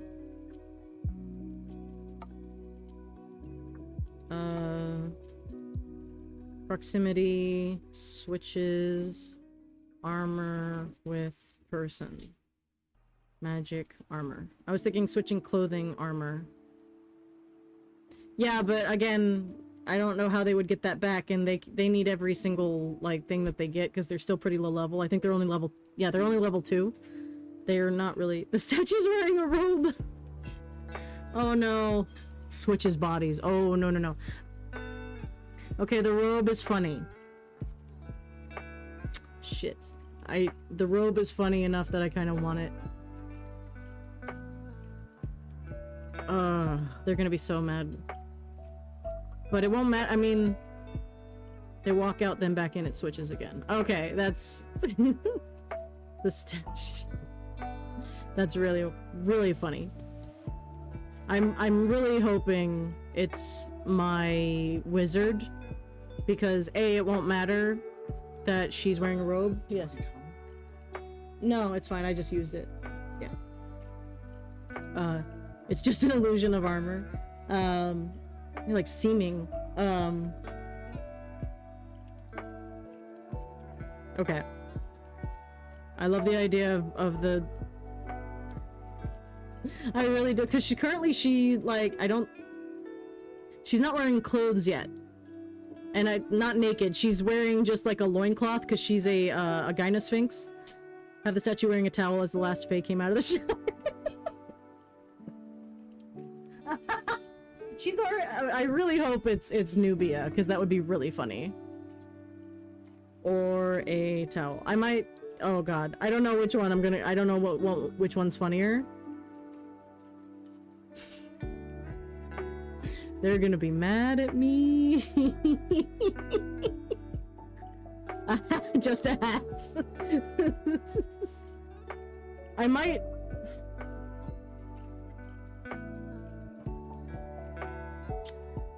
Okay, so the only way I'm gonna save this and try not to annoy, not annoy my characters is I'm going to make the closet absolutely full of clothes, of really cool clothes, because all of my players are really into the dress up clothing aspect of having their own characters. So I think that might help them if, like, all of a sudden somebody loses their clothes, they can go into the closet and, like, get a new outfit, which would be very cool. Closet full of beautiful clothes. Alright. Alright. Walk the catwalk, yeah. You have to model. That's really funny. Alright, that was brilliant, Pat. That was a great idea. Alright. Next is another closet. A little small supply closet. It's like a linen closet, I think. So let's see what's in there. It's a 10. A danger. There's a danger in here. Dun dun dun. If they walk out of the closet, the clothing gets squished again. That's gonna be 2 hours of the game of just them trying to figure out how this is gonna work, and I love it. No, I just had my outfit. Gelatinous cube babies. We already have a gelatinous cube. That's the first thing they fight. All right, what's the danger? That outfit thing is very funny. Oh, a 12. An entity. Again, we're gonna have like a big-ass fucking entity hanging out in the closet. A criminal mastermind.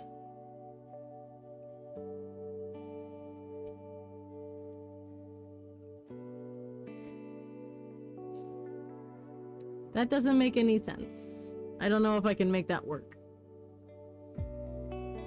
Sometimes these tables do get a little weird in this system. A criminal mastermind in a random linen closet and DB Cooper's ghost. Rust monster eating an animated object or that armor. One of the minor glass cleaners tries to defend and protect itself. That could be definitely something that maybe that might be downstairs because this is still the first or this. It's the second level, but it's the first one. Yeah. Criminal mastermind. I'm gonna have to re-roll. 8. A monster lord? Okay. Where's... Hang on. So, again, I love that all the big things are hiding out in closets in this. Alright, so let's see what kind of monster. Maybe it'll inspire something. A legendary. A legendary monster is hiding in the closet. What? Sir cease with the rock lobster. An unusual monster. What does that mean? Oh, that's another table. Hang on. Unusual. Wait. Unusual what? Where? What? Humanoid monster.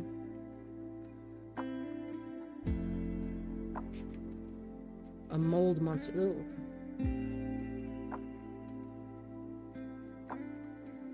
Wait, where's the unusual? A huge one. Alright. Where's the, hang on. There's supposed to be an unusual table, specifically, but I'm not seeing it.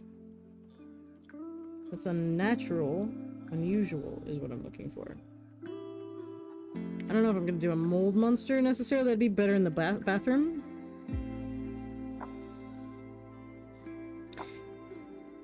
Where the fuck? Hang on. Damn it, they don't have an index. What is with RPGs and having an alert? A rag hag?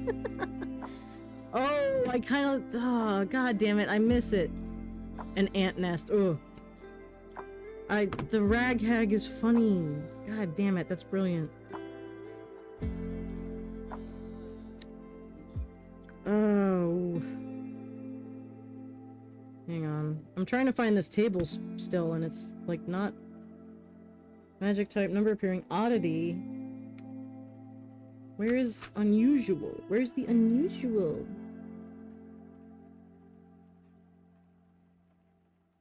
It says it's huge.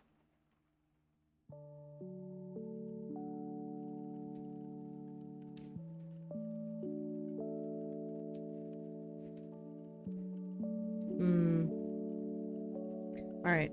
I don't know if it's the book just accidentally put it in that, marked it as something that's on a table. Alright. Rag hag is funny.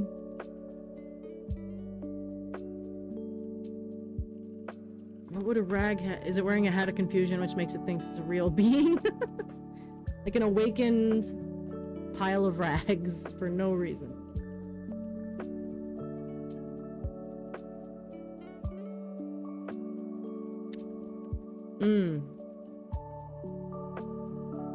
That's really silly, and I'm trying to figure out...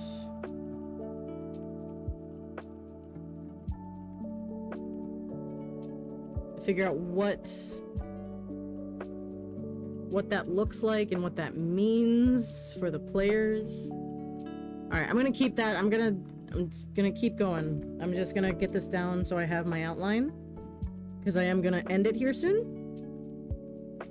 Just because it's very hot, and I'm getting very hungry. Alright, so that's a discovery.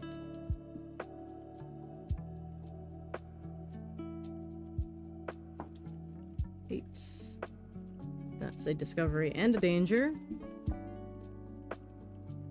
I was picturing something like Frosty the Snowman style back. Yeah, I think I'm the same way. 11. Discovery danger. Fun. Okay. Corn cob pipe and a button nose. And a discovery danger. Alright. Alright, so I have an outline. I'll keep working on this in between. We should raid somebody, I guess. I have more people than I ever have. So raiding would probably be a cool thing to do. Let's see here. Let's see who I've got that I can... Instead of a hat of confusion, a hat of animation. I might do that. That's brilliant. Let's see. Who do I got? Oh, there's a cute tiefling... Oh, maybe not. Hang on. I try to focus on smaller creators, especially in the, Yeah, I might do the hat of animation. That's really funny. I try to do smaller creators specifically within, like, the D&D RPG communities. So let me see if I've got anybody. I tried really hard to get, like... Oh, Critical Bard is going. Oh, Critical Bard's a cool guy. Okay, let's do that. Alright, hang on, let me... Oh, wait, is he offline now? Oh. Hang on, sorry. Is he live or is he not? Okay, weird. Alright, never mind. Sorry. It says he's live, but it's not. Oh, this is great. I'm being passed from stream to stream like Sisterhood of Traveling Pants. Just think of what would happen if it got laid down on something like a couch or a chair. I stepped away for a second. You got so far. Thank you for streaming today. Yeah, thank you. You did it. So nice to meet you and your community. I'm excited to be welcomed with open arms. Absolutely. I appreciate that. You never made a raid message. I have no idea. Yeah.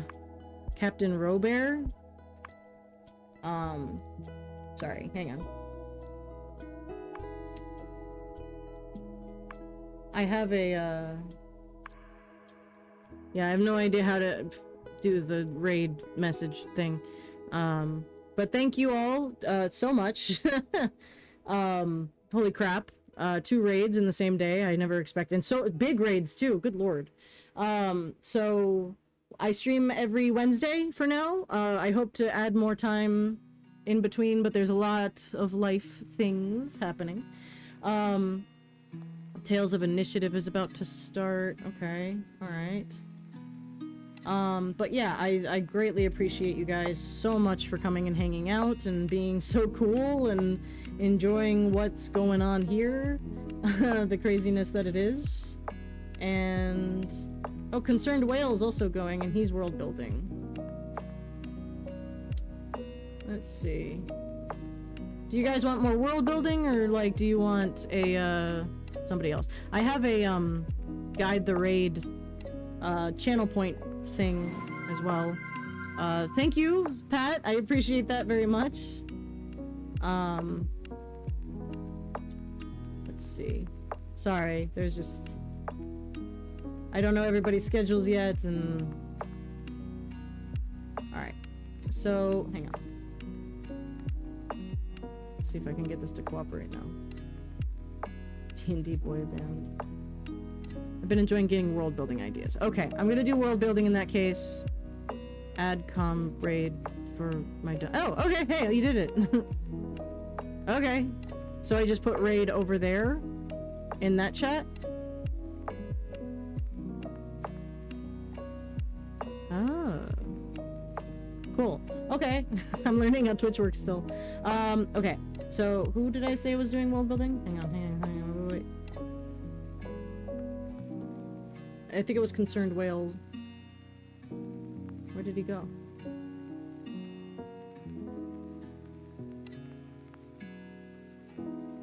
There he is.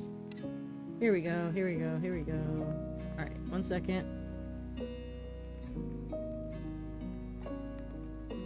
There we go. Alright, so let me set that up. There we go. And copy paste when you raid. Okay. Alright, so we're gonna go ahead and raid. Let me make sure I spell it right. Hang on. I'm always terrified that I'll get it wrong. So, we're gonna go ahead. A commercial, Rude. I hope I don't... You won't miss. I'm gonna wait for it to end. I'm gonna wait for the ad. To get over itself. But yes, I've got the raid. I knew that one. I got that figured out. Yeah. Okay. So, again, thank you guys so much for being so awesome and hanging out and following and holy crap. Join the Discord, check out the YouTube. I'm gonna start uploading this very soon, if not tonight, tomorrow.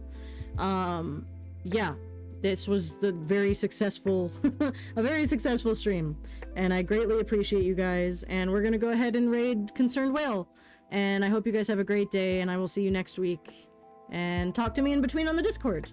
Bye, have a good night.